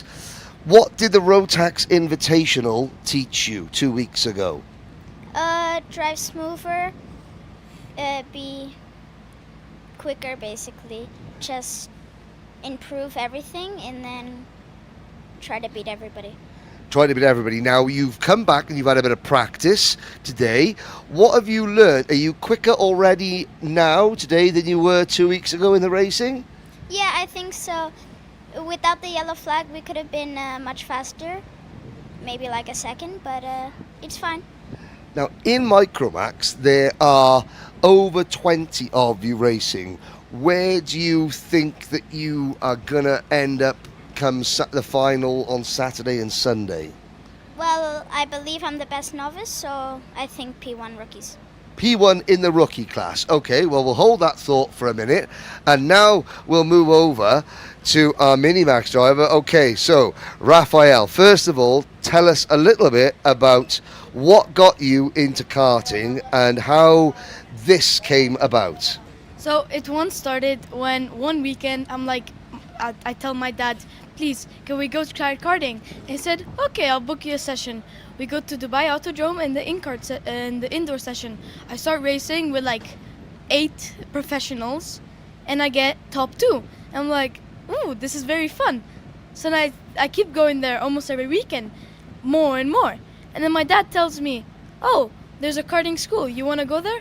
Obviously I do, yes. And then, up till now, I started going into professional karting. And it's been a long journey. It has been a long journey, and you haven't even, done your first race yet. Yes. Are you excited about, this first weekend? Nervous? What are your emotions? I feel a little bit nervous, but also very excited that I can see, compared to other drivers, what I can improve and how are my times. Okay, but now, even though Felix by there is a younger, what has Felix been able to tell you about what a race meeting is actually like? He told me all about the racing starts, also about the first lap, that there's a lot of people and you have to be very cautious of where you turn and also be very aggressive. Okay, so cautious at the start and then aggressive. Is that right, Felix? Yes, if you want to win, then you have to do that. Now, if we're standing here now, this is at end of the day testing on Friday. Felix, if you could give Raphael one sentence or one word of advice that will help him this weekend, what would that one word or one sentence be? Keep it flat. Keep it flat. There we go. That's a true racer's answer. Keep it flat. Thank you, Felix. Good luck. We'll be looking out for you in Micromax. Raphael, in Minimax, you're driving the brand new Ital Course chassis, which is very unique as well. Now, as a driver starting their first ever meeting, you maybe don't understand how unique this is. That's why we got Luke Thompson, Ital Course Middle East team boss, who's going to come in and he's going to show Joe Bradley a little bit around your go-kart. But, as a brand new kart, what is your aim this weekend? Get top 10. Get a top 10. There we go. Get a top 10. Well, there are the two Ital Course Middle East drivers. We'll now have a chat with the team owner to discuss just a little bit about what makes the new Ital Course chassis so unique. I've had to snatch the microphone off Henry for this one. Luke Thompson here.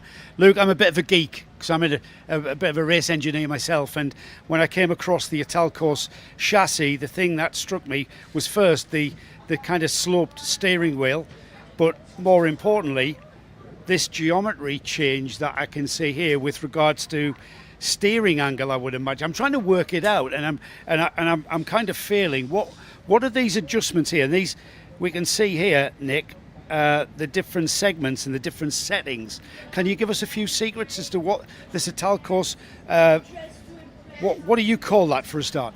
Well, to start with, it's just the steering column mount. Right, but okay. The uniqueness of it is that it's movable. So the main benefit from it is the Ackerman and geometry setting. So usually we have our old chassis here that Felix is actually driving this weekend, and Raphael's on the new 2025 chassis. But the benefit from it is the quickness in how you can adjust the Ackerman and geometry. Right. So if you, say on the standard chassis, wanted to change the toe in, toe out, or just the general Ackerman setup of it, you'd have to get the alignment tools on and play with it and fiddle around with it. Whereas if you wanted to do quite a big step forward and back with the geometry, with the new steering column mount, it enables you to do that very quickly. All you got to do is loosen the screws and you just slide it around.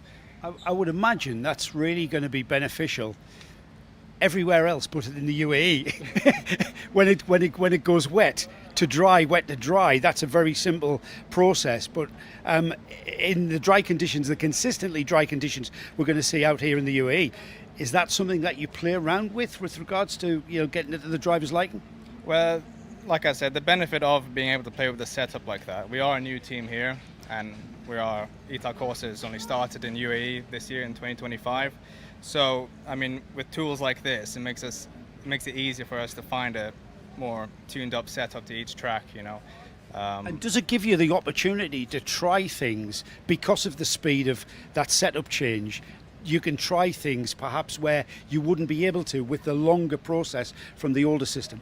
Yeah, exactly. I mean, today the boys just came from school, so they only got 2 sessions today. But between the 2 sessions, we had an hour break. Right. So, I mean, the setup change only took about 10 minutes, so we fiddled around with it a bit. And in the second session, we did find a little bit of performance with Raphael. So, yeah, for sure, there's quite a big benefit in how fast you can change the geometry of it. And as we've spoken already to the drivers are pure novices, absolutely. So I would imagine their feedback is, they're learning the trade. But you mentioned their performance gains. That's how you would measure it, Luke. Oh, how would I measure it? Sorry. Yeah, that's how you would measure it. Performance gains, if you get your driver to go quicker. Yeah, for sure. I mean, in the first session compared to the second, Raphael found 2 seconds. Oh, wow. Okay, a little bit in driving, but he also felt a bit more comfortable in the kart as well. So, for sure, there was some performance gain as well there for him. And like you said, him being a novice, he doesn't really have all that detailed feedback just yet. Yeah. But if he can feel that there's a little bit of an improvement, it's already a proof of concept. And like I think you mentioned confidence there, and that is massively important in a young driver. He's got to have the confidence to turn into that corner without the rear end coming round and catching him out.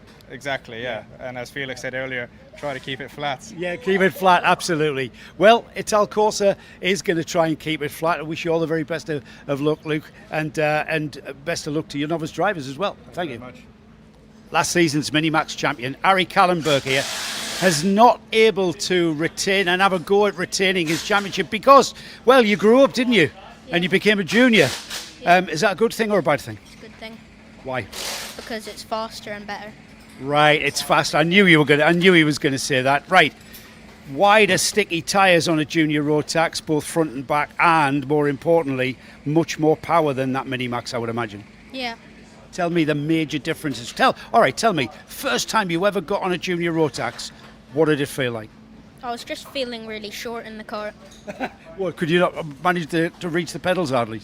Not really. Right, what did you think about the performance? I got quite tired on my first day, but I kept growing my stamina and I got better. So what do you mean about tiredness? Where was it taking your energy? What was taking your energy so quickly? My neck. Your neck, and that's because of the grip level in these things? No, because the G-force. Right. From the grip. Yeah. Much more grippier than a Minimax? Yeah. Right. What about the power? Did that blow you away? Not really. Right. Just a lot more bottom end. What is it like to race with drivers that are a bit older than you, aren't you? I mean, are you 12 now? I'm 11. Oh, so you're still only 11, right? Yeah. So you could race with people who are 15 and stuff, can't you? Yeah. Right. Is there a different attitude, different personality from the older drivers? No, they're all just numbers. And that's the way you think. That's just a driver with a helmet on. Yeah. And is there anyone that you kind of thought, when you move up to the older class, there's people have reputations, don't they? Quick drivers. Do you consider that?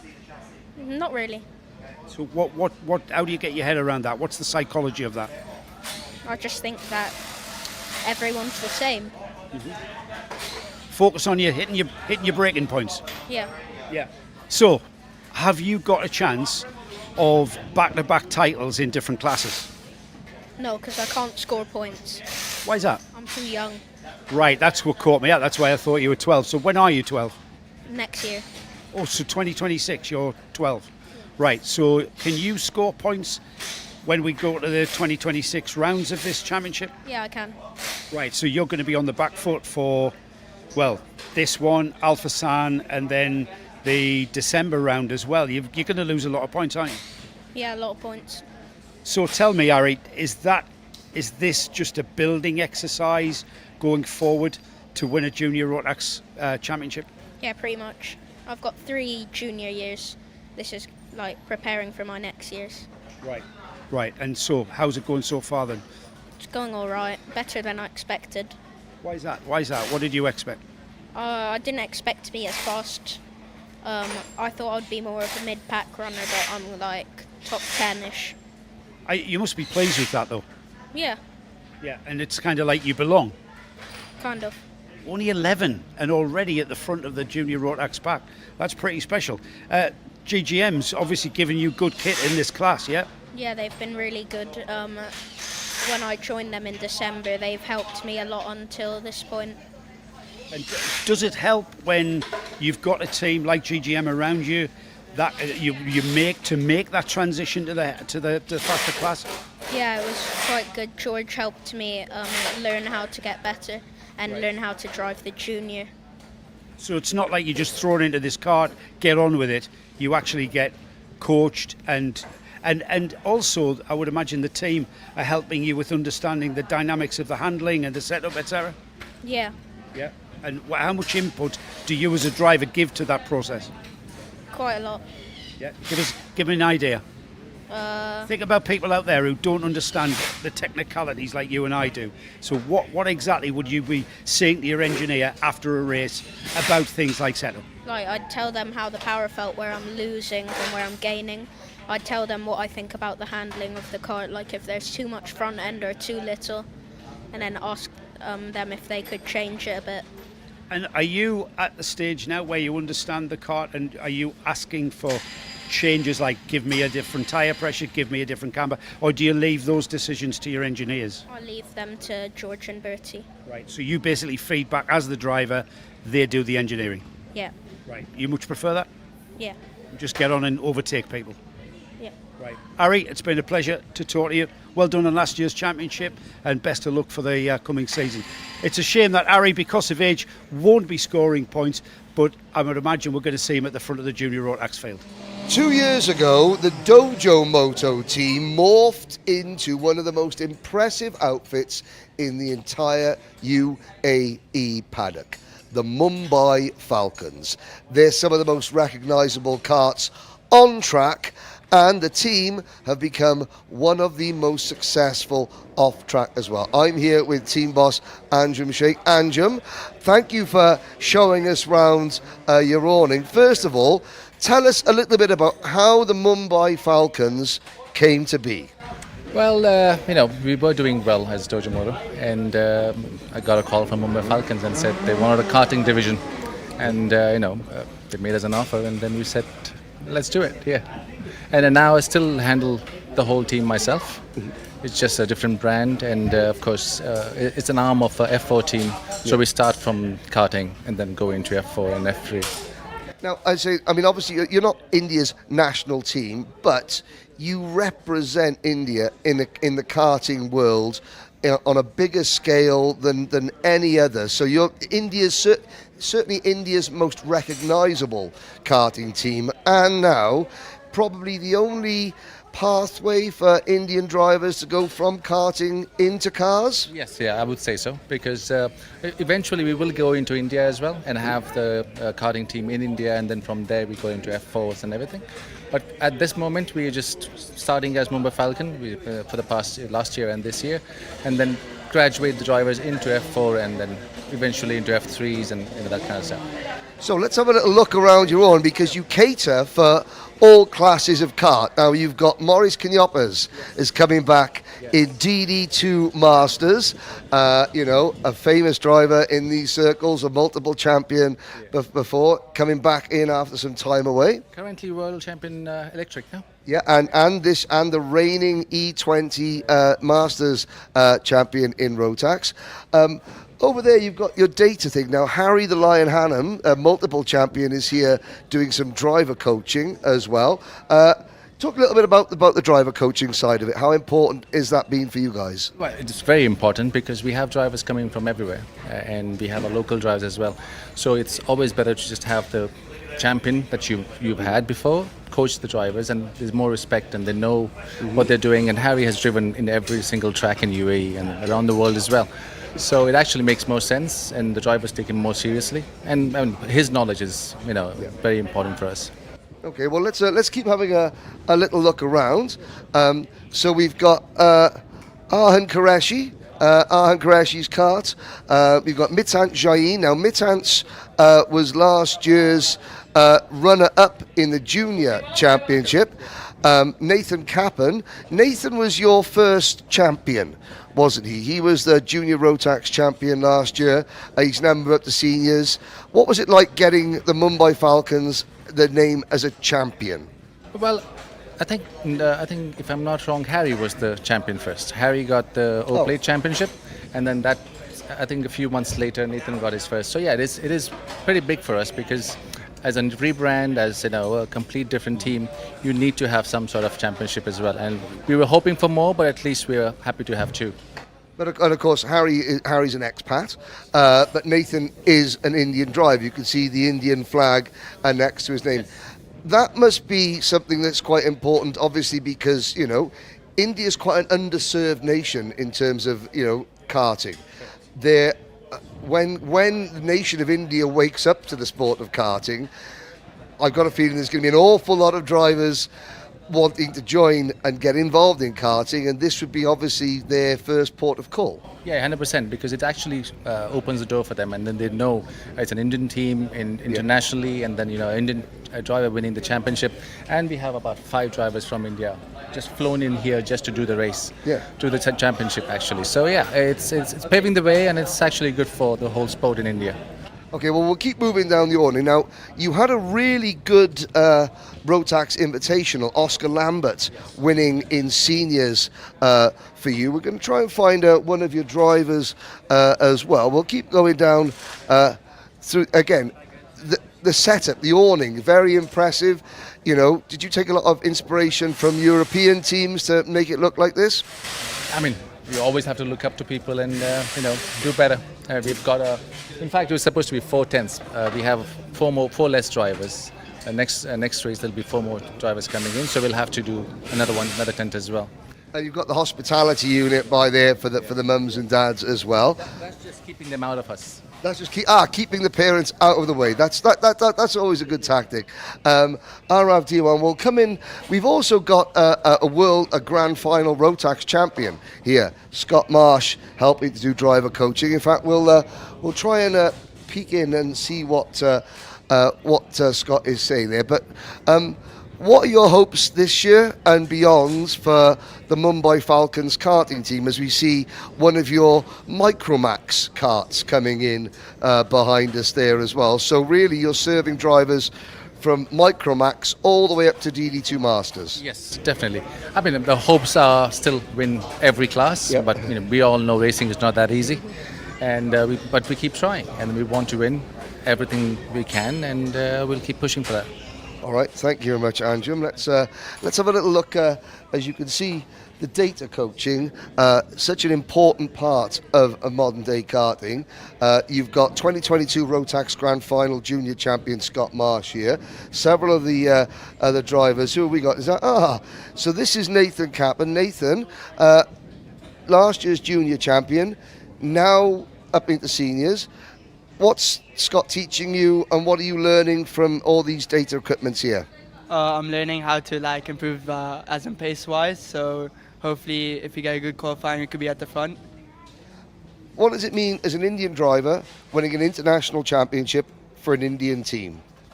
It means a lot, honestly. Representing my country, so it feels quite good to be at the front representing India. Yeah. This year, only 38 other seniors to deal with. How are you going to cope with that? Just try to be quick so I could hopefully get into the lead and pull a gap and make an easy win. Okay, well, easier said than done. But there is a look around one of the most impressive teams in the paddock and officially India's #1 karting team, the Mumbai Falcons.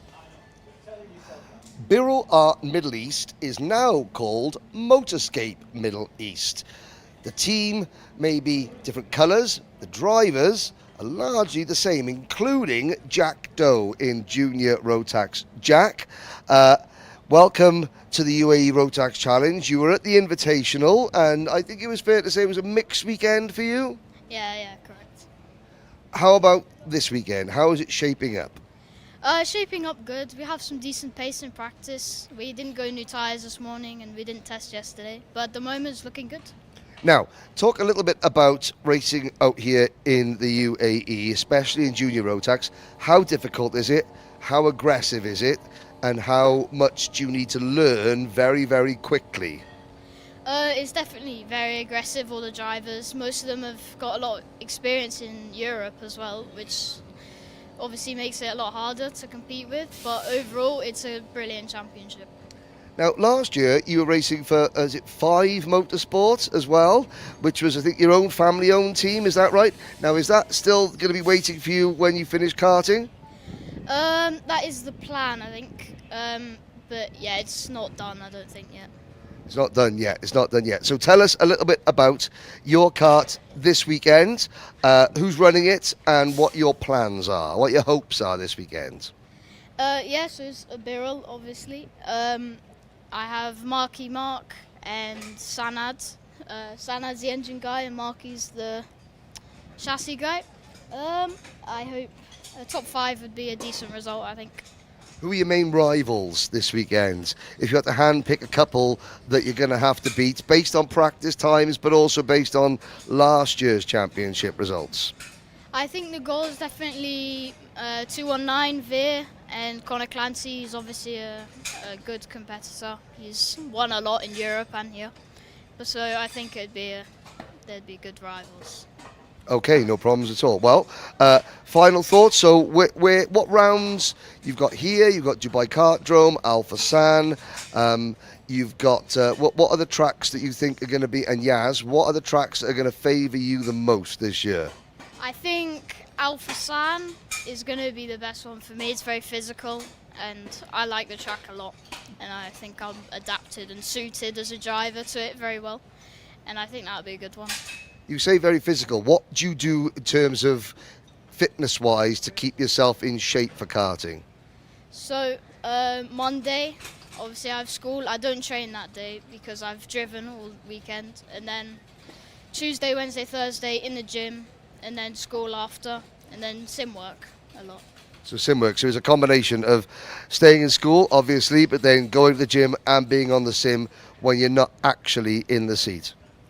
Yeah, correct. My school is actually online. It's called Minerva, which helps a lot because it's flexible. So I can do sim work and also be at the track and do school. There we go. So you've been doing school today? No, I skipped it today. Skipped it today for testing. Well, there we go. Never mind. But Minerva is your online school, yeah? Do you find a lot of the drivers use that now? I think there's 1 or 2 on the grid that use it, but it's definitely growing in the Middle East, yeah. Okay, well, there we go. That's Jack Doe, driver 205, one to watch in Junior Rotax.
driver unique.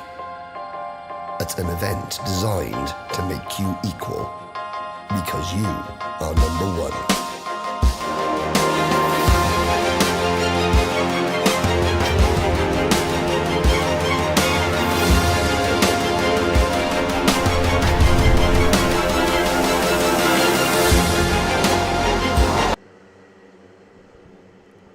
Welcome back, everybody. Hope you had a lovely lunchtime. We are already on with our finals.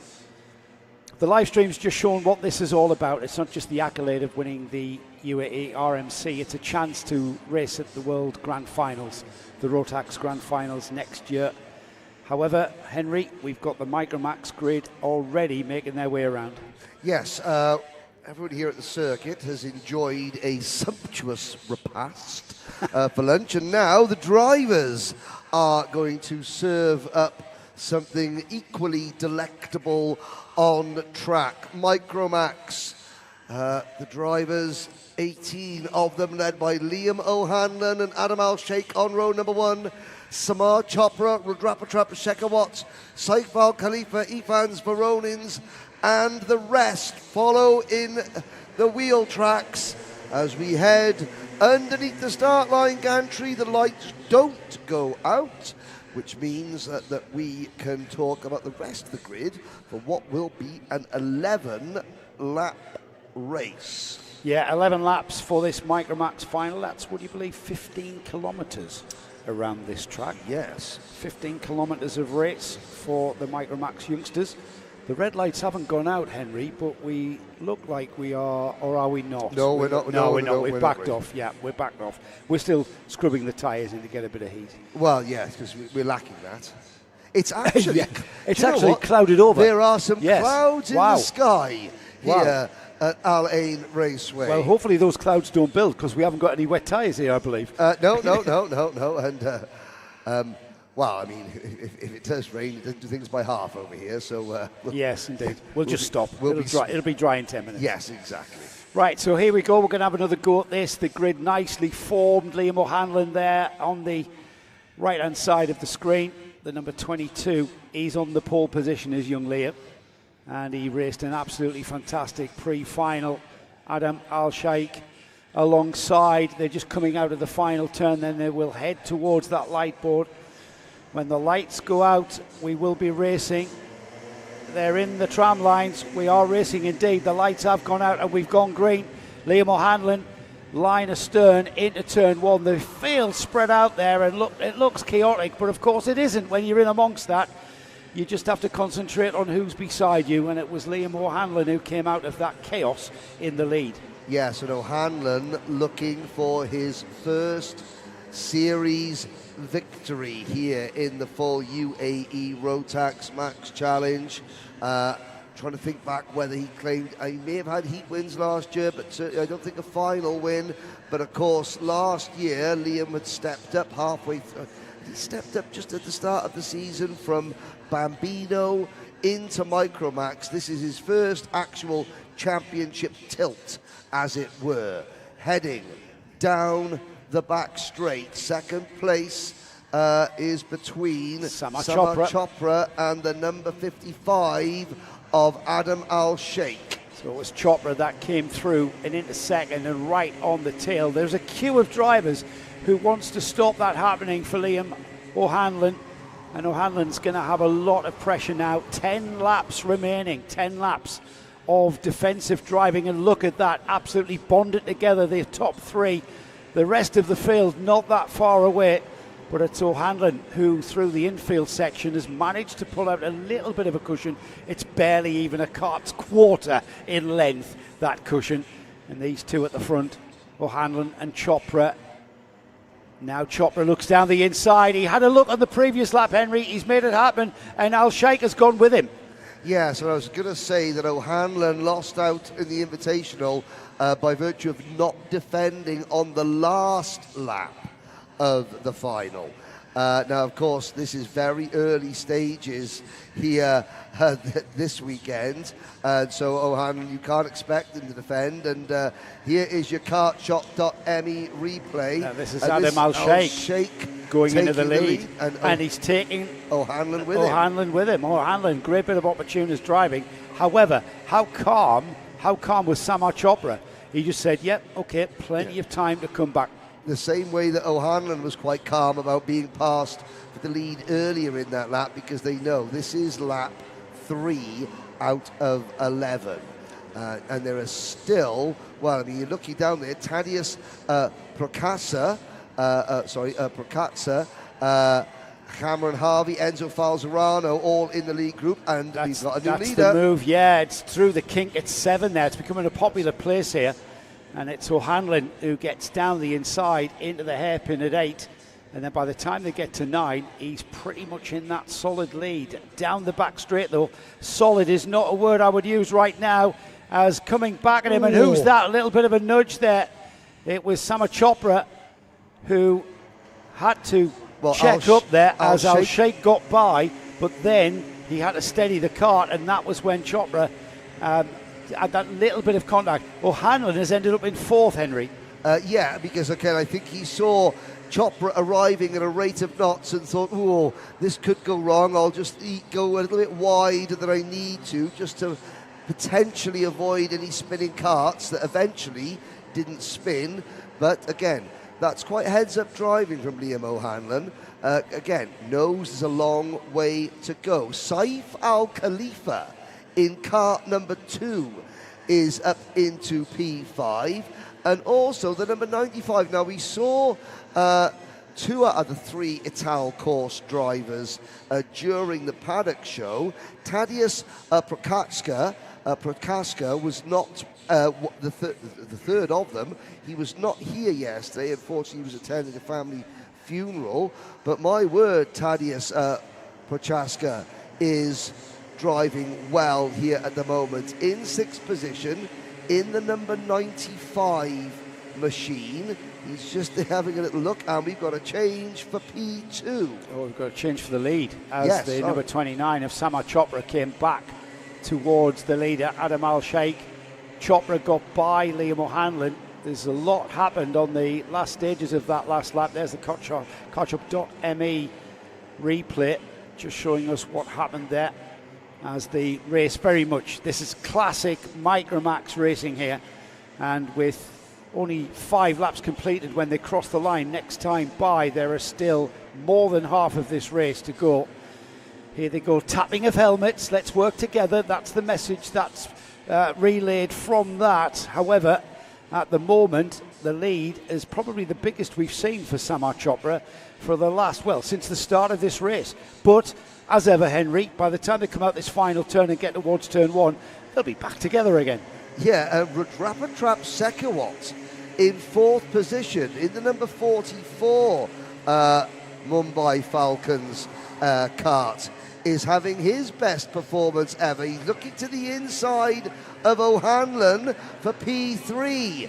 Put Sekawat onto the potential podium. That's the Mumbai Falcons livery there, the bright orange livery, representing a nation, aren't they, at Mumbai Falcons? Well, they kind of weren't really sort of aware of that until we mentioned it to them. There's another move. O'Hanlon back down the inside of Sekawat. And Sekawat again just looking composed. Who's this coming as well? Saif Al Khalifi, you mentioned him just a couple of minutes ago, and they certainly coming back into contention. But I tell you what, those two at the front, Henry, Samar Chopra, Adam Al-Sheikh, they have stopped squabbling, and they are pulling away from the 3 karts in 3rd, 4th and 5th. So we're now approaching the halfway part of the race. This could be the most significant part of the race. The moment where Al-Sheikh and Chopra decide we need to work together, and just as they do, O'Hanlon, Sekawat and Al-Khalifa continue to scrap over 3rd. The gap at the start of this lap between 2nd and 3rd was exactly 1 second.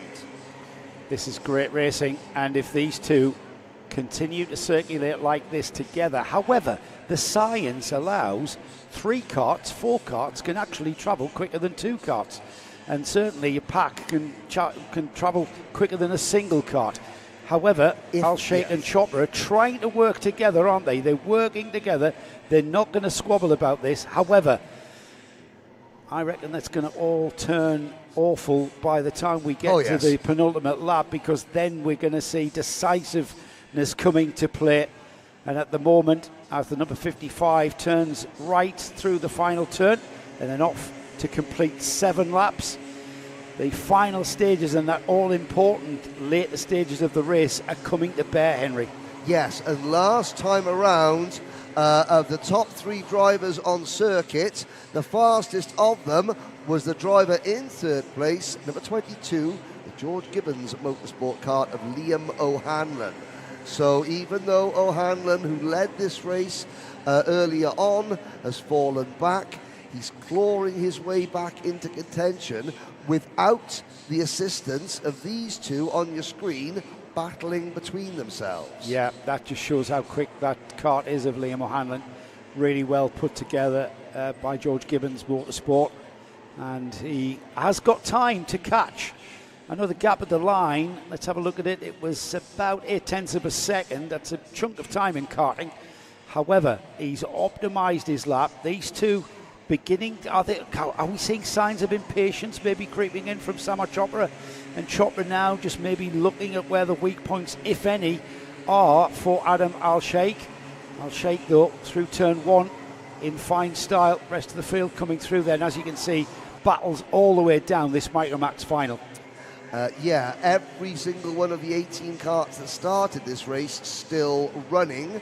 The 2 novice drivers, Sebastian Storer and Felix Jebjerg, are 17th and 18th. Tehab Haroon is 16th. Adrian Faure-Wignole is 15th. Vaibhav Ponna 14th. Alex Fryenstein 13th. Jensen Kelly 12th.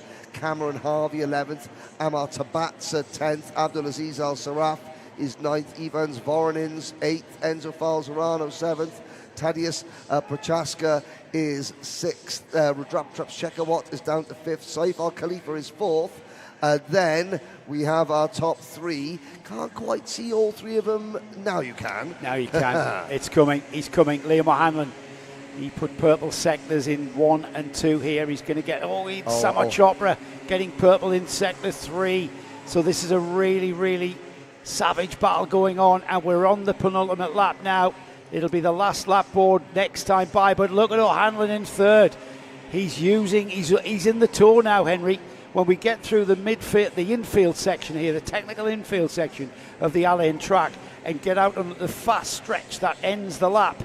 And it's this bit here that he's got to find the gap, narrowing. It is indeed. Yep. Liam O'Hanlon is closing the gap through the slow bits. Yep. O'Hanlon might just have timed this perfectly. What do I mean by that? Well, last time around, he set the fastest lap of the entire race. The first 2 sectors of this lap, he has gone purple in both sectors. He should catch the 2 leaders. Oh, not if he does that. He misses the apex at turn number 13. Does Liam O'Hanlon. How much has that cost him? Because they start their final lap, it cost him enough to not get him in the tow. It stifled that momentum towards the 2 leaders. Adam Al-Sheikh leads into the final lap of this Micromax final for round 1.1 of the RMC, the Rotax Max Challenge here in the UAE. Is going to come down to this final lap, and can Samar Chopra, can he make any kind of impression on this gap? Well, so far he hasn't been able to. They're on the final lap here, getting to the final few corners here. This is all important. O'Hanlon's still coming. You can't discount him. He's going to pick up the tow as they come through 12 and head down the back straight. 2 corners to go. Adam Al-Sheikh, the driver for XL Motorsport, is going to hold off Samar Chopra and Liam O'Hanlon. First blood of the new season to Adam Al-Sheikh. Adam Al-Sheikh takes an absolutely stonking win there. He stayed composed, didn't he? Kept the pressure on from Samar Chopra, and Liam O'Hanlon not that far away. That's your podium. They'll be getting a chance to speak to Henry Baudet in the Parc Fermé as the rest of the field comes across the line. Saif Al Khalifa there finishes in 4th, not that far away, and he did make that overtake on Shekhawat at the end of the final stages of the race. Shekhawat finishing in 5th. 6th place was Tadeusz Prochaska. 7th place was Enzo Falzerano. In 8th place was Amar Tabatsa. 9th was Ivans Voronins. And in 10th, Cameron Harvey. The rest of the field was Abdulaziz Al Saraf, Jensen Kelly, Alexander Fryenstein. 14th was Vaibhav Ponna. Adrian Faure-Wignole was 15th. And then we had Tehab Haroon, Sebastian Storer and Felix Sousa Yebjerg rounding off the field, the 18-car Micromax field. Well, that rounds off the running for the Micromax class for today. We are back, of course, tomorrow for the second round, point scoring round of the UAE RMC. And as ever, it will be start again with a fresh, clean sheet of paper tomorrow morning, beginning with qualifying, then going through the heats, pre-final and final phase, to the point where we're at with this one. The first round of the 25-26 UAE RMC. Adam Al-Sheikh takes the win in Micromax, Samar Chopra in 2nd, and the third and final step of the podium will go to Liam O'Hanlon.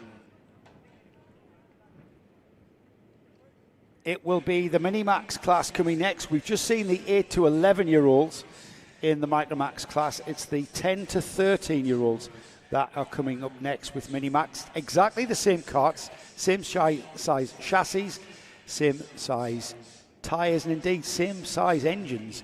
However, the engines for the Minimax, slightly less restriction on the air intake and exhausts for the Minimax class than what we've just seen. So the lap times are slightly quicker. The karts will handle exactly the same, and we are sure to see some very exciting racing from our Minimax field. Before we get there, though, we have got Henry Baudet, who is down in the Parc Fermé. Now, the process is exactly as we had to wait for Henry to allow the drivers through tech, and the first part of technical inspection is the weigh-in. The Micromax class has a minimum of 105 kilograms. That's including the driver. So when the karts come off track, they go onto the scales. The drivers drive the karts onto the scales, and a reading is taken by the scrutineers. And then if they are over 105 kilograms, they will not incur any kind of penalty, and they can then head off to the Parc Fermé in the form of Adam Al-Sheikh, Sama Chopra and Liam O'Hanlon, that is. And we can get some insight as to what was going on track. I know Henry and I speculate. It's our job to speculate what these drivers are thinking and what's actually happening on track. We can do that from watching how they perform. But there's nothing better than getting a little bit of insight from the horse's mouth, so to speak, when we get to talk to the drivers. And even though they're only 8 to 11, between 8 and 11 years of age, it's like we're talking to professional racing drivers sometimes, isn't it? So with the cloud beginning to develop, it's developing and it's kind of dissipating, actually. The sun's still shining through, and the temperature's still up in the high 30 degrees, giving us a track temperature of extremely hot in the high 40 degrees is usually the case. The breeze has eased off. It was a very, very strong dusty wind that was kicking up the dust everywhere, causing havoc to some of our flags around the track here at Al Ain. But it's died off. It's a nice, relatively cooling breeze now. So just to give you an idea of what's coming up next, Minimax is the next final. We then go to our junior Rotax class, and then that is quickly followed by the DD2 gearbox class, DD2 and DD2 Masters, 2 classes of driver in that one, and then the race meeting is rounded off by the Senior Max final. Minimax going 12 laps, still no news from Parc Fermé. There's no, so we are not going to get a chance to. Right, so I'm being told that the clerk of the course is speaking to all of the Micromax drivers, so we're not going to get any interviews, which is a shame. Which is a shame, because Henry's managed to switch on the camera and everything. Can we have a look at the camera, Nick, just to make sure that Henry has switched it on, just to prove that? Yep, there's our Parc Fermé interview area.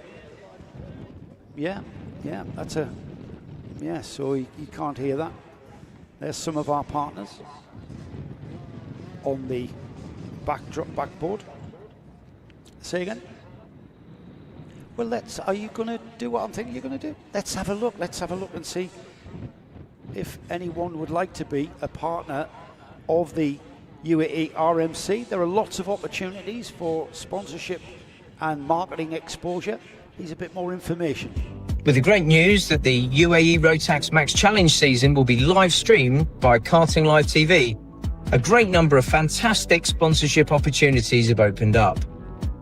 With many thousands of karting enthusiasts watching the live stream as it happens, then thousands more watching on the archive, there is no better way to promote your brand and service than to support UAE Rotax Max Challenge live streams. The following video outlines ways you can actually activate that sponsorship. There are many ways to get your brand or service seen on the live stream, the foremost of which is to be the event title sponsor. A prominent, permanent logo, your brand included in the official event title, and you can provide us with pre-made videos which will play out during the stream, all of which guarantee your brand will have a major impact at the UAE Rotax Max Challenge. Other options include becoming a Gold or Gold Plus supporting partner. If you look at the bottom right of this video, you can see we have rotating logos. The numbers are limited, but it also enables you to upgrade to Gold Plus, which means you can provide us with pre-made videos, which again will play out in the stream. Another unique opportunity is to be the timing partner, always up there in the top right of the screen and referred to regularly during the broadcast. Finally, the super high impact replay partner. Your name on the logo every time the replay wipe comes in and comes out. We can't guarantee how often it happens, but when it does, you'll certainly be seen everywhere around the world. If you have any more questions, please talk to Guy Sheffield, who will be happy to deal with your inquiry. You can see below the dates for all the rounds of the series, and at the time of recording, every single spot is available, whether just a single round or even the whole championship. So get in contact, boost your brand with Karting Live TV and the UAE Rotax Max Challenge.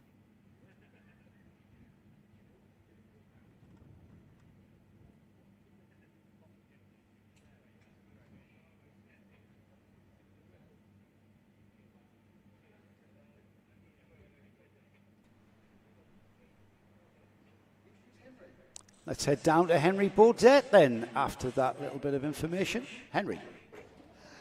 Thank you. We're here with the top 3 in Micromax. Now, the race director, Ken, wanted to have a little chat with you about the speed at the start, but I suppose you're standing here on the podium, so that's the least of your worries now. Adam Al-Sheikh, well done. Welcome to the winner's circle here in the UAE Rotax Max Challenge. It was quite a hard day. I qualified 4, and then in heat I finished, I think 3rd. No, I finished 4th. Pre-final I finished 2nd, and now I finished P1. So talk a little bit about some of the moves that you did in that race, because you had to get in the front. You and Samar pushed away a little bit, and in the last lap you were able to hold on. Me and Samar made a deal to work together and push each other, not immediately do a battle, because in pre-final when me and Samar kept battling, Liam went away, so we didn't battle together. Okay, and that worked. So who would you like to thank for this first win? My parents, my team, my coaches, my mechanic, everyone. Excellent, well done, Adam. First win here in Micromax. So what's that? Not first win. First win in Micromax in this championship? Yeah, in this championship. Oh, well, there we go. The only championship that counts. Now, come on, Adam. Right, Samar will come in now. We'll swap you guys over. Liam, you can come in as well. Samar, so the plan with Adam worked really well, apart from the fact that he was leading and you were second. Yeah. I tried to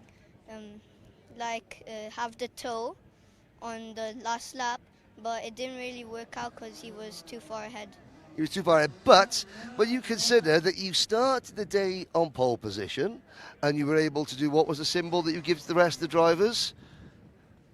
That's the one. And then you end the day on the second step of the podium. Bearing in mind you've got to do it all again tomorrow, you must be quite pleased. Yes, it's my first second place, and the pole position was my first pole. Okay, well, there we go. Now we've got to think about a different face to pull when you win tomorrow, okay? Yeah. Okay, there we go. So we'll bring Liam in.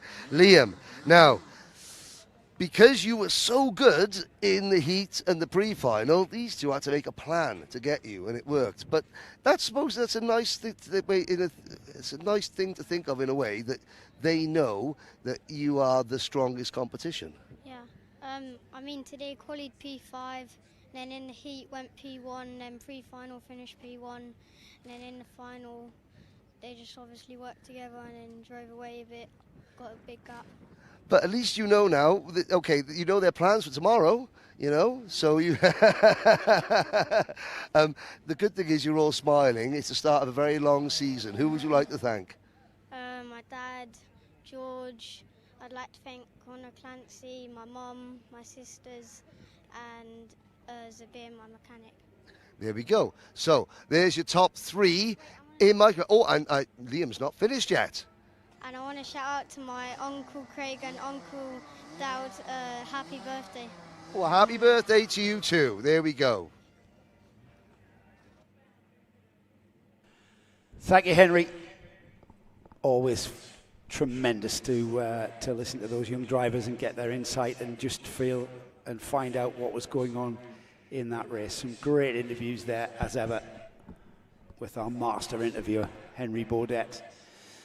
There is the collecting area getting ready for our Mini-Max final. We've got 15 drivers that have qualified. We've got Benjamin Kratrovic on the pole position, JNKD on the pole position. Charlie Page from Excel will start alongside.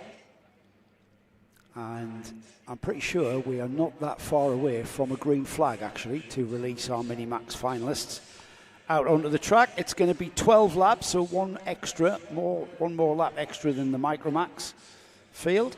This is a class for 10 to 13-year-olds. Their minimum weight is 115 kilograms. It's exactly the same carts as what we've seen in the micros, but they are going to be a bit quicker because there's a bit less restriction on the engines. So the green flag waves at turn 1. The carts are released. Let's have a look at the grid. Benjamin Kratrovic on the pole position. Charlie Page alongside. Austin Gray shares row 2 with Attica Meyer. And then we've got Albie J. Stubbs on the third row of the grid with Kerr Ivanov. Row 4 is Max Payton and Gleb Obukov. William Mazzali and Rivan Dev Preetam are on row 5. Then we've got Rian Khan Rashid with Rafael Zagati and Adam Fleury rounding off a 13-kart field that will start. We've lost, for some reason, we've lost Paul Schutzman and Oliver Butchard. So there is some sort of issue there with Schutzman and Butchard, who will not be taking part in this Mini-Max final. The field making their way down the back straight there, the grid nicely being hustled together by Benjamin Kratrovic and Charlie Page as we get towards the important bit of the start of this Mini-Max field, Mini-Max race, I should say, the final. 12 laps it is. Nice pace being applied there from our front row drivers, and it'll be a nice pace onto the tram lines, heading towards the lights. The lights will go out and we will be racing. That's a lovely pace to start this Mini-Max final, and we get things underway with the lights going out and down towards turn 1. Yeah, and I don't know why Schutzman and Butchard aren't out there. That is news to me. They come up on the screens as a DSQ at the pre-final. Neither have gone. It wasn't a case of they missed the grid gate maybe for the start of this one. That's not the case. The mystery deepens. We will endeavour to get you an answer before tomorrow's racing. Assuming they'll both be back on track tomorrow, but we'll concentrate on the 13 drivers that we do have. They are on back track. They are back tomorrow. Okay, well that's no further news. running. I'm not sure the intricacies of the disqualification, but they are back tomorrow, so that's good. Meanwhile, Henry, this battle is turning into a cracker. We've got another 11 laps of this.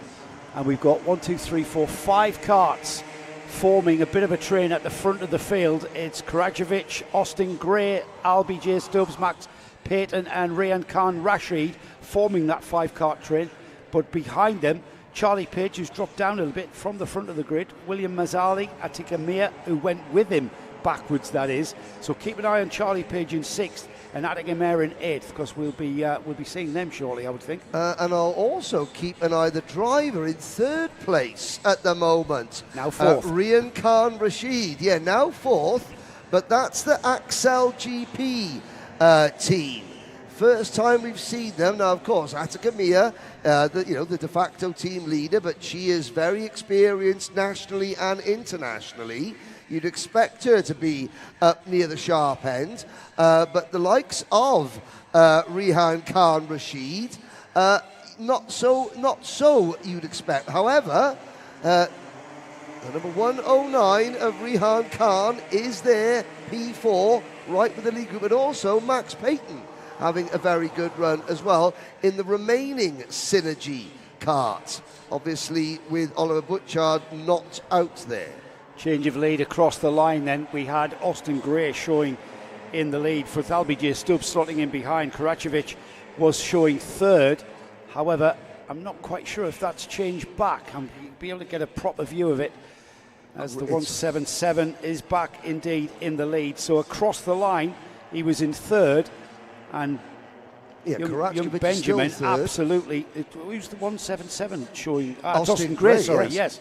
Yes, so it's Austin Gray still in the lead. Sorry, Henry, brain fade there as they head down the back straight. The LBJ Stubbs in that pink and white livery. He's with Sam Pollitt Racing here this weekend, and he's looking very racy indeed. I was about to say last time by we had about a 9-10 kart train, but that 10-car train has become a 2-car battle for the lead now. Yeah, and I got to say, I haven't seen Sam Pollitt in either the Invitational or this weekend. He's not here. No, exactly. I think we're going to have to start calling it Anderson Chilcott Racing. Because Anderson is here looking after the team, along with Toby George here running LBJ Stubbs, while Albi's regular mechanic, Sam Fugit, is... I think he's gone on a holiday with his girlfriend. That's ridiculous. I know. But I've got to say, in fairness to Sam Pollitt, he has got a lot of programmes across a lot of championships. Yes. And I'm pretty sure we'll see him out here once the European and his British and his European championship season dies off. There's LBJ Stubbs for SPR then. The kartshop.me will show this, Henry. Yeah, indeed. And again... Stubbs, he wasn't on the bumper of Austin Gray. Gray just running a little bit wide, and you can see Austin just checking over his shoulder.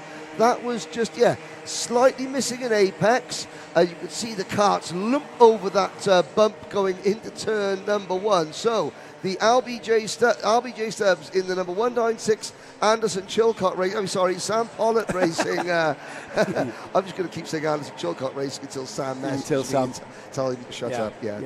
Yeah. Throws you out. He's pulled out a bit of a gap, hasn't he? Yes. He's pulled out a bit of a gap. I mean, there's plenty of time. There's only a third of the race gone. But and we're sure to see that gap disappear as Austin Gray with his teammate Benjamin Karacevic, both the GNKD drivers, but not that far away. Charlie Page and Attica Mayer.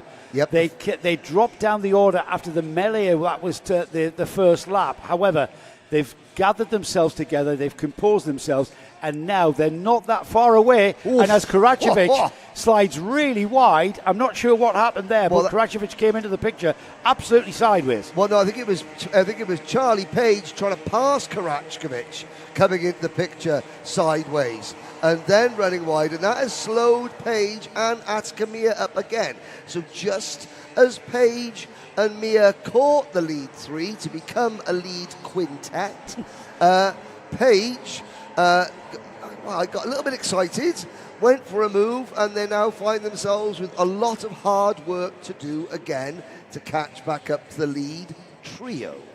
Yeah, lead trio becoming a 5-kart train very, very soon, as a very composed LBJ Stubbs looks over his shoulder there towards 11, through the left-hander now, out to the outside of the track there, and then down the back straight. Look at that, just dipping behind the fairing there just to reduce the airflow.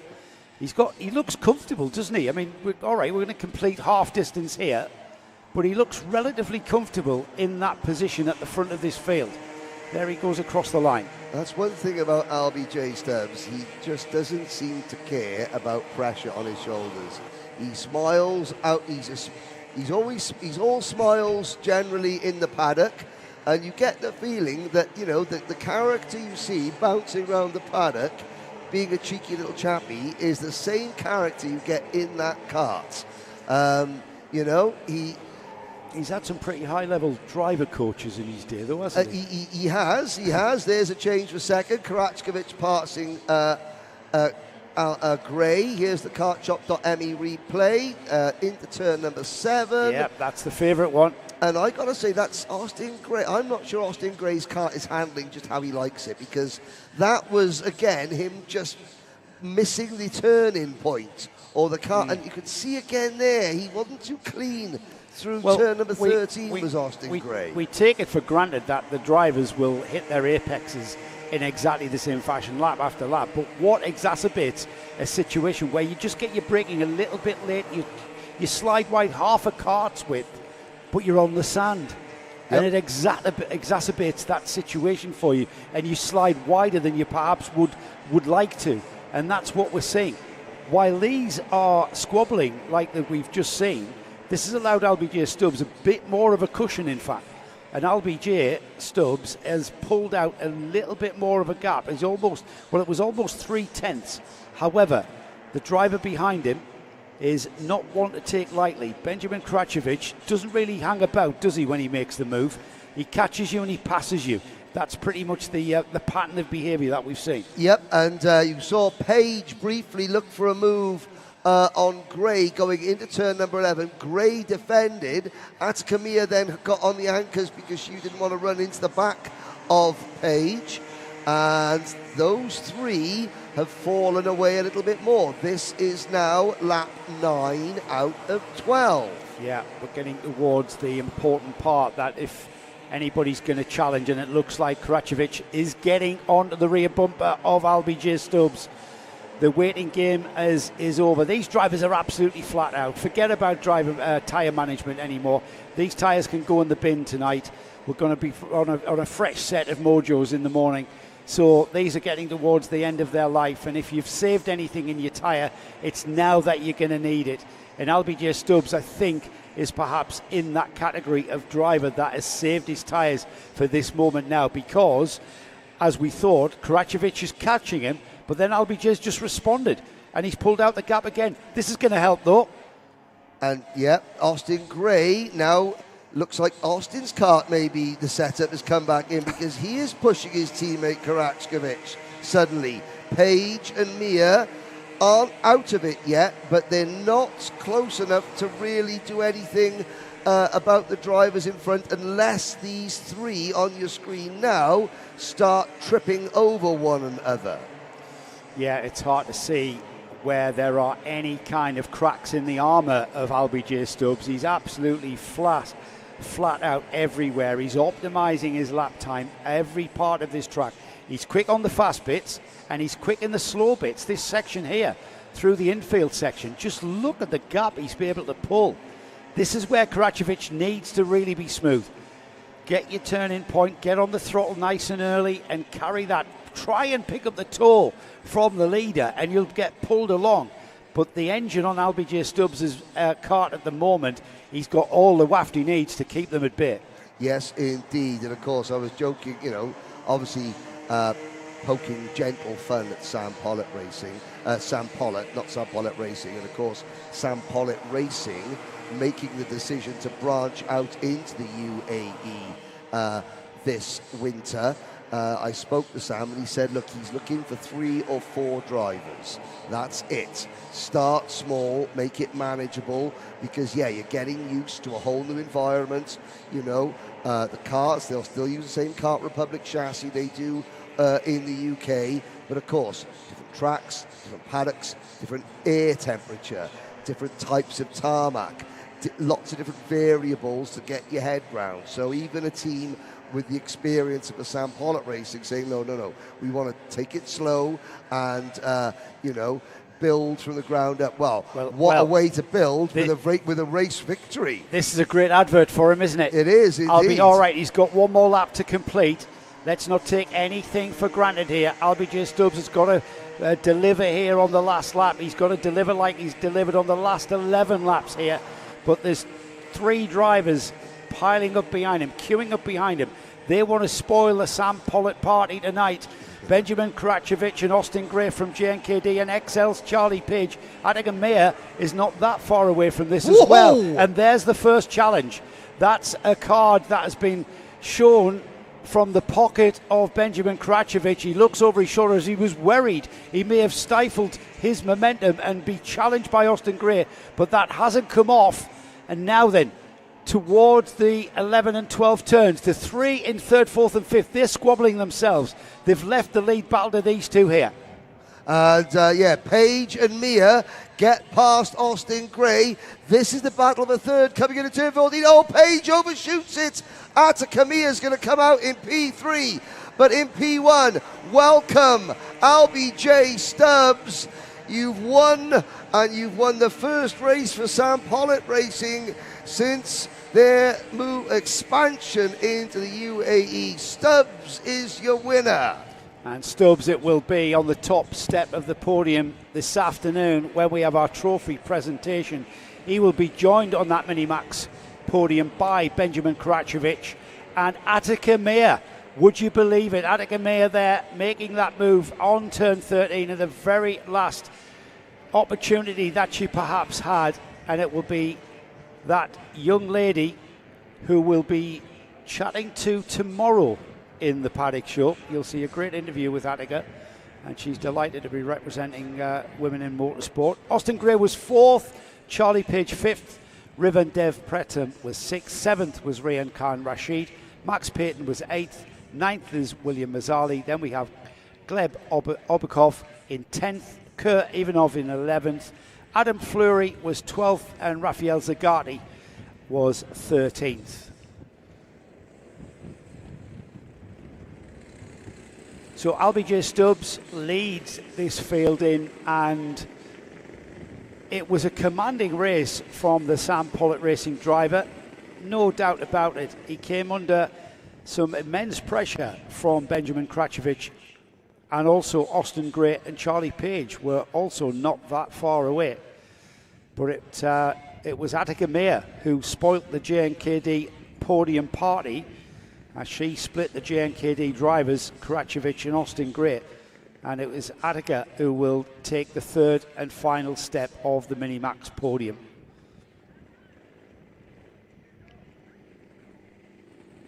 So we've got Henry down, making his way down to Parc Ferme. The drivers will be there. They'll get a quick weighbridge check to ensure that they make that 115 kilogram minimum weight. And then we'll have a chat, hopefully, with the top three. Stubbs, Karacevic and Meir.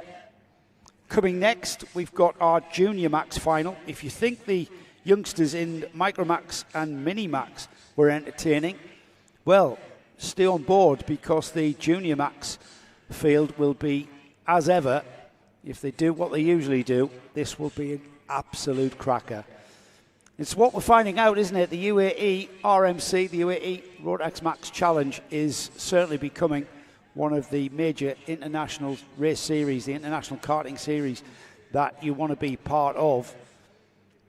And I can only see this championship unfolding towards April this season, running from now until April. We are heading to the Alpha San circuit next month in November. We're then back here at Al Ain in the middle of December for a 2-day one-round meeting. We then head off to the Dubai Kartdrome, just north of here, on the 17th and 18th of January for 2 rounds of the championship. In February, we get to the one everybody seems to be talking about, Yas Marina, where we use part of the F1 circuit. That will be in the middle of February. The Yas Marina circuit up at the West Hairpin, forming a kart track, temporary kart track, but it's a very, very fast venue. 8th of March, we are back at the Dubai Kartdrome for another championship round. We head back here to Alpha Sen for the end of March, 29th of March, and then the season roundup for the final 11th and 12th rounds, championship points scoring rounds, back here at Al Ain Raceway on the 11th and 12th of April. That's the season we have ahead of us, and the way this racing has begun. We had a bit of a taster, didn't we, 2 weeks ago at the Rotax Invitational, the UAE RMC Invitational, to give it its full title. And we knew what we had in store. Well, it's certainly delivered 2 fantastic races so far from Micromax and Minimax. Junior Max will be our next final, but before that, we've got Henry Baudet, who's down in Parc Ferme with our Minimax podium. Henry. Well, I said earlier that LBJ Stubbs walks on the paddock with quite a cheeky little grin all over his face. And I said that I think that's probably the same way that he drives his kart. Is that right? You drive with a smile on your face? When I was at the front, yeah. When I was sat in third, I was just hoping that I could get in the front and just take the win. Now, let's talk a little bit about the start, because it wasn't always plain sailing, was it? You had to fight. Oh yeah, it was crazy at the start, and then I got behind Ben and Austin, and then Austin got past Ben, and then I pushed Austin, and then Austin had a little bit of a mistake up at the double left, and I managed to overtake him. But then it was a case of defending, because you knew that there was Ben and Austin behind you. On the last lap, did you aware that Ben tried a really outrageous move going into turn number 6? No. Probably best, because it was very close. Who would you like to thank for this win? Toby, my mechanic, Sam Pollitt, who's in the UK, my mum, my dad, my brother, and everyone who's supporting me. What about Sam Fugit, who's on holiday? Oh yeah, I hope he's having a good holiday. Indeed, indeed. No need for you to come back, because he does fine without you, Sam. Isn't that right? Yeah. Okay, well done. First win for Sam Pollitt Racing since they've expanded into the UAE. Well done, Albie. Ben. Okay, well, considering that this is that you come in, this is your first official race in the championship as a Minimax driver. You didn't set a lap in qualifying. You crashed in Heat 1. To come away P2, that's not bad, is it? No, but I couldn't catch Albie. Fair to him, he was fast. I tried on the last lap to do a move, but it didn't work well, but it's fine. I know. Talk us through that move that you tried on the last lap. It was a bit outrageous, wasn't it? I knew I was not going to catch him because he had a gap. So then I tried something, but it didn't work. But the good news is you get to do all this again tomorrow. How pleased are you? Like last year, you and Ash Deere were effectively the entire JNKD operation. Now, there's how many of you in the awning this weekend? 10? The drivers or just... Yeah, the drivers. I think we have two micros and 4 minis. Couple of juniors and a senior. What I'm saying is that there's been a lot of growth, but yet he stands, still leading the way for the JNKD team. It feels good. It's nice to have a team with a lot of people that I know, and it's fun. Excellent, well done. Second today, Benjamin Karachkovich. Coming home in third, thank you, Ben. Coming home in third, not a new name on the podium as a driver, Attica Mia. But Attica, come this way. Attica, it's the first time we have seen Axel GP on the podium here in Rotax. Talk a little bit about your race. Well, the start was pretty bad. I mean, it wasn't really my fault, but I fell to, lower than the top 5 for sure. But then I made a few positions, and I came up to 5th, and then I pretty much stayed 5th for most of the race. I didn't really have the pace, but I came to finish 3rd in the end. I made a move on the fast double left and on the last corner, second last corner. So it was pretty good moves. Yeah, because what happened? Because Charlie went in for a move on Austin. They both ran a little bit wide, and you saw the gap and just went for it? Yeah, so basically Austin went a little bit wide, so I could only get one person in that time, so I got what I could do at that time. Now, I know the Queen of Kashmir likes to make a little bit of history now and again. Became the first female driver to win a race in the Rotax International Trophy last year. Now you're the first driver to stand on a podium in the UAE Rotax Challenge for Axel GP. How does that make you feel? It makes me feel pretty good. Of course, they're my sponsors, and it's a pretty good and big team. So it feels great to be one of the first drivers in Minimax to step on the podium. I didn't say in Minimax. I said the first driver in Rotax to step on the podium. Well done. Thank you. There we go. Thank you again, Henry. Our 3 Minimax final podium.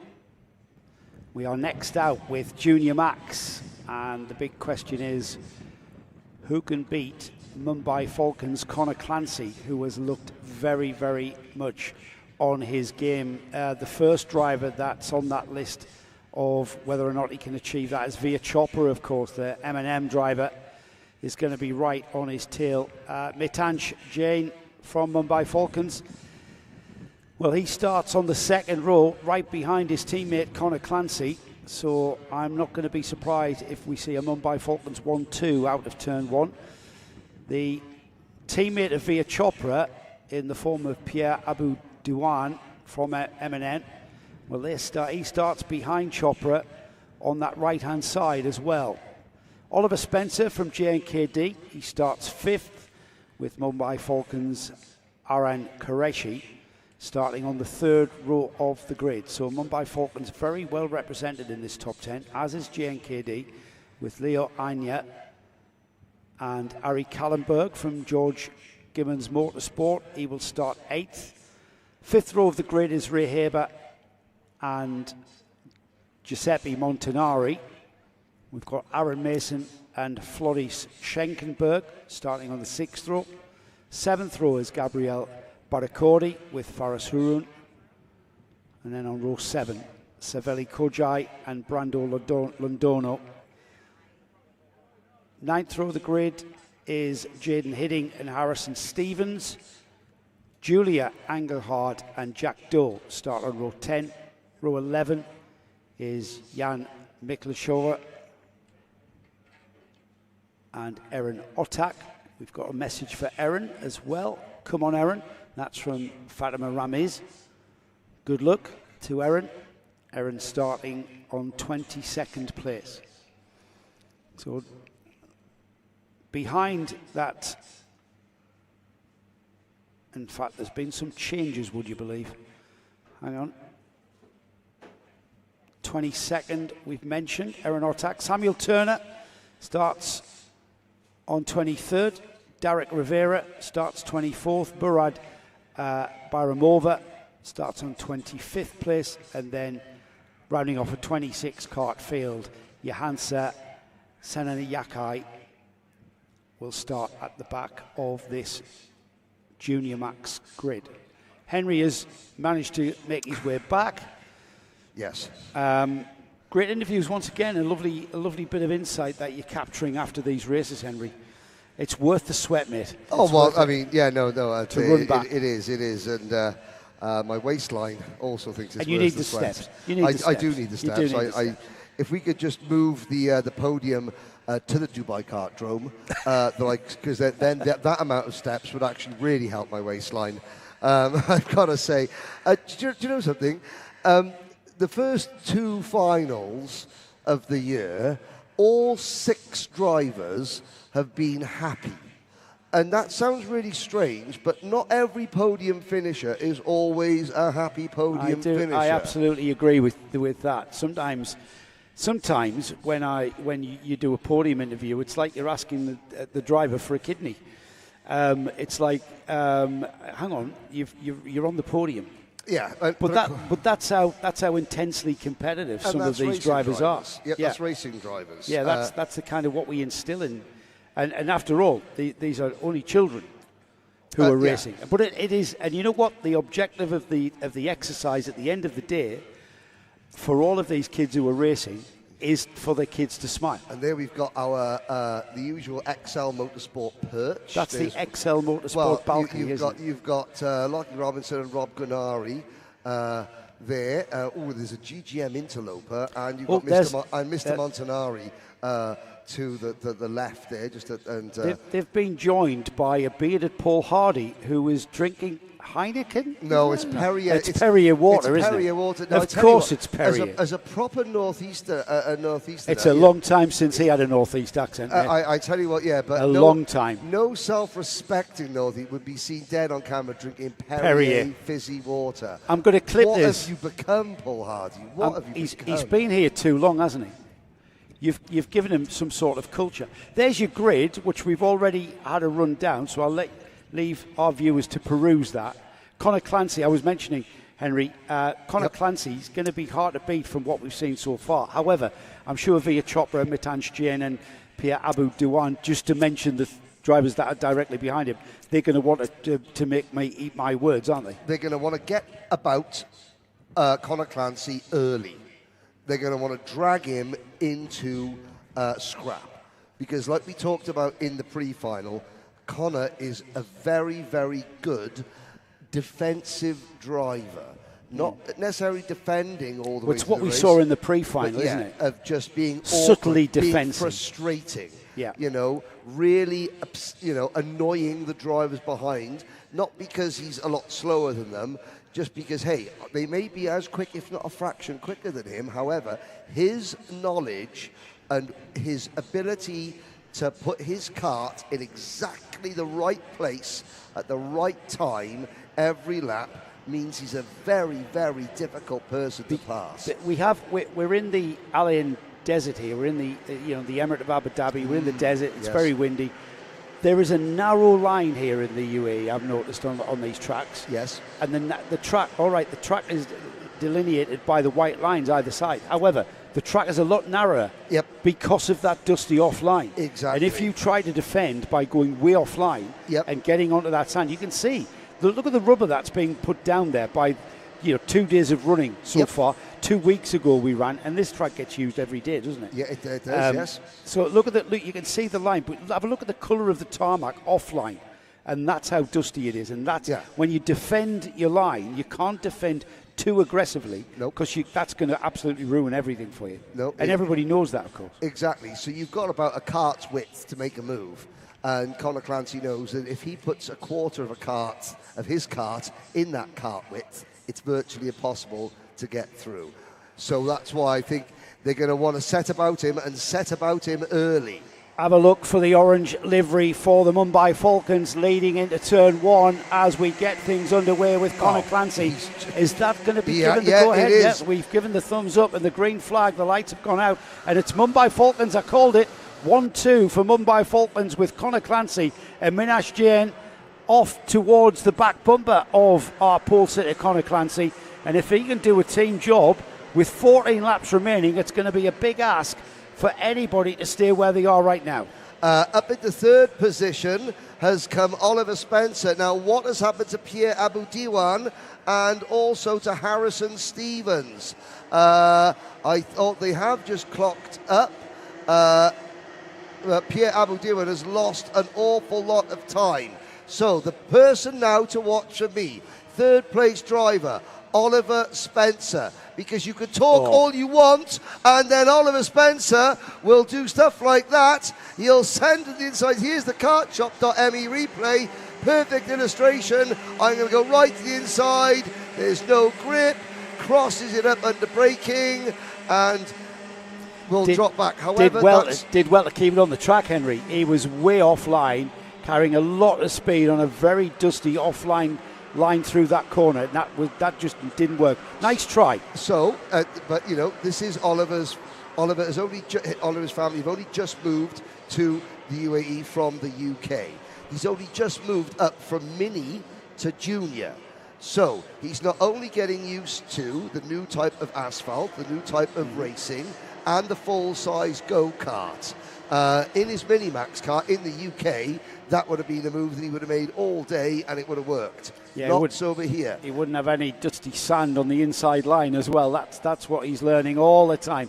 Every day's a learning day. Here comes the leader then, Conor Clancy, under immense pressure now from Chopra, who sits there on his rear bumper. Mitansh Jain not that far away as well. 3-card battle here, absolutely glued together down that little stretch towards turn 2. Into the right-hander, onto the infield section here. Chopra looking for a way by. It's just not there though, is it? Here we come. We've seen people pass here. They're on the run towards 7, which is a bit of a kink before a hairpin. But no, Chopra settles in, takes the optimum line through the hairpin at 8. Here we are at 9, very quickly followed by an acceleration zone. That is turn 10, and then we've got that run up to 11 and 12. Just look at how close Chopra is, right on the bumper of that Mumbai Falcons kart of Conor Clancy. Now, this is what makes Clancy so good. He's defending and driving defensively. Is he backing the entire field up? No. There's a 3-kart breakaway, then a gap, back to Spencer, Einar and Ray Haber. So he's not alone, like white lining it, even though he does have the inside line, and slowing the entire field down. Oh, this is what Via Chopra's got to try and do. He's really got to get aggressive, and he turned the aggression level up to 11. Let's have a look at the kartshop.me replay here as Chopra on the dirt, pushing the all-plate holder Conor Clancy wide with him, and that has allowed Mitansh Jain to get through and into the lead, so a new leader by a country mile in relative terms to what we've already seen. And Jain will continue to pull away. We've got, who's that in second now? That's got to be that, yes, Spencer, Oliver Spencer, and Leo Anna as well. Aina coming through as well. Well, so Conor Clancy back up to third, by the way. Conor Clancy's third. So, and there's the risk that Clancy runs. He sat in a defensive position, going down the straight. Chopra stayed there. Chopra didn't back out. Chopra didn't swing wide. And as a result, Chopra slid into the back of Clancy and just eased Clancy offline going into turn number 2. And that is the risk you have run. So, Clancy, he spent all day going on defence. Now we're going to see Conor Clancy on offence. Here we go then. Let's see what Conor Clancy can do. We've seen him defend leads. This is what he's going to be leading the lineup now. Oliver Spencer in that second spot. Mitansh Jain just pulling away ever so slightly now at the front of this field. And there's the move down the inside. It's not there though. Needed a tin opener, didn't he? Because the door was slammed shut in his face from Oliver Spencer. Recently moved up from Minimax. The wider kart here in juniors is no problem whatsoever for Oliver Spencer. It is at turn 1 though, as Conor Clancy opens the door for him, and that is that Spencer down to beyond? It is. Is that down to 5th? You can see, here's the kartshop.me replay. Spencer, he went out wide and he tried to jink to the inside. It's a little bit too late, by which point Clancy was already there, and that was a Minimax move, a Minimax defensive move that Spencer put on there, which again doesn't work in the full-sized chassis. So Clancy now sets his sights on his teammate Mitansh Jain with Aina, Ray Haber, and then where is Via Chopra? There's Via Chopra in 5th, and Spencer down to 6th. Chopra coming back through the field will keep a wary eye on his progress as well, as we are not even at half distance. That is only 6 laps. It's the end of this lap that we are at half distance, and the gap is exactly 1 second from Jain to Clancy, who is in second place. The two Mumbai Falcon karts at the lead of this field, but spaced out by a second. And you can see that. Well, you don't really need a stopwatch to see that gap coming down. You can see it coming down before your very eyes. Into every braking point and every acceleration zone, Conor Clancy is gaining ground. But who's this coming with him? Look at that train of karts. The two JNKD models from Leo Anya and Oliver Spencer. Yep. They've settled down and they've learnt the lesson of let's just figure out how to get back on terms with that leader who's disappeared. And who's this with them as well? It's Via Chopra getting onto the back end of the two JNKD drivers. The M&M driver back into contention, I think, for a podium here. Yeah, Ray Haber isn't far back either in 6th position. Spencer up the inside of Leo Aina. Spencer was trying to defend from Via Chopra, and as a result, actually moved past his teammate. So by virtue of trying to defend, Spencer actually gains a place. Chopra goes with him. Aina back 2. Then it's Haber. Then a gap back to Ari Kallenberg, Jack Doe, and Jaden Hidding. Hidding is up into 9th place with Sava Kogai rounding out the top 10. And still all 26 drivers. Well, as I said, no, sadly, Murad Bayramova is out of the race, becoming the first retirement by Ravmova, Murad. Yeah, here we go then. 8 laps completed, onto the 9th lap. And that is the battle for third. That is really hotting up here. Oliver Spencer having to defend ever more from Via Chopra, who looks like he's got momentum. He's certainly got speed and pace and performance, because he dropped down the order. He's moved back up that order. And as we watch that battle for third and fourth, the lead battle has come together. That gap of 1 second has disappeared in literally 2 laps. They're on the infield. They're side by side now. Mitansh Jain has got his Mumbai Falcons teammate, Connor Clancy, our pole position driver, back towards the back of him. He lost time, remember, being sliding wide with Via Chopra. Both drivers losing massive amount of ground. But this is the lead battle now, with Chopra staying in that 4th place behind Oliver Spencer. We'll keep a wary eye. It's not going to be long, Henry, before the 2 at the front are going to be joined by 3rd, 4th, 5th, 6th, 7th and 8th. Well, it depends how much Mitansh Jain defends, because I noticed that Spencer in 3rd position is also beginning to defend quite resolutely from Chopra, Aina and Haber, which could in turn, allow these 2 to race amongst themselves no matter how defensive the battle gets. This is important for Mitansh Jain. 2nd to Nathan Capon last year. He was the bridesmaid. Connor Clancy didn't do the full championship last year. Is he going to do the full championship this year? Possibly. He doesn't.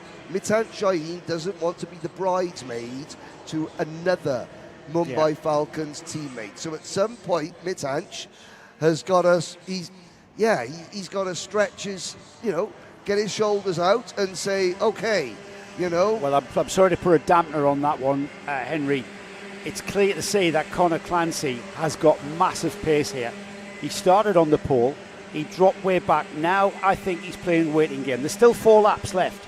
There's 4 laps to go. And Connor Clancy, he's not going to make any silly moves on his Mumbai Falcons teammate. That would be an awkward awning to be in at the end of this race. He's going to play the waiting game. He's going to weigh up his opportunities. He's going to see where his teammate is perhaps a little bit weaker than he feels he is, and he's going to have the opportunity to make a clean move. Now that clean move might just be about to happen. They're going to come through 11 onto 12, and then it's getting in the toe down the back straight. Both drivers ducking their head back down the fairing. This is not going to happen at 13 though, is it? No, I mean, Connor Clancy, he's driving like a Rolls Royce. He looks smooth, he looks in control, it looks effortless for Connor. Mitansh Jain, and this is a little bit of, he's a very quiet, he's a very polite, well-spoken young lad, and sometimes you've got to get nasty. There's the move. He wasn't nasty enough here. No, he wasn't. Connor Clancy just waited for the move. I've got to say, Jain took the optimum line through turn 1. Yeah. By doing that, you leave the door open, and as we saw from the CarChop.me replay, that's exactly how and why Connor Clancy was playing that waiting game. He knew that was coming. Now, this is something you want to have a harmonious team environment. You do. But within that team, Mitansh Jain has to think, okay, am I going to be number 2 again this year? If he wants to be number 1, he's going to have to dig deep and do something that might, and I'm not suggesting he does anything dirty. Please don't get this the wrong way. If he wants to be number 1 in this team, he's going to have to do something to Connor Clancy to get him out of the way. Yellow flags down at turn number 1. You can see a driver in the marshal post there. Mitansh is going to have to start really hassling, really annoying, really upsetting Connor Clancy now. And he may just have to try and, he's a nice kid, but he might have to get a little bit nasty. Well, he's certainly keeping with Connor Clancy, pace-wise. However, it's the last lap board coming up. They've got to get through this infield section now, heading towards that back straight here. Through turns, the left-hander here is 11, and then the 12, the all-important 12, governs your speed all the way down this back straight. And Mitansh Jain just beginning to lose that connection to Connor Clancy. Connor Clancy knows it's his Mumbai Falcons teammate that is on his tail, so he hasn't got to worry too much about a silly move perhaps. Or does he? As you said, Mitansh Jain just learning the ropes of Junior Rotax here, and a little bit of subtle defensive driving there from the leader. I mean, Mitansh has got to send one. He nearly did there. He nearly did. But you know what? Even if Connor gets out of the way, even if you send one and you miss the apex and you lose position, show the O-plate, show the Dubai O-plate champion that you got some minerals. And that is, it's got to be done, Mitanj. Got to be done, or else you're going to sit and be P2 in the team for another year. Well, time is running out, and Conor Clancy on that O-plate turns through the two corners. That will bring him back towards the paddock here. The run down here on that back straight. Conor Clancy has pulled a bit of a gap big enough to hold off his teammate Mitanj Jain, and it will be a Mumbai Falcons 1-2 across the line for Junior Rotax in fine style. Who's going to beat those two drivers going forward? We're going to do all of this again tomorrow, and we're going to see if that question I've just posed can indeed be answered. Veer Chopra, we missed Veer Chopra getting ahead of Oliver Spencer and back into that third place. He's got to be a contender tomorrow. The M&M driver there coming back through the field, having dropped a little bit down the order with that off on the dirt. As I said, Oliver Spencer 4th, Leo Aina in 5th, Ray Haber in 6th. Jack Doe finishes in that 7th spot. Jaden Hidding, what a great drive from Jaden Hidding, all the way back up to 8th place. We've got the Minimax champion from last season, Ari Kallenberg, now up into Junior Max. He came through in 9th, so he'll be happy with a top 10 finish. And then rounding off the top 10 is Derek Rivera. Rest of the finishers there on the screen. We'll have a quick rundown from 11th down over. It's Gabrielle Baricori, Floris Schenkenberg, Aaron Mason, Arthan Qureshi was 14th, Faris Haroun, Brando Londono, Jan Mikelecheko, Savi Kojai, Harrison Stevens 19th, 20th was Pierre Abu Diwan, Samuel Turner was next, and then we had Giuseppe Montanari. Erin Ortak did finish and complete the 14 laps. Johansa Senanayaki was somehow, not sure how Johansa ended up down there in 24th. We had Murad Bayramova, who ended up finishing early on 13 laps there and pulling off. And Julia Engelhard was a retirement on 11 laps. So that's the Junior Max final complete. Our podium, when we get down to the Parc Fermé, it will be Conor Clancy, Mitanj Jain and Veer Chopra, who will be talking to Henry Baudet. We've got our podium presentation, our trophy presentation, that we will be live streaming after the racing's finished. There'll be a bit of a 30-minute break. Stay tuned, go off and make yourself some afternoon or evening tea, wherever you are in the world.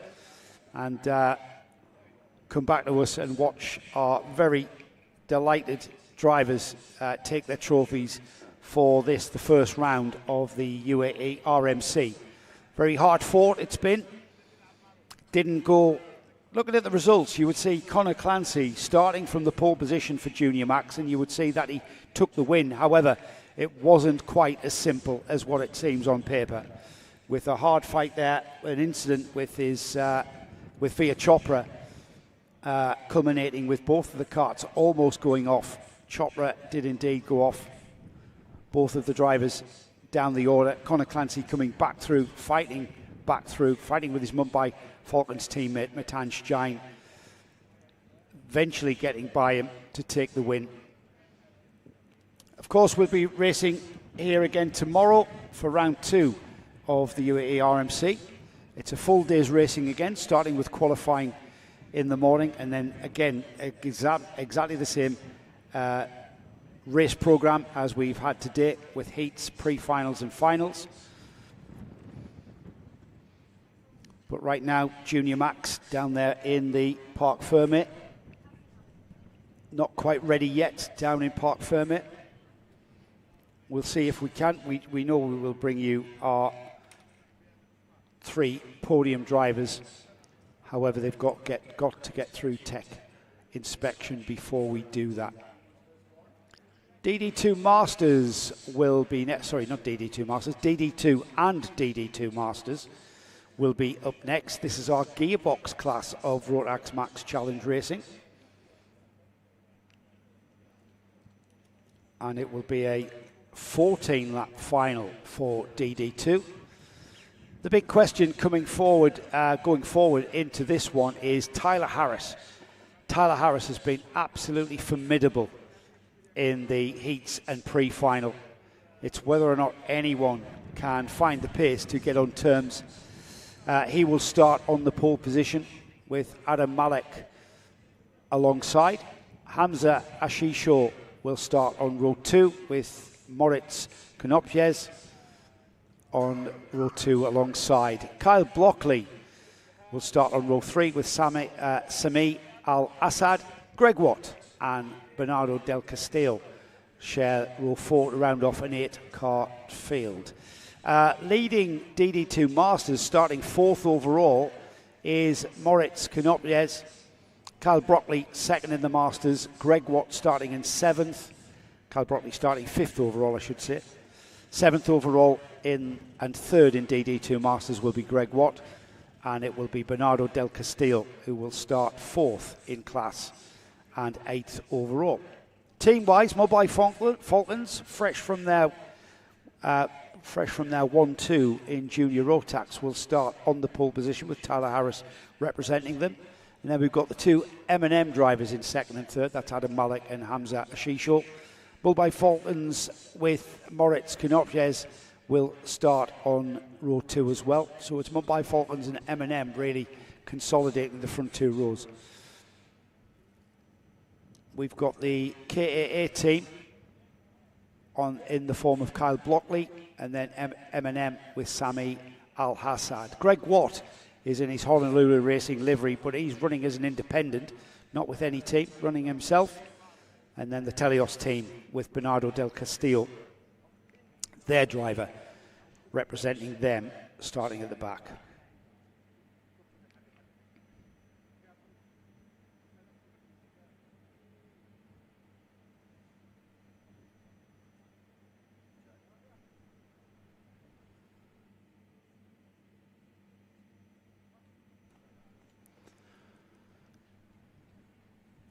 So don't forget, we've got our podium presentation coming up after the racing's completed.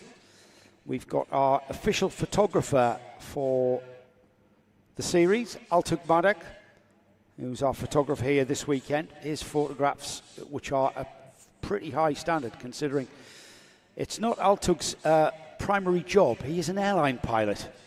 So when he's not plodding around taking snaps of kart racing, he's up there in the skies, flying us all over the place. His website is X The Road. X The Road, that's where you will find his work available for sale.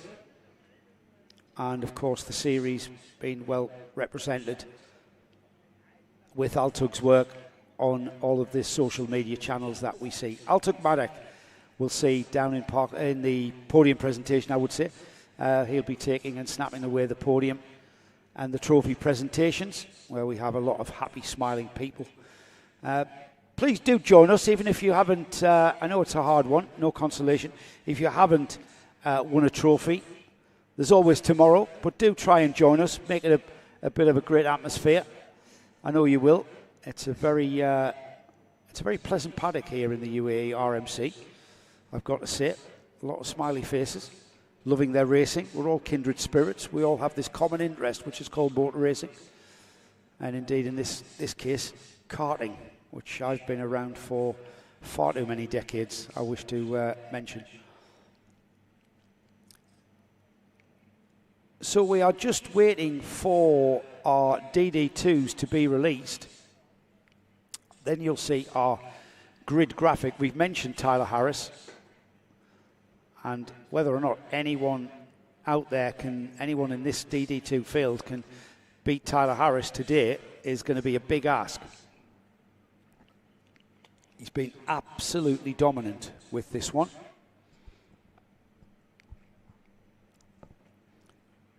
This is the gearbox class that we've mentioned.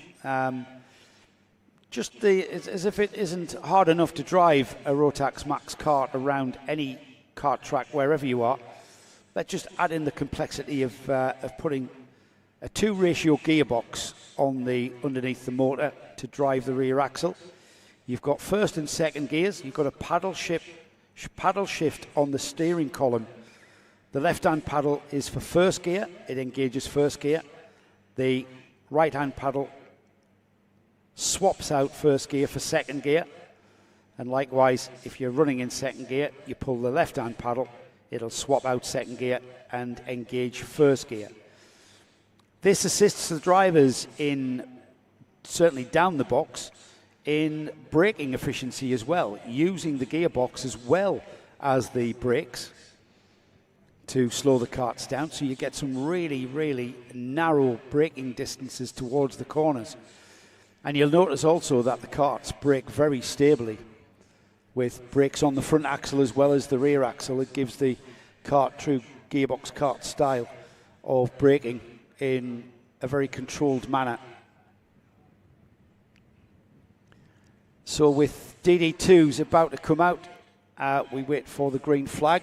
Before that, though, we can indeed head down to the Parc Fermé where we've got Henry Baudet with our Junior Rotax podium winners.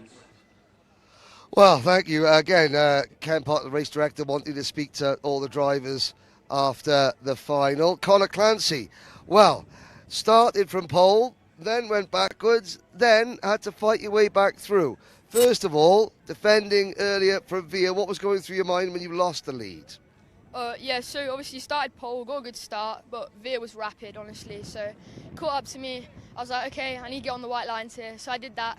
And then me and Via had a bit of an incident, but we both kept going. We both lost a few positions, but yeah, I just kept going. Now, closing back in, got back to P2 on your teammate. Were you expecting Mittange to defend more, or, you know, did you think that your experience was going to, you know, play in your hand? No, well, me and Mittange are very close as friends and as teammates as well. So we kind of just did the same thing. So I pushed him for a few laps and he pushed me for a few laps, and then, yeah. Made the move easy as that. Who'd you like to thank? Mum and Dad, Gilly on the spanners, whole team at Mumbai Falcons, everyone in England, my granddad, my nan, everyone, Uncle Louise, the dogs, and my barber, Tia, for the fresh trim every time, follow-up swag.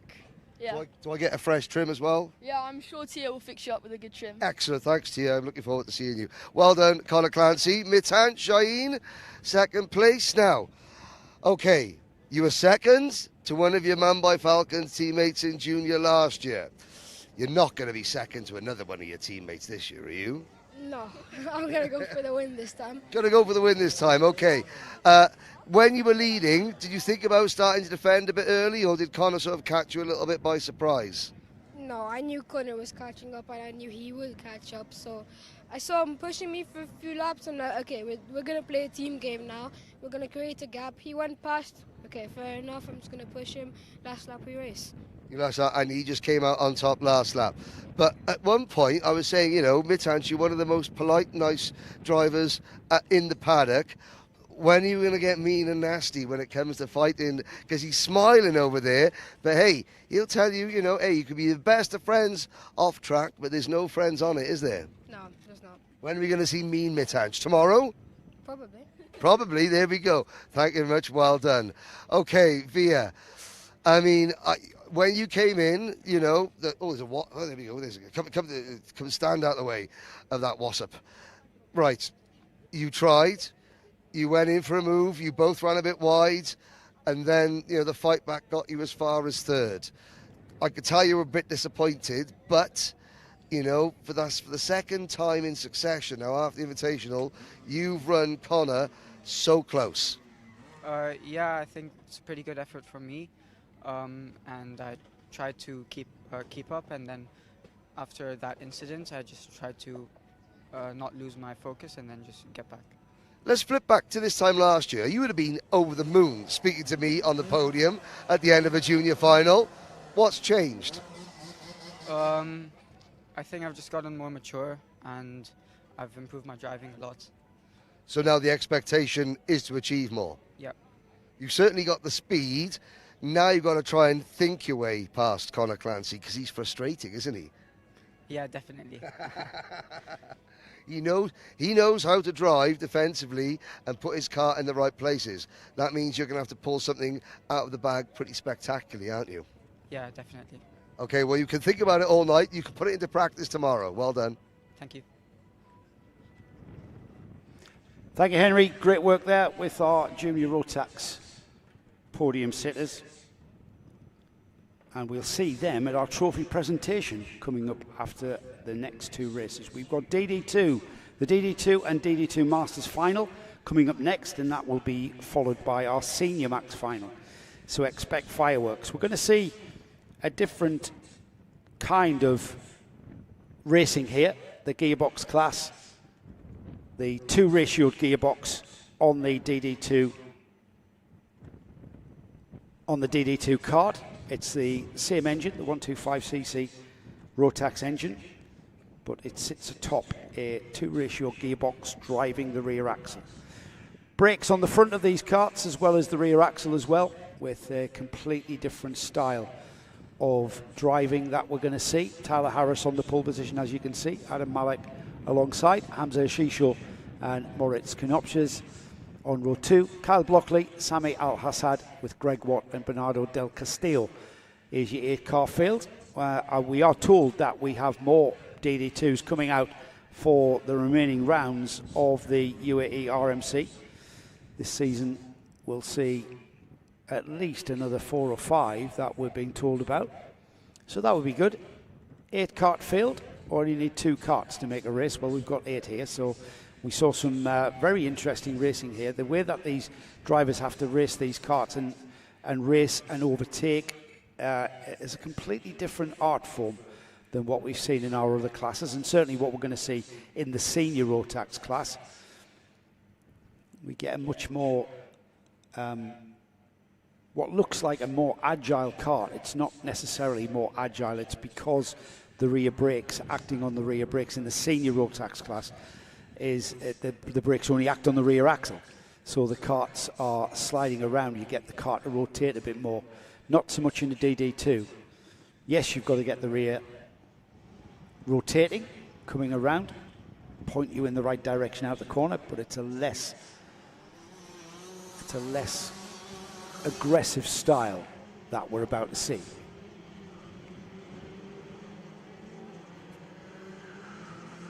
Tyler Harris leads the field out of the collecting area and will go as fast as he can through the infield section here at Al Ain, onto the back straight now towards the kink at 7, through the hairpin there, the left-hand hairpin at 8.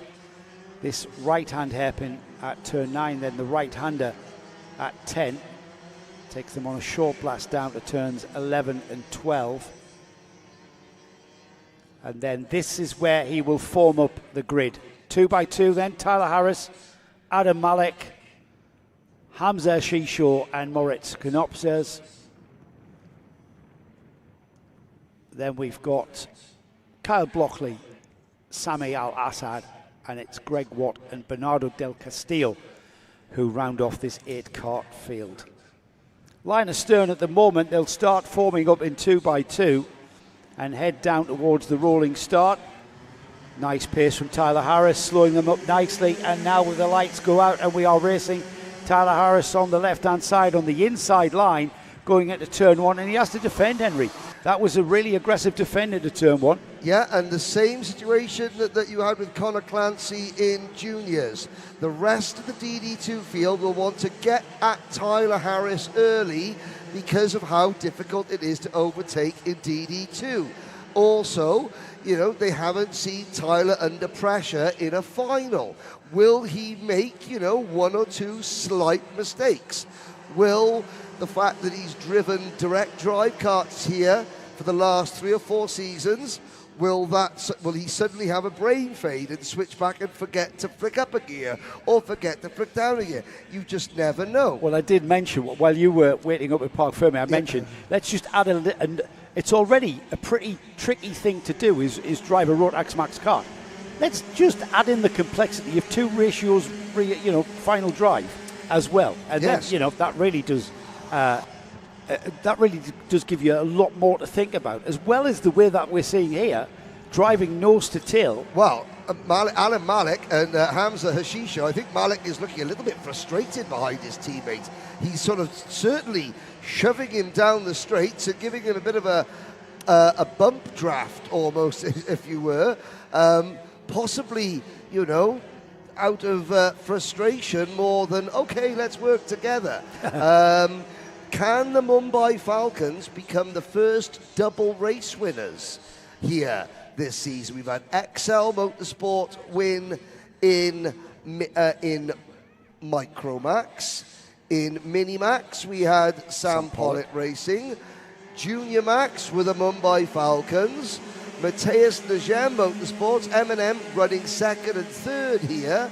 And what about KAA, the Kart Advisor Academy, currently leading Masters with Kyle Blockley. So Kyle, in the number 531 kart, has got past Maurice Knyoppers for the lead in Masters. That's been all day long, that little that's tussle, been a hasn't long it? time coming. Yeah, and hopefully that will be a season-long rivalry that we'll see in the Masters series, the Masters subclass of this DD2 field. Yeah, and Blockley's there, P4 overall.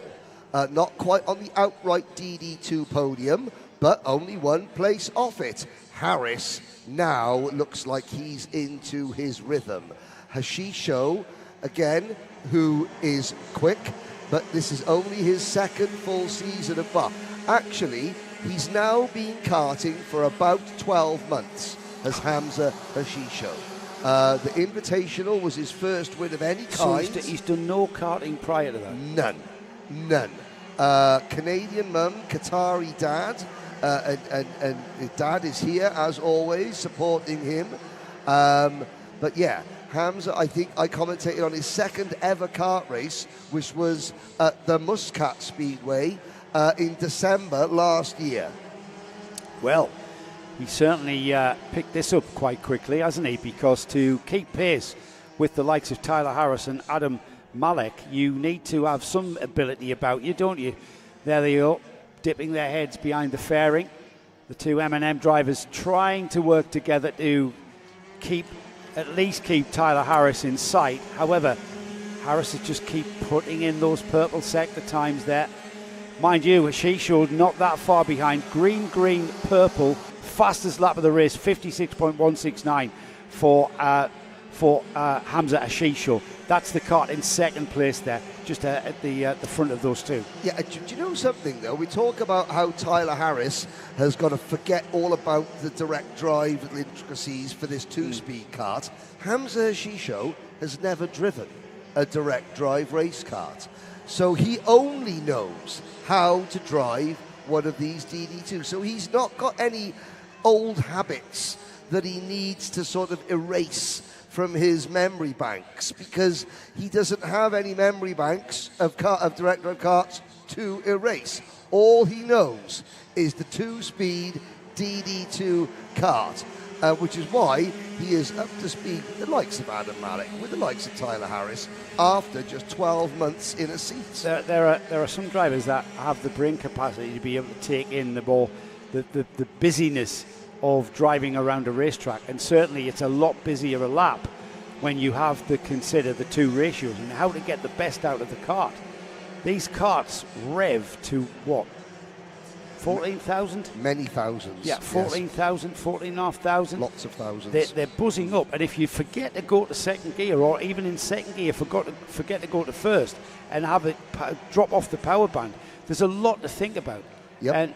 And I remember moving from, I did it backwards, forwards. I raced a Formula Ford, and then I went to karting, and I found the karting, there was a lot less to think about until I learned that you have to adjust your mixture on the straight. Oh, yes. And then you have to fan the choke, and there was a lot more, and then that became much more complicated when you have to, try to be competitive. Yeah. And I would imagine it's a similar sort of thing here, with lots going on and lots to think about in optimising your run. And then Tony Hogg was telling me you have to consider the change down at the point that you can help the gearbox to break the kart. Yeah. break the car, B-R-A-K-E, not bust the car. No, because you've got to be looking to change down just as you're sort of braking and turning in. Because, of course, with the front brakes on this car, that means braking zones are much shorter, which tends to mean that you're braking as you're turning. So you've got to brake, turn, and downshift at the same time. I need to ask somebody this, and perhaps for another paddock show of ours as the season progresses. But how easy is it to lock the front brakes, especially when you're braking and turning into the corner? When you unload the inside wheel, I know it happens in a race car with suspension acting for you, but here in a kart, it's not sprung at all. But you do, so you end up lifting the inside wheel. Certainly at the rear, you're not going to lock the rear. I mean the front. How easy is it to lock the front brakes? I should have asked Tony Hogg that when we talked to him last week. I don't see it. No, we don't see it, do we? But I think Henry, and I don't know if that's a skill thing or if that's just a part of the equipment. But I do think that it would be so minuscule a lock that you wouldn't see it. It wouldn't be like you would see a puff of smoke, like you do in car racing. No, that's very true. Tyler Harris extends his advantage to 1 and a bit seconds. Kyle Blockley's time at the front of Masters has, temporarily come to an end. Although, as I say that, you look and you'll see the bright orange kart and the orange crash helmet. There is Maurice Kjoppers, and he is pulling away from Kyle Blockley. Samir Al-Assad runs in P6. 7th is Greg Watt. Assad is 4th in the DD2 class. Greg Watt 3rd in DD2 Masters. Sadly, the Telios racing kart, Bernardo Del Castillo, has retired. Yeah, that was that little inter-sea battle of the Masters drivers there, Moritz Knopses and Kyle Blockley. That one we were thinking would go all the way to the flag, but Moritz must have been listening to us, Henry, and he thought, no, I'm not having any of this. Get out of the way, Kyle. Yep. I'm going to show you the way forward. And he's pulled out a bit of a gap. As has Ashisho. Ashisho seems to have broken free, slightly free, I should say, of Adam Malik. Malik was looking like he was about to pounce. However, that looks like that chance of pouncing has gone away.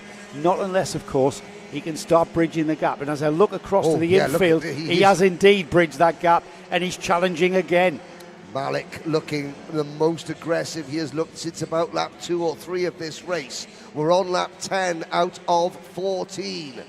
And Malik will be very, very frustrated at himself, because he will believe in his heart of hearts, I am the quickest, I'm the most experienced DD2 driver on this grid, not in the Masters, but in the main DD2 category, and therefore I am the fastest.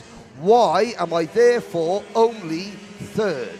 That will be frustrating for him. Yeah, he's going to say, who are these pesky newcomers to my category? And I would have run away with it if it wasn't for you pesky kids. Absolutely. We're on lap 11 of 14, so time beginning to ebb away from Adam Malik to make a move on that Hamza Hashisho second place. Now, as time gets narrowed towards that checkered flag, we might see a little bit of desperation creeping in. We've seen a bit of tyre and race management going on here, no doubt about it. But the two M&M drivers who have been circulating together, absolutely on it, I've got to say. They haven't really been managing the pace. They haven't been driving at 7/10. They've been driving at 9.5 to 10/10 most of the time, these two. And now we see Hashisho beginning to, this is where he does pull out here, I've got to say, Henry. Mm-hmm. And it's round, just let's watch this next lap here. As we go into lap 12, this is where Malik is able to now gain that ground back. He loses the gap on the straight and down the back straight, but here in the more technical parts of this track, he absolutely closes the gap down to the point where he's almost pulling alongside. Now, this is going to sound strange, but trying to win a championship with a small number of drivers in it can sometimes be harder than trying to win a championship with a full grid, because you only have, at the moment, there are 4 drivers scoring, well, there are 8 drivers scoring points in DD2. 4 in the main category, you know. So Tyler Harris, okay, so Adam Malik, for example, yeah, you know, it's going to take Adam, if things finish as they are, then he has got to hope that tomorrow he wins, but that Hamza Hashisho somehow picks up the pace as well and finishes ahead of Tyler Harris. Because Tyler can already think, well, I can just sit behind you, Adam, tomorrow, and I'll still be leading the championship, because there are fewer drivers to take points off away. each other. Yeah. So Adam Malik is thinking, number one, a retirement is more damaging in a class that's very small, but number two, every move, every pass is more important. Yeah. This 3rd place is potentially more damaging for Adam Malik than 3rd place for any other driver in any other class, simply because of the numbers that are on offer, that are on the track in DD2. Yeah, that makes a lot of sense, actually, mathematically. It's the last lap board that's been shown to Tyler Harris as he crosses the line now. This is the race for 2nd and 3rd place, as Tyler Harris. Let's just watch Tyler on his final lap here, because he's had very little camera time, and he really deserves some, because he's been absolutely formidable here in DD2. And just look at the smoothness of that drive. Very little steering input. Look at that. That's proper race car driving, and indeed proper race kart driving. Just very little minuscule inputs on the steering, just using the change of direction on the kart. And as we get out towards the back straight, now back towards the paddock, and the general direction of the paddock, he'll sweep through the penultimate turn here at 13, and now he's got one more corner, and then he's flat out through the gearbox, up to 2nd gear, and across the line to take the DD2 first round of the UAE RMC. In 2nd place, Hamza Hashisho. In 3rd place, Adam Malik. It's Moritz Konopses who will take the 1st position in class, 4th place overall. He's the first of our DD2 Masters. Kyle Brockley finishes 2nd in the Masters, 5th overall. And then we had Sami Al-Hassad finishing in 6th. Greg Watch will meet Henry Baudet down at the podium this afternoon when we do our trophy presentations. Bernardo Del Castillo went out of this race on lap 5 as Henry heads off towards the Parc Fermé to get our winning driver interviews. We look forward now to our DD2. You're going to go on out. This is our producer, Nick Damon. Or any for people familiar with Karting Live TV, he's my co-comms. I normally am. Just a quick thing, because the timetable is running slightly late, they're going to run the senior final ASAP, and Henry's going to talk to the winners of both the senior final and the DD2 final at the end of the day. So we're going to have 3 sets of interviews, because there's DD2 and DD2 Masters. There's going to be a lot of interviews after the final race. Yes. It's nice to hear you, Nick. I'll switch him off. Yes, Senior Max coming next in our final race of the day. If you've enjoyed the coverage from the UAE RMC, well, get back tomorrow, because we're going to do it all again. And it's a hello to Peter Carley, who says it's great to have the live stream. Well, we think so as well, Peter. I'm glad you're enjoying the coverage. Gets Peter the chance to cheer on Oscar Lambert from our home in Altrincham in the UK. Well, I'm glad to have you along. Don't forget, Peter, that we are back tomorrow with a full day's racing, starting with qualifying for all of our classes and the same format as what you've witnessed today. Heats, pre-finals and finals. And we're going to do it all again tomorrow. It'll be the 2nd point scoring round for the championship. So a very important part of the championship to kick your season off in great style and maximise your points haul. It's going to be a very, very competitive 12 point scoring round season.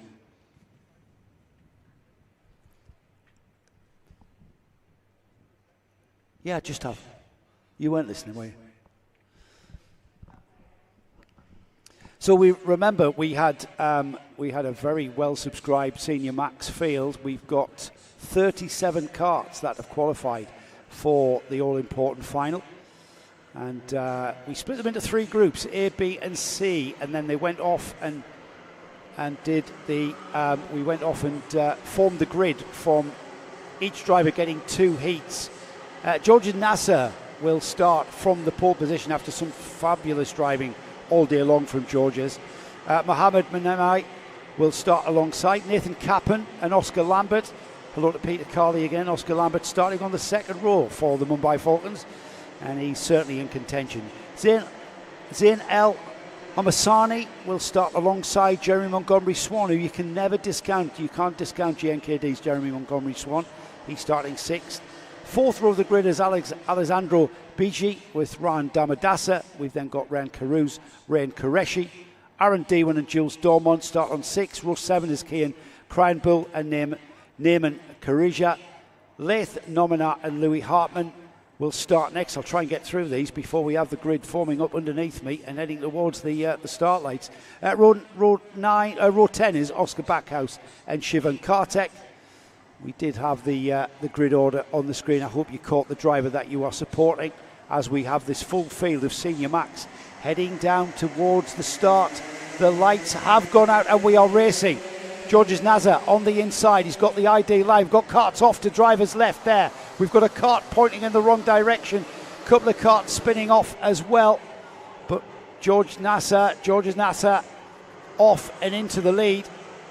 The driver with the Lebanese license with the other Lebanese driver, Mohammed Menemai, on his tail, and these two breaking away. In fact, Menemai absolutely nose to tail, as is the rest of the field.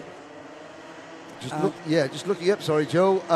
There are 2 drivers. Oh, there's more than 2, Henry, down there. Parked up at the entrance to turn 2. And maybe 1 or 2 more.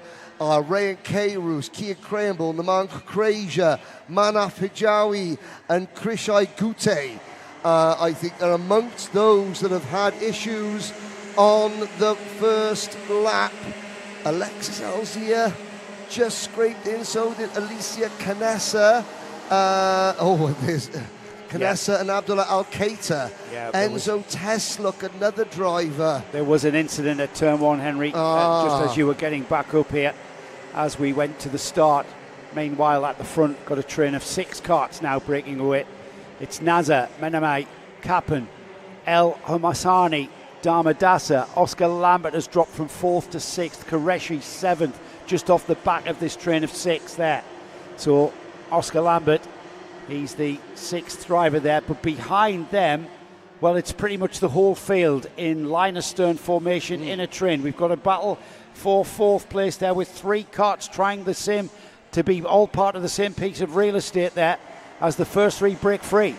Keeping that go-karting guy happy, the 4 CRGs that are qualified for this race are still in the race. Andrew Obeid, 24th, is the best of them.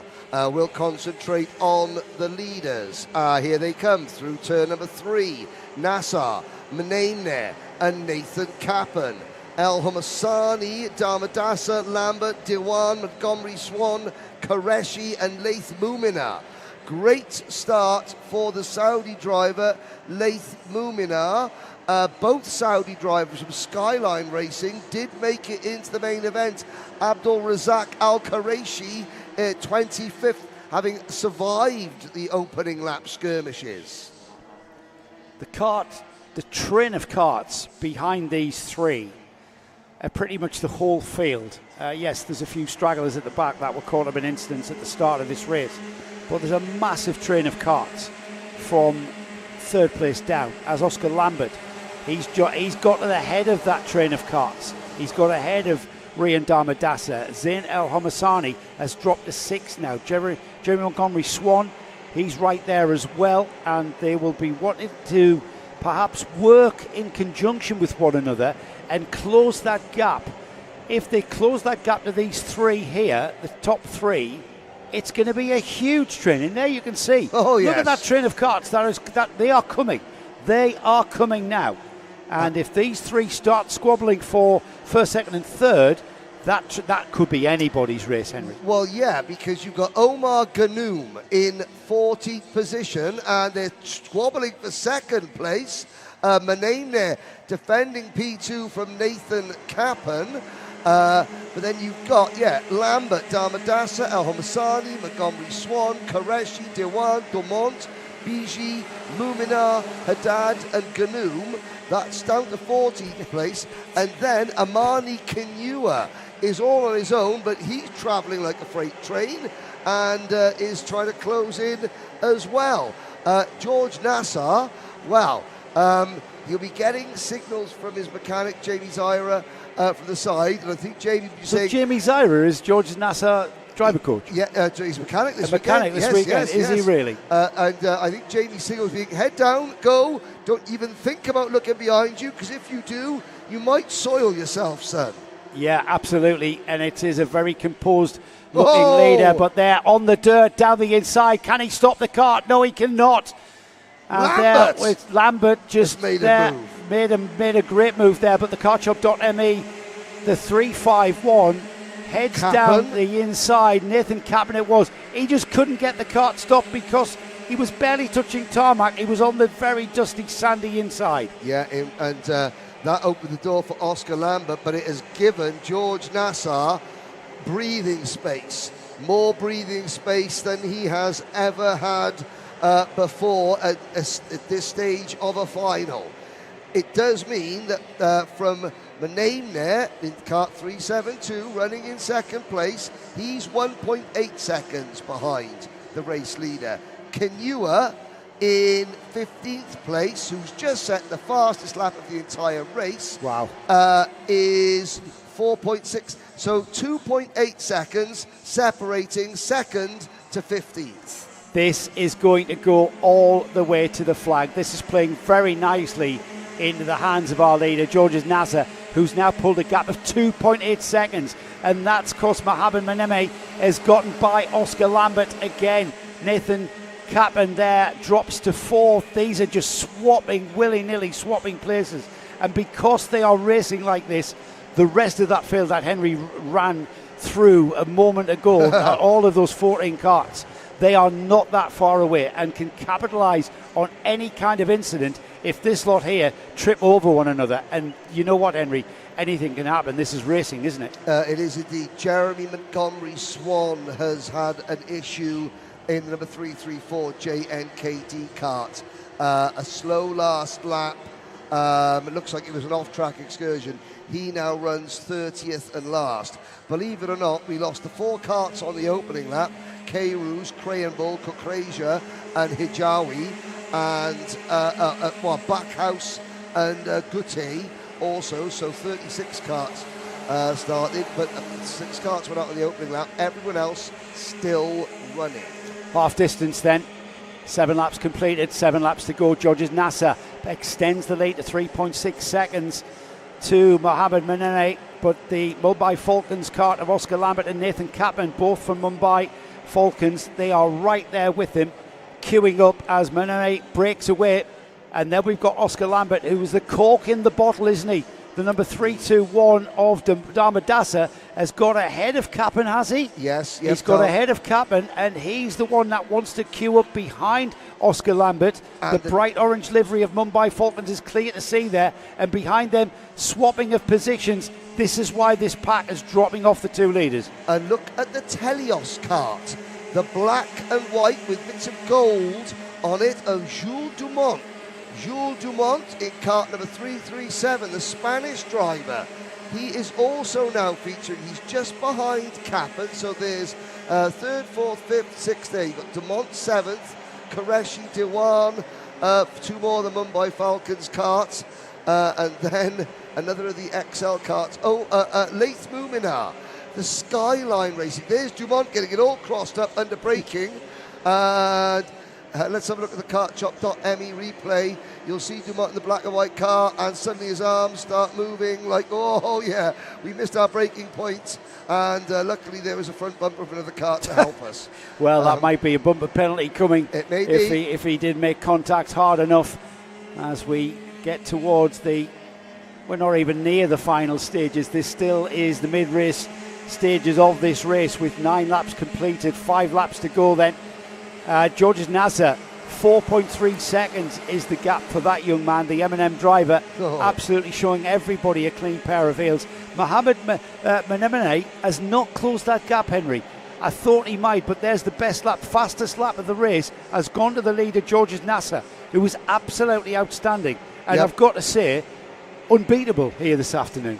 He's been in top form. I mean, that one lap to take him into the lead or at the front of the field at the early stages of the pre-final set the tone, and really he has just controlled this race wonderfully. There are 3 of last year's 6 title contenders, 4 really with Ganoum. Ganoum, Montgomery Swan, Lambert and Nassar are all back here. Rafael Jesus isn't back for whatever reason. I don't know where Rafa is. But George Nassar, he's got unfinished business. 2 years ago, he had a horrific accident in practice at the Dubai Kartdrome under the bridge. His kart spun was sideways and was then broadsided by a kart travelling at full speed. That ended his season 2 years ago, and that wasn't long after he won the MENA Nations Cup for Lebanon. And then last year he got the sponsorship from Yas Heat, and it was one race really in the last weekend that cost him a chance of the title, because he was right in there, and then he went from 1st to 10th in the space of 2 corners, and that was his title hopes over. So he has unfinished business. 11 laps completed then. Georges Nasser, 5.2 seconds from Memenat, who has got Rian Darmadasa now closing that gap as the rest of the field come through turn 1. We've got an incident on the outside of turn 1 down in the midfield pack, but this is the battle for second that we're going to look at the moment. We're on the infield section here, about to come out of turn 6 and onto that little fast stretch there, blasting towards the kink at 7. Darmadasa has caught Mohamed Menemene. He wants to spoil the day for the XL driver in second and get that next step up on the podium. The chances of him doing that are now becoming very limited as we're on lap 12 here. It'll be 2 more laps to go after this one, unless we see a challenge. They're side by side, but that's good driving from Menemene, who just takes the defensive line, and he's got to wait another chance. Another chance has got to develop before we get to the checkered flag. We're on the penultimate lap here, and again defensive driving. I've got to say, the kart that we saw having issues going into turn number 1, and they weren't issues of its own making. It was Jules Dumont, his great drive in the Telios racing kart is over. Still 28 karts running. Still 20, all 30 karts still running. Antonio Sadat in 30th position. Dumont now 29th. We've got a very interested spectator watching from Bahrain. I imagine he's watching from the Bahrain International Circuit, where he is practicing for the grand finals, and that is Tony Hogg. Hello, Tony. Glad you're enjoying the coverage. Into the last lap, there is Georges Nasser. His gap was 5.8 seconds. 5.8 seconds is the gap going into the final lap. He has to just bring this kart home, whereas behind him, Mohamed Menemene and Rian Darmadasa will do battle for second place as Nasser goes towards turn 7 through the kink and into 8. I think Darmadasa has got by for second as we stick with the leader to give him some...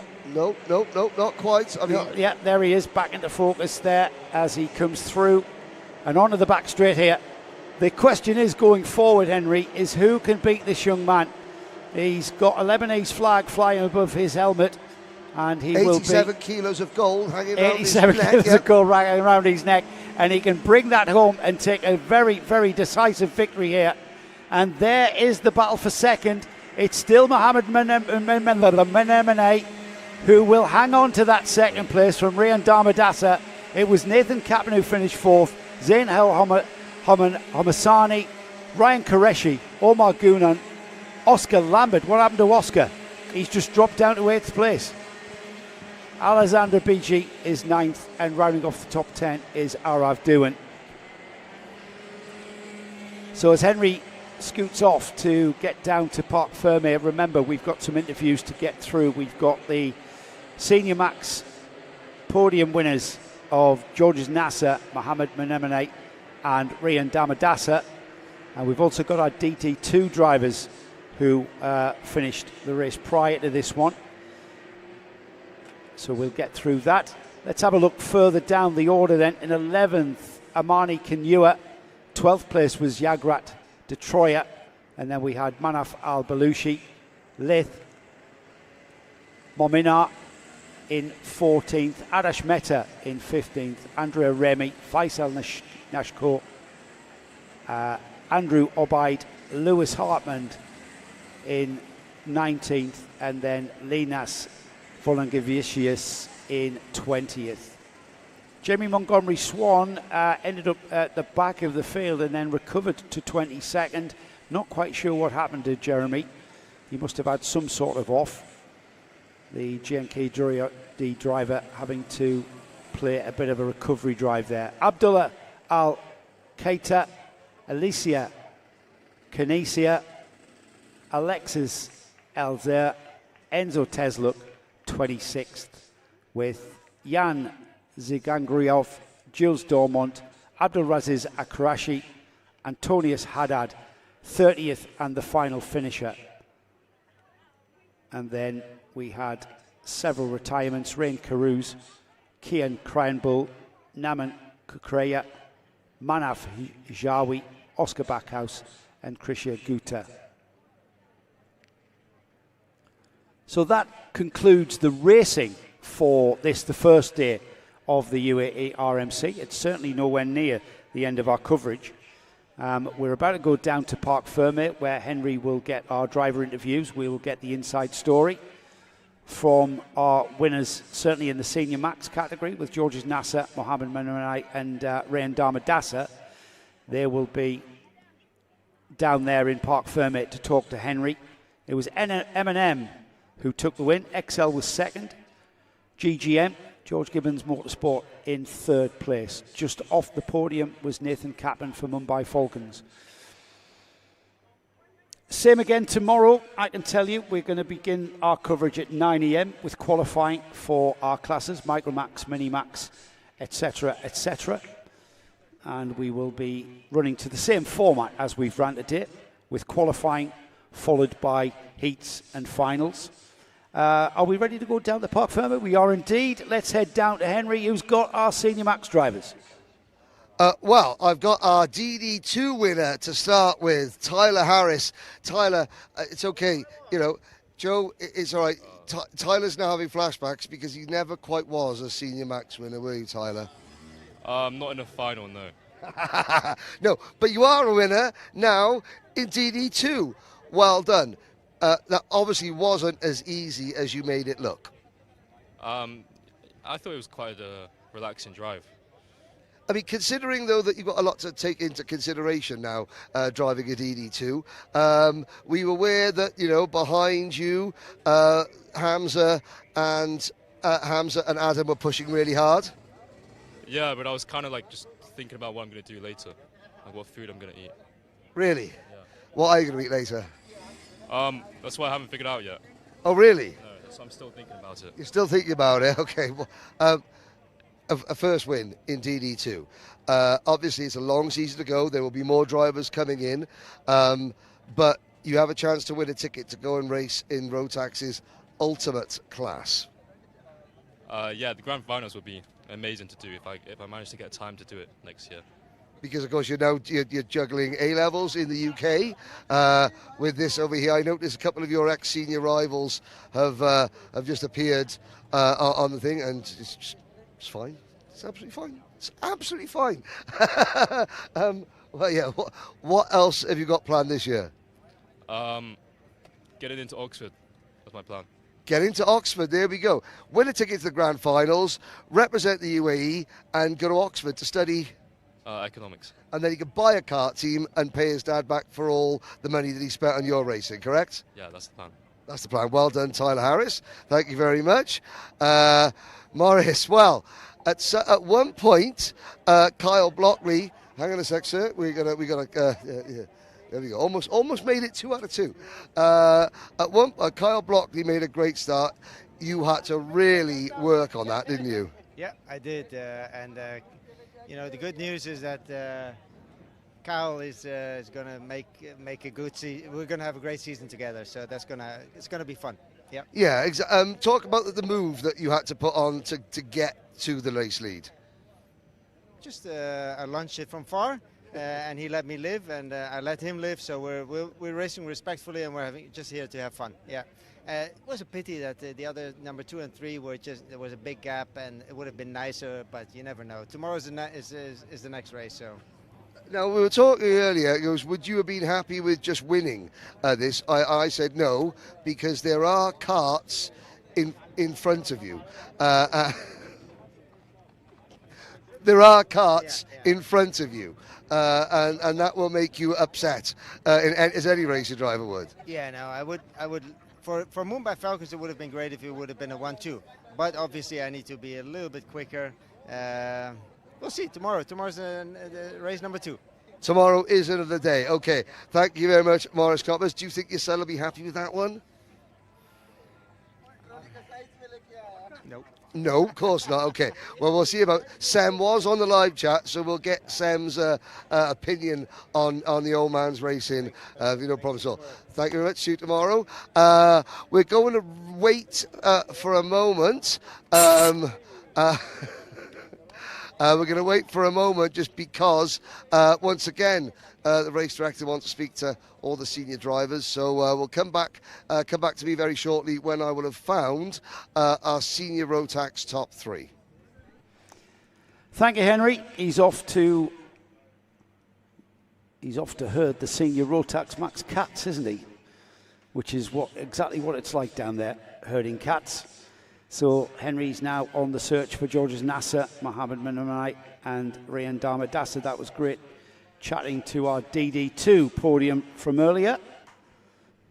Just to remind everybody that we are staying live here on Karting Live TV and the UAE RMC live stream, as we are going to bring you our podium presentation for all of our classes. We've got a podium presentation for today and tomorrow. This will be exactly the same format, so stay tuned. We will be giving you an idea of how far away we are from our podium presentation, but it's usually about a half an hour from now. We are going to play the paddock show again. What a great idea. That'll fill a lovely little period. The reason why it's 30 minutes is you've got to wait 30 minutes for the results to become official. So we can't just go ahead with the podium. We've got to have the officials ratify and make our results official. Thank you to everybody who has been chatting on our live stream. I'm pleased to see there's a lot of people that has enjoyed the coverage.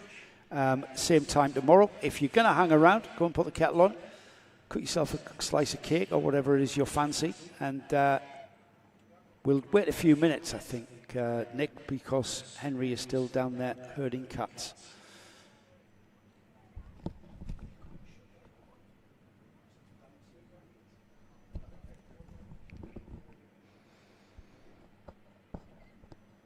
So racing over then for the first round of the day. Let's head down to Henry, who's got our Senior Max category podium sitters. Well, the biggest field of the day, and it wouldn't really have mattered because you left them all trailing in your wake, George Nasser. First of all, tell us how you pulled that one off. I just drove and drove. That's it.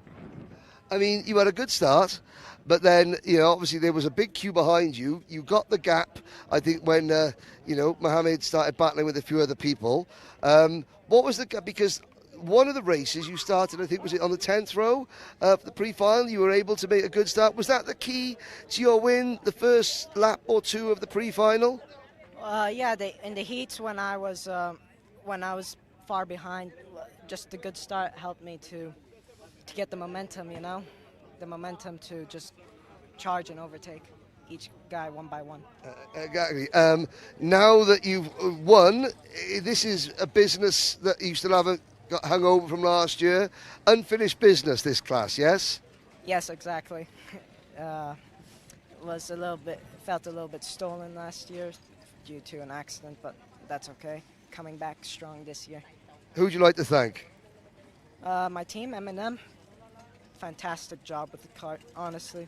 Just ripping. Absolutely ripping. Well done. There we go. Thank you very much, George Nassar. We'll bring in Mohammed Benaim there. Mohammed, one of your best results, if not your best result of the championship. Yeah, still first race of the championship, keeping it consistent and thinking about it in the long term. Okay, you know, but while George had cleared off, at one point it was from you in second back to 15th place, all in one line. Were you aware how many people were chasing you? Yeah, it was quite a lot. Managed to keep myself calm and just defended. Talk about, like last year, your team, XL Motorsport, you won the title with Omar Ghannoum. Omar may not do the full season, which means that there's a new sort of who's going to lead XL Motorsport this year in Senior Rotax. You're putting yourself in prime position for that role, aren't you? Yeah, looking forward to do good things with the team this season. So yeah, looking forward to win it, hopefully. Excellent. Anyone you'd like to thank? Yeah, I'd like to thank all my sponsors, my team and my mechanic. He did a very good job this weekend. Okay, well done. Thank you very much, Mohammed Benaim there. Well done. And finally, Rian Darmadasa. Rian, another podium. Okay, after the Invitational, things didn't go your way. You didn't appear on the podium after we spoke. Hopefully you will this time. You must be quite pleased with how you've been able to bounce back and claim this third place. Yeah, I mean, considering we started 8th, the third is quite decent. Yeah, but I mean, could have been better. How could it have been better? Explain. Just made a couple of mistakes in the earlier heats, and then in one in the middle of the final, which just cost us a few positions, which probably cost us the win. I mean, without that mistake, do you think you could have gone with George and hung with him and maybe challenged for the victory? Were you that fast? I mean, it's hard to say, but I think definitely would have had a better chance of winning. Well, yourself, Rian, and all the other drivers can give themselves another chance to win tomorrow. But we got the presentation coming up in the not too distant future. Thank you, Henry. Great insight from our Senior Max winners there. We stay tuned we're going to run the paddock show now, and stay tuned. We're not that far away from our trophy presentation. We'll be back with that very shortly, but for now, enjoy the paddock show, which was very entertaining, I think.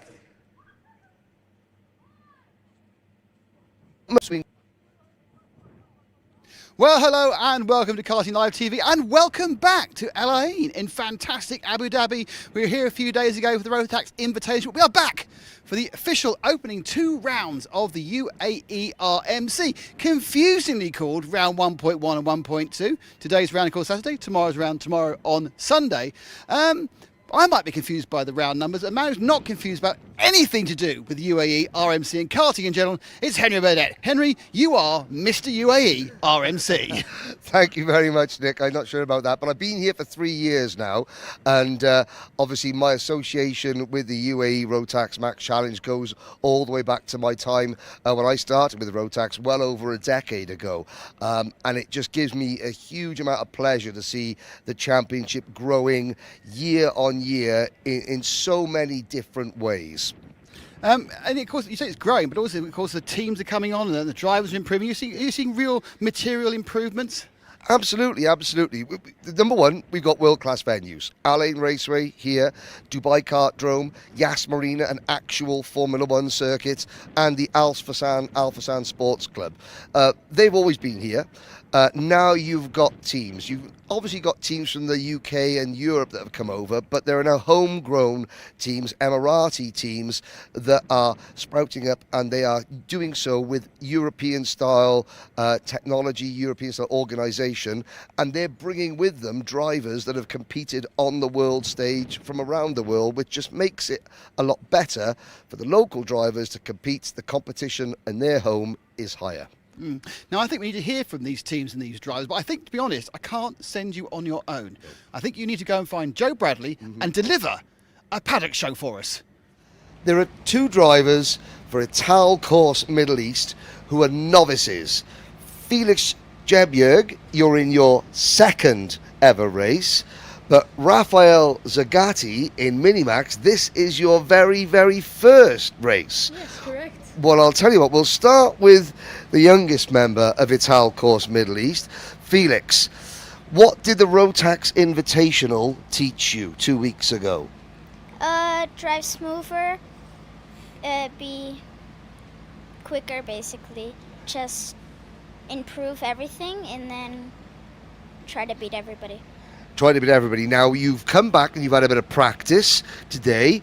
What have you learned? Are you quicker already now, today, than you were 2 weeks ago in the racing? Yeah, I think so. Without the yellow flag, we could have been much faster, maybe like a second, but it's fine. Now, in Micromax, there are over 20 of you racing. Where do you think that you are going to end up come the final on Saturday and Sunday? Well, I believe I'm the best novice, so I think P1 rookies. P1 in the rookie class. Okay, well, we'll hold that thought for a minute. And now we'll move over to our Minimax driver. Okay, so, Raphael, first of all, tell us a little bit about what got you into karting and how this came about. So it once started when one weekend I tell my dad, please, can we go try karting? He said, okay, I'll book you a session.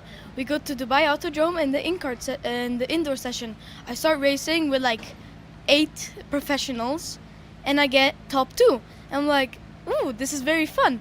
So I keep going there almost every weekend, more and more. And then my dad tells me, oh, there's a karting school. You want to go there? Obviously I do, yes. And then, up till now, I started going into professional karting. And it's been a long journey. It has been a long journey, and you haven't even, done your first race yet. Yes. Are you excited about, this first weekend? Nervous? What are your emotions?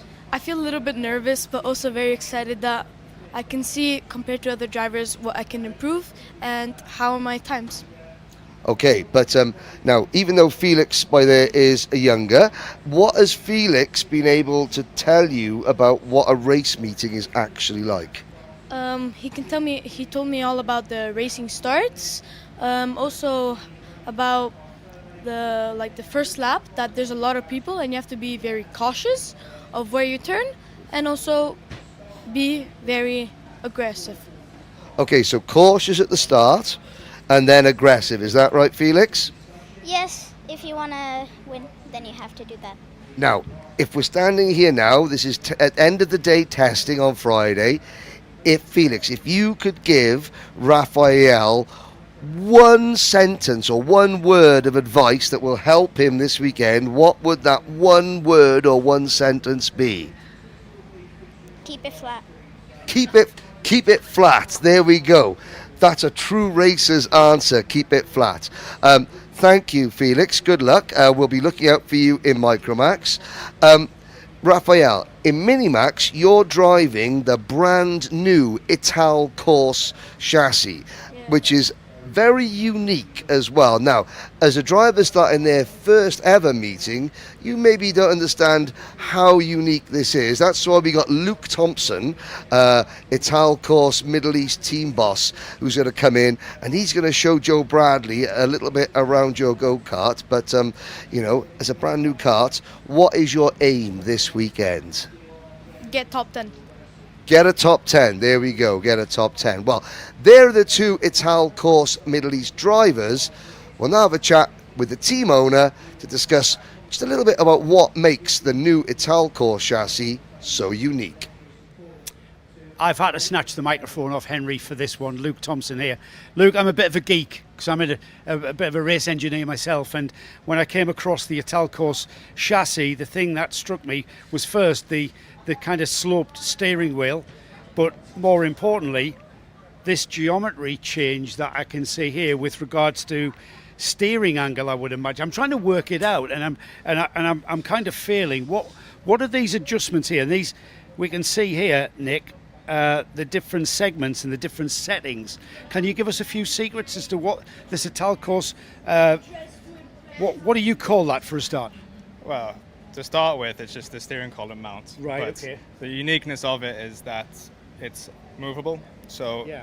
the main benefit from it is the Ackerman and geometry Right. setting. So usually we have our old chassis here that Felix is actually driving this weekend, and Raphael's on the new 2025 chassis.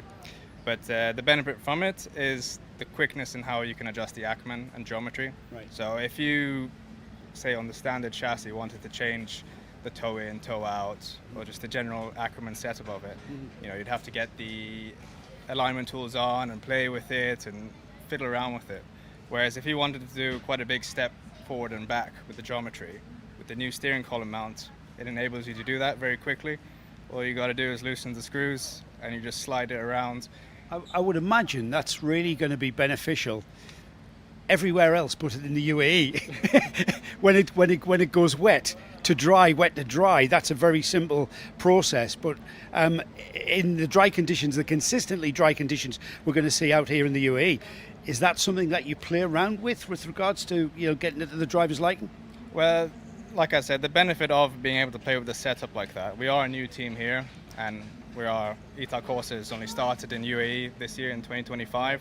So, I mean, with tools like this, it makes it easier for us to find a more tuned up setup to each track, you know.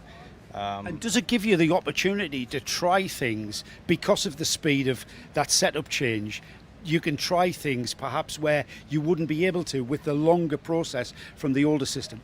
Yeah, exactly. I mean, today the boys just came from school, so they only got 2 sessions today. But between the 2 sessions, we had an hour break. Right. So, I mean, the setup change only took about 10 minutes, so Yeah. we fiddled around with it a bit.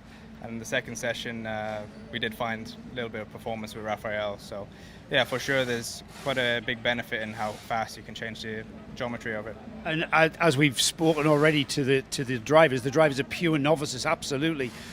So I would imagine their feedback is, they're learning the trade. But you mentioned their performance gains. That's how you would measure it, Luke. Oh, how would I measure it? Sorry. Yeah, that's how you would measure it. Performance gains, if you get your driver to go quicker. Yeah, for sure. I mean, in the first session compared to the second, Raphael found 2 seconds. Oh, wow. Okay, a little bit in driving, but he also felt a bit more comfortable in the kart as well. So, for sure, there was some performance gain as well there for him. And like you said, him being a novice, he doesn't really have all that detailed feedback just yet. Yeah. But if he can feel that there's a little bit of an improvement, it's already a proof of concept. And like I think you mentioned confidence there, and that is massively important in a young driver. He's got to have the confidence to turn into that corner without the rear end coming round and catching him out. Exactly, yeah. And as Felix said earlier, try to keep it flat. Yeah, keep it flat, absolutely. Well, Italcourse is going to try and keep it flat. I wish you all the very best of luck, Luke, and best of luck to your novice drivers as well. Thank you. Very much. Last season's Mini-Max champion, Harry Kallenberg here, has not able to retain and have a go at retaining his championship because, well, you grew up, didn't you? Yeah. And you became a junior. Yeah. Is that a good thing or a bad thing? It's a good thing. Why? Because it's faster and better. Right, it's faster. I knew he was going to say that. Right. Wider, sticky tyres on a junior Rotax, both front and back, and more importantly, much more power than that Mini-Max, I would imagine. Yeah. Tell me the major differences. Tell me, first time you ever got on a junior Rotax, what did it feel like? I was just feeling really short in the car. Well, could you not manage to reach the pedals hardly? Not really. Right, what did you think about the performance? I got quite tired on my first day, but I kept growing my stamina and I got better.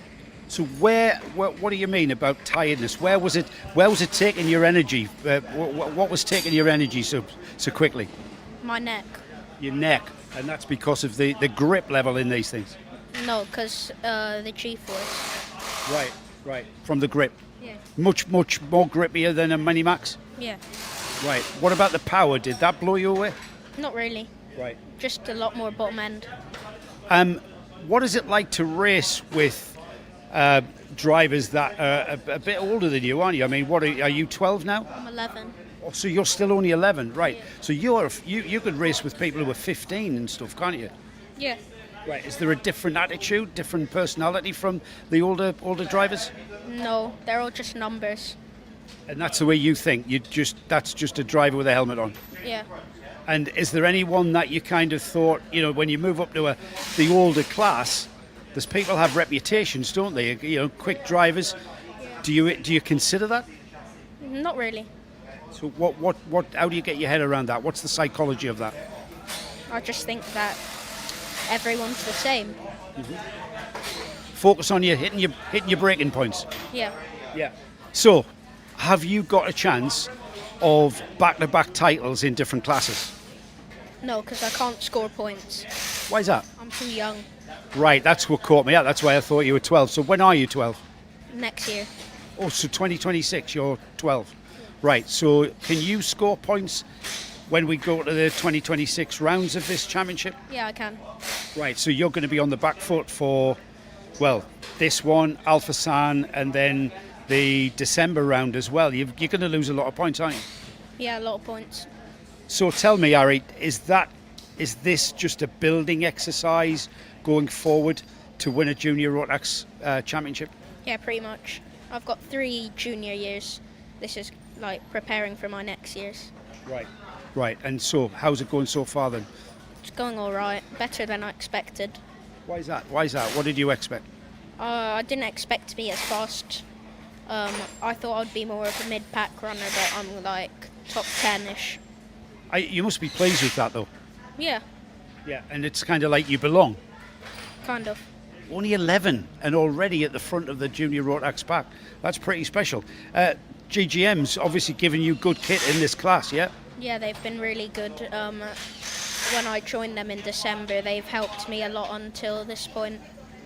And does it help when you've got a team like GGM around you that you make that transition to the faster class?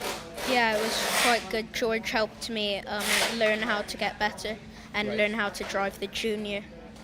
So it's not like you're just thrown into this cart, get on with it. You actually get coached and also I would imagine the team are helping you with understanding the dynamics of the handling and the setup, etc. Yeah. Yeah. And how much input do you as a driver give to that process? Quite a lot. Yeah. Give me an idea.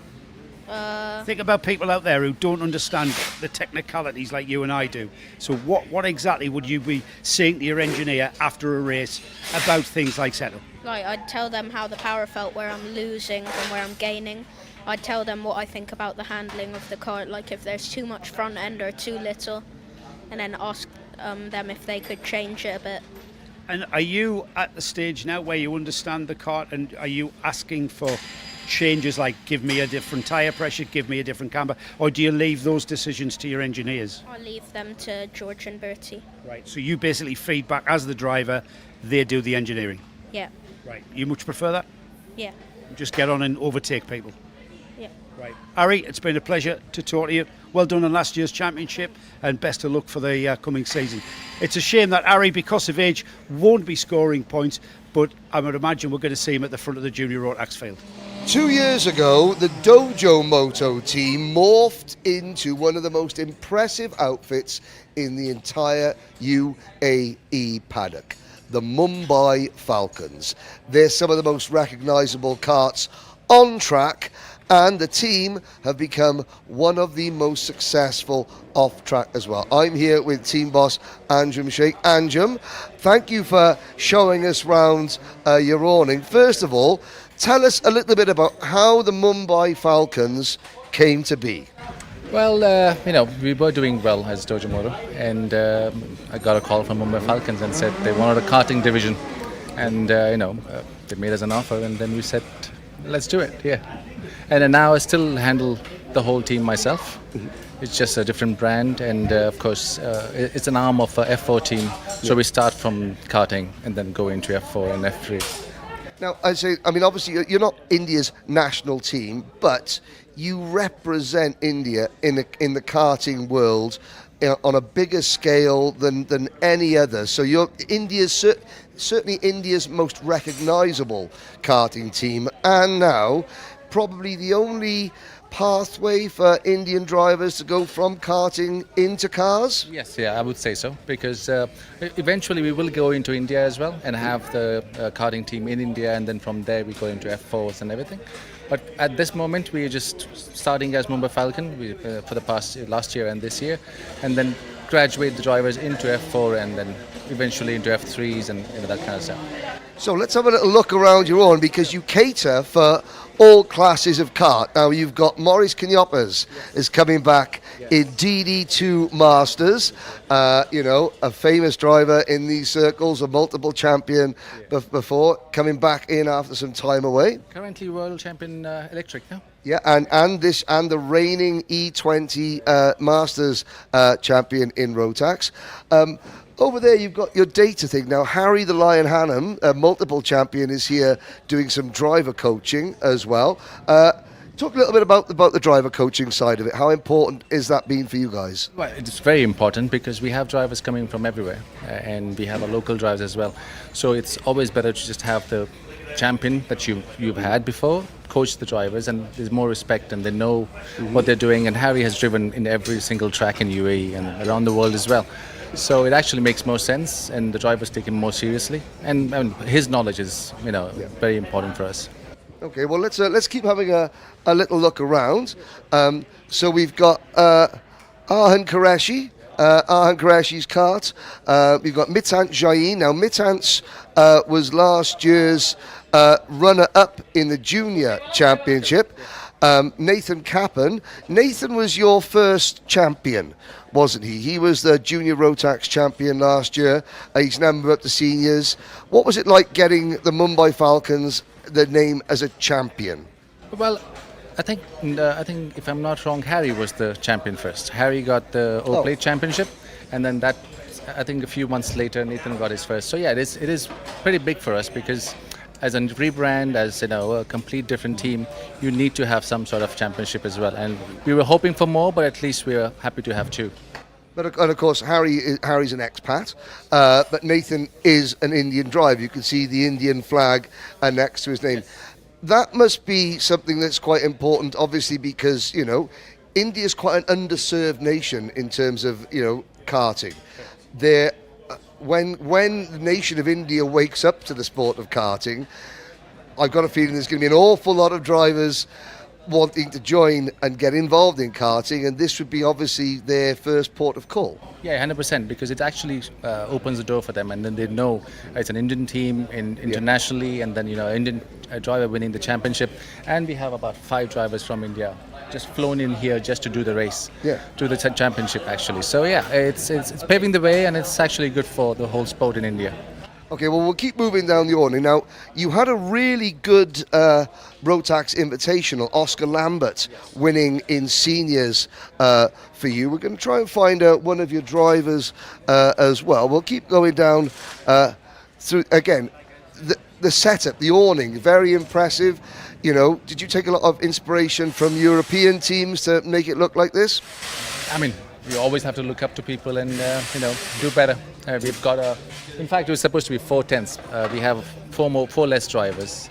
Next race, there'll be 4 more drivers coming in, so we'll have to do another 10th as well. And you've got the hospitality unit by there for the mums and dads as well. That's just keeping them out of us. That's just keeping the parents out of the way. That's always a good tactic. Arav Diwan will come in. We've also got a grand final Rotax champion here, Scott Marsh, helping to do driver coaching. In fact, we'll try and peek in and see what Scott is saying there. But what are your hopes this year and beyond for the Mumbai Falcons karting team, as we see one of your Micromax karts coming in behind us there as well? So really you're serving drivers from Micromax all the way up to DD2 Masters. Yes, definitely. I mean, the hopes are still win every class, but we all know racing is not that easy, and but we keep trying, and we want to win. everything we can, and we'll keep pushing for that.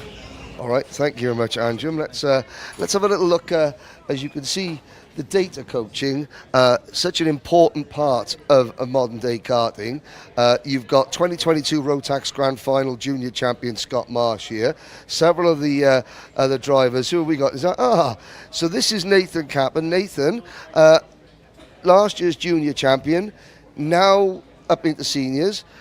What's Scott teaching you, and what are you learning from all these data equipments here? I'm learning how to improve as in pace wise, so hopefully if we get a good qualifying we could be at the front. What does it mean as an Indian driver winning an international championship for an Indian team? It means a lot, honestly, representing my country, so it feels quite good to be at the front representing India. Yeah. This year, only 38 other seniors to deal with. How are you going to cope with that?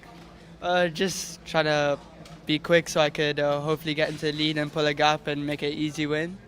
Okay, well, easier said than done. But there is a look around one of the most impressive teams in the paddock, and officially, India's #1 karting team, the Mumbai Falcons. Birrell Art Middle East is now called Motorscape Middle East.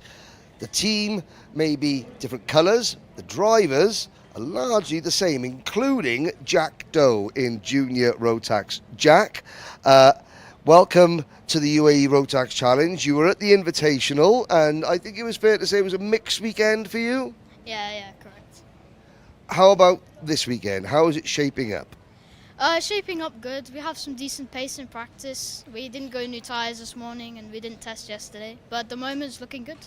Now, talk a little bit about racing out here in the UAE, especially in Junior Rotax. How difficult is it? How aggressive is it? And how much do you need to learn very, very quickly? It's definitely very aggressive, all the drivers. Most of them have got a lot of experience in Europe as well, which obviously makes it a lot harder to compete with, but overall it's a brilliant championship. Now, last year you were racing for, 5 Motorsports as well, which was, I think, your own family-owned team, is that right? Now, is that still going to be waiting for you when you finish karting? That is the plan, I think, but yeah, it's not done, I don't think, yet. It's not done yet. So tell us a little bit about your kart this weekend, who's running it, and what your plans are, what your hopes are this weekend. So it's a Birrell, obviously. I have Marky Mark and Sanad. Sanad's the engine guy and Marky's the chassis guy. I hope a top 5 would be a decent result, I think. Who are your main rivals this weekend? If you had to hand-pick a couple that you're going to have to beat, based on practice times, but also based on last year's championship results? I think the goal is definitely 219 Veer, and Connor Clancy is obviously a good competitor. He's won a lot in Europe and here, so I think there'd be good rivals. Okay, no problems at all. Well, final thoughts. So, what rounds you've got here? You've got Dubai Kartdrome, Alpha San.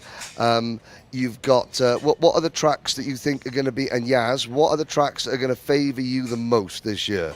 I think Alpha San is going to be the best one for me. It's very physical, and I like the track a lot. And I think I'm adapted and suited as a driver to it very well. And I think that'll be a good one. You say very physical. What do you do in terms of fitness-wise to keep yourself in shape for karting? So Monday, obviously I have school. I don't train that day because I've driven all weekend. And then Tuesday, Wednesday, Thursday in the gym, and then school after, and then sim work a lot. So sim work. So it's a combination of staying in school, obviously, but then going to the gym and being on the sim when you're not actually in the seat. Yeah, correct. My school is actually online. It's called Minerva, which helps a lot because it's flexible. So I can do sim work and also be at the track and do school. There we go. So you've been doing school today? No, I skipped it today. Skipped it today for testing. Well, there we go. Never mind. But Minerva is your online school, yeah? Do you find a lot of the drivers use that now? I think there's 1 or 2 on the grid that use it, but it's definitely growing in the Middle East, yeah. Okay, well, there we go. That's Jack Doe, driver 205, one to watch in Junior Rotax.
gentlemen, the briefing now finished. We are just a few moments away from the live streamed awards presentation at the end of day one of the UAE Rotax Max Challenge Championship for 2025 to 26. Can we have all of the award winners and novice medal winners and all supporters, please, even if you're not getting on the podium, please make your way over to the drivers' enclosure to lend support to our winners, who will be very pleased with the nice trophies they're about to collect. So show some support. Hopefully you'll be up there tomorrow, and all of your friends and fellow paddock users will be in the audience to clap you on. So all drivers, supporters, please to the podium now. And in a moment we'll be handing over to Mr. Henry Baudet to take care of the presentation.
Okay, before we get the presentation underway, couple of things.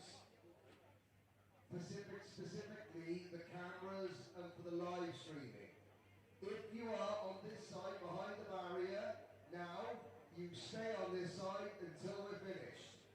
If you're on this side of the barrier or this side behind the team from UAE RMC, you stay on this side until the end. We can't have people walking back and forth across in front of the camera, okay? So, pick the sides now. And if you want to stay there, then you stay there. Right, happy days.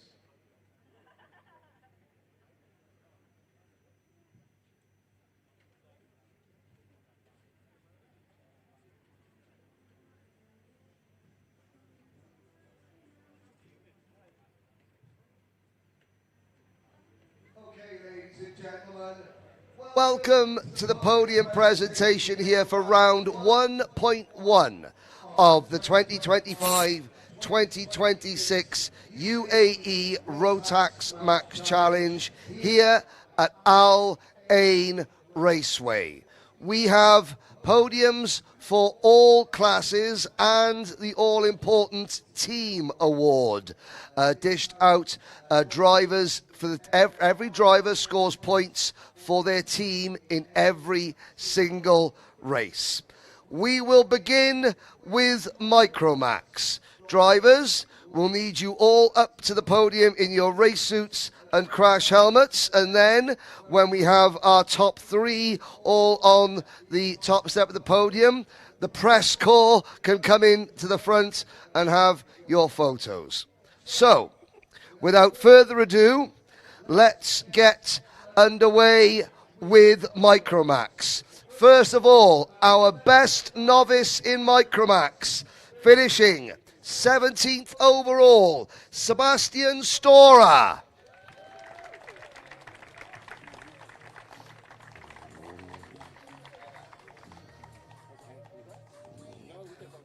Well done, Sebastian. Now we move on to the top three. Finishing in third position for George Gibbons Motorsport, Liam O'Hanlon.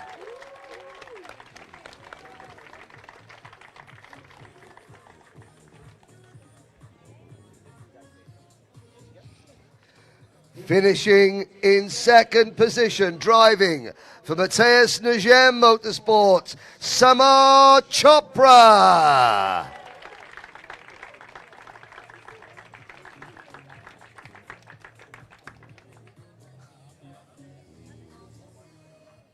But your winner for the first time in the Rotax Max Challenge, driving for XL Motorsport, Adam Al-Sheikh.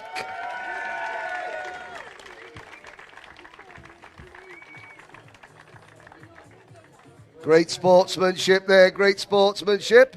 Okay, drivers, trophies in the air, please. Trophies in the air. And then if we could have all three of you or all four of you on the top step of the podium, members of the print and photographic media, you can come into the front now.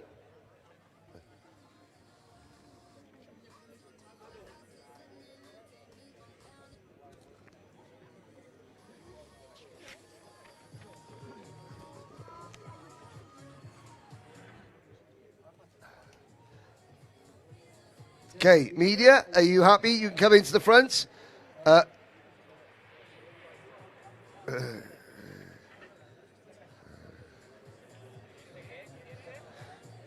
Yeah, press, you can come into the front now. When they're all on the top, you can come into the front.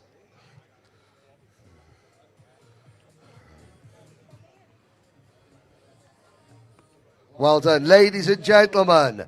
Your Micromax podium and best novice. Thank you very much, drivers. Thank you.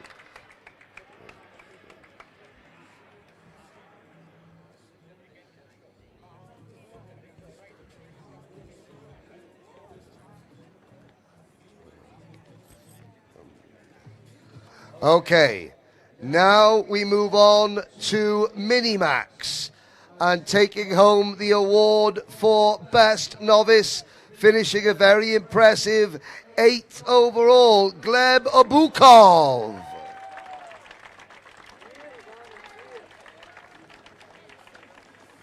Well done, Gleb. Come and stand up by here. Oh, you got to move back a little bit, 'cause you're too tall. There we are. Now we move on to the top 3. Finishing in 3rd position, driving for Axel GP, the Queen of Kashmir, Atika Mia.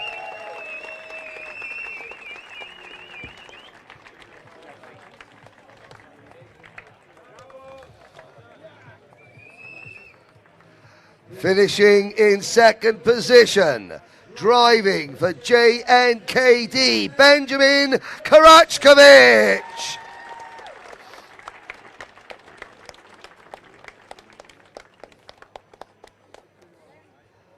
But your winner, driving for Sam Pollitt Racing in association with Anderson Chilcott International, Albie J. Stubbs.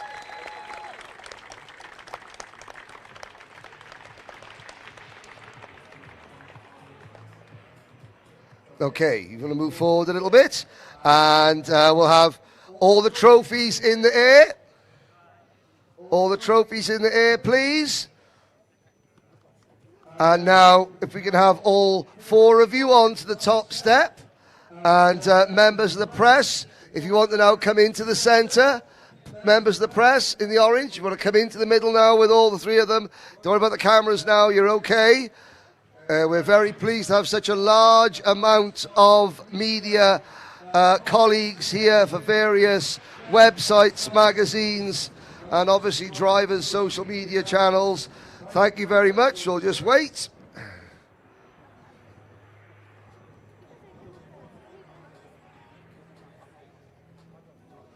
One more drivers, one more. Happy? There we go. Thank you very much, ladies and gentlemen. Your Minimax podium.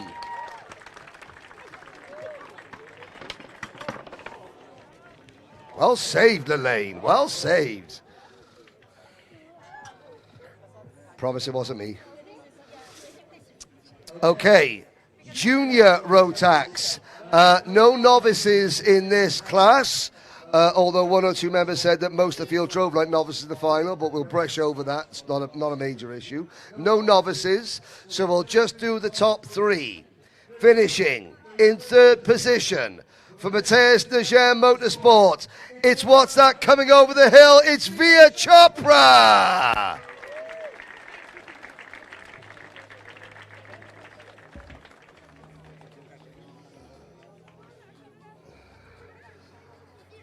Finishing in 2nd position for the Mumbai Falcons, Mitan Shaheen.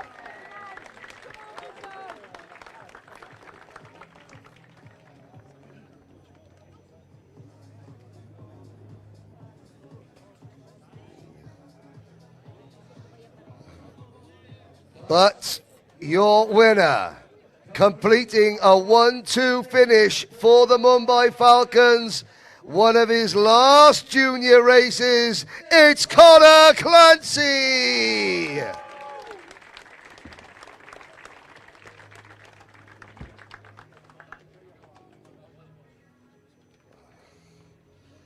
Okay, we'll do the same as for drivers. Trophies in the air, please. Via, smile. Smile, smile, smile, smile. There we go, that's better. And now we'll have all 3 of you on the top step. Members of the press, if you want to come forward to the centre, you're more than welcome to get your shots.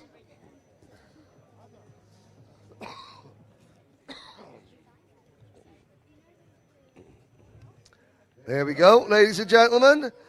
Thank you very much. Oh, happy? Are we happy? Thumbs up? Okay, once again, ladies and gentlemen, your junior Rotax podium.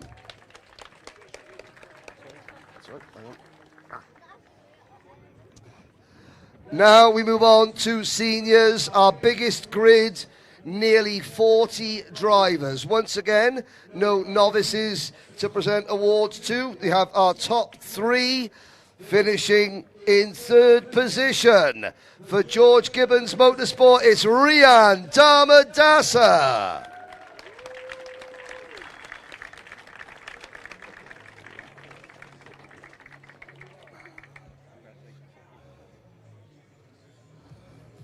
Well done, Rian. Finishing in 2nd position for XL Motorsport, Mohammed Maneimne.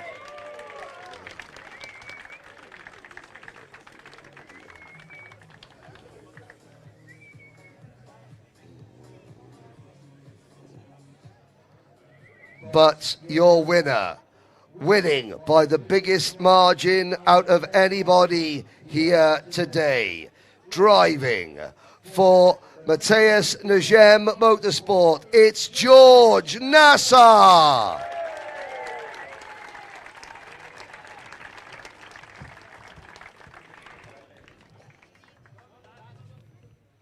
A dominant performance for George.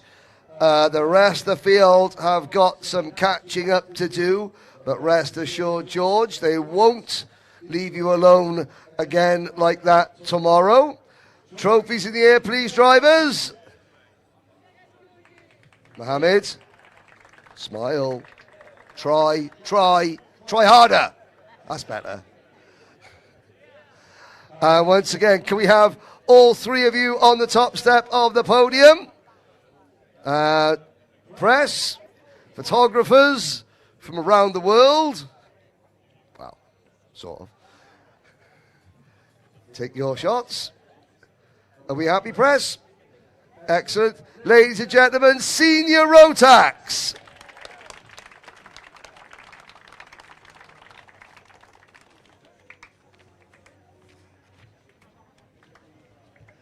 Now we move on to DD2 Masters. Finishing in 3rd position, Greg Watt. The Honolulu Racing team colours on the podium once again.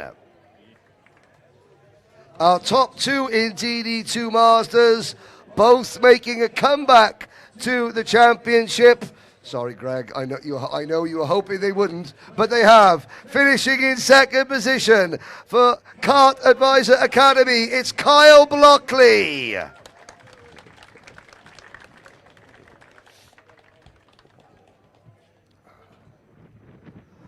But your DD2 Masters winner, driving for the Mumbai Falcons, he's the reigning Rotax Grand Finals E20 Masters champion, Maurice Knyoppers.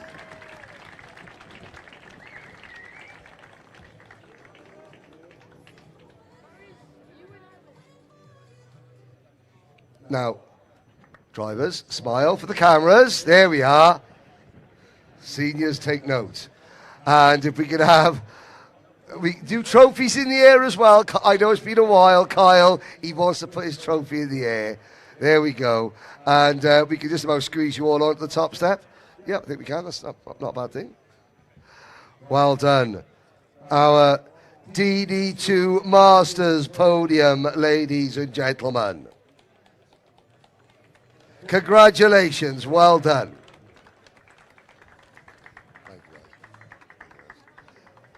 Now we move on to the overall DD2 podium. And after a penalty for Hamza Hashisho, finishing 3rd overall in DD2, it's Maurice Knyoppers.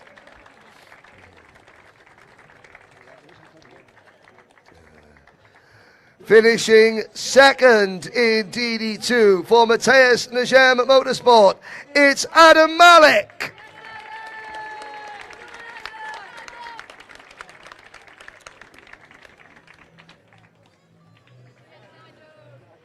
But your DD2 winner on his class debut for the Mumbai Falcons, it's Tyler Harris.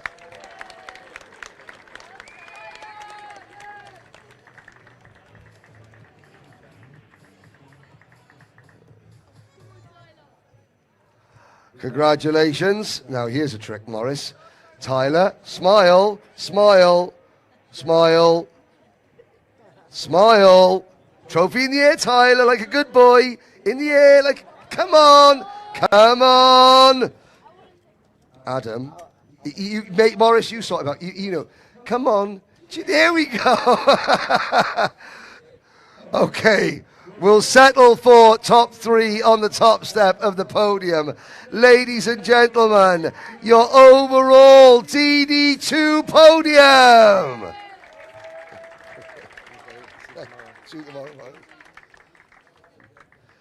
It's all right. Tyler.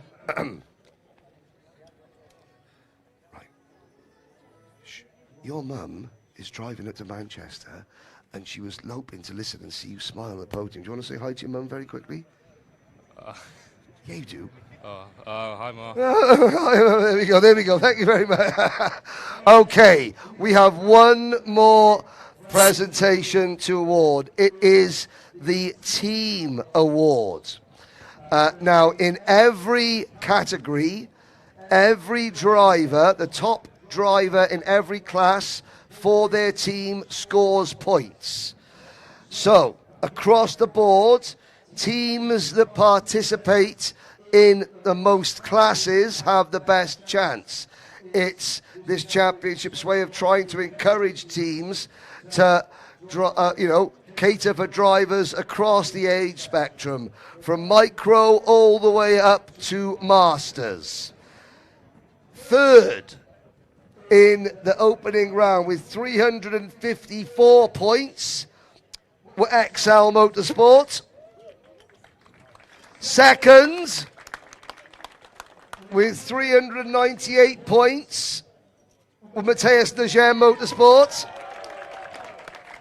which means your team's winner with 476 points, the Mumbai Falcons. So we'll need the Mumbai Falcons, drivers, mechanics, team bosses to come and stand at the podium. I believe this is the first time they have won this award. And there is Anjum Sheikh. Anjum, if you'd like to come and accept the award, you've got your team managers, mechanics, some of your drivers.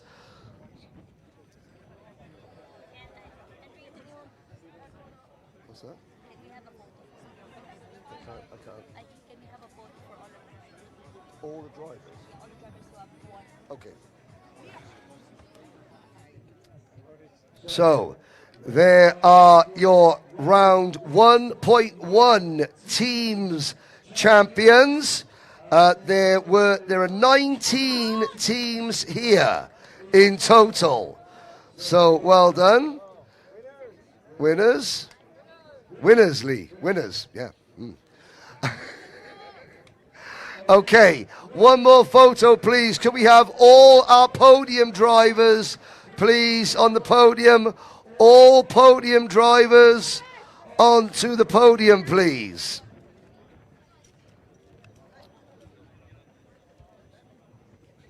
So, we're going to have all the P1 drivers top on P1. Well, it doesn't matter, I'll tell you what. You organise yourselves. You organise yourselves, drivers. George, up you go. So, ladies and gentlemen, these are the podium finishers for round 1.1 of the 2025-26 UAE Rotax Max Challenge. Please join us again tomorrow, 9 a.m. local time on Karting Live TV and the UAE Rotax Max Challenge YouTube channel, when you see all this lot and a whole lot more. Do it all over again in round 1.2. Thank you for joining us.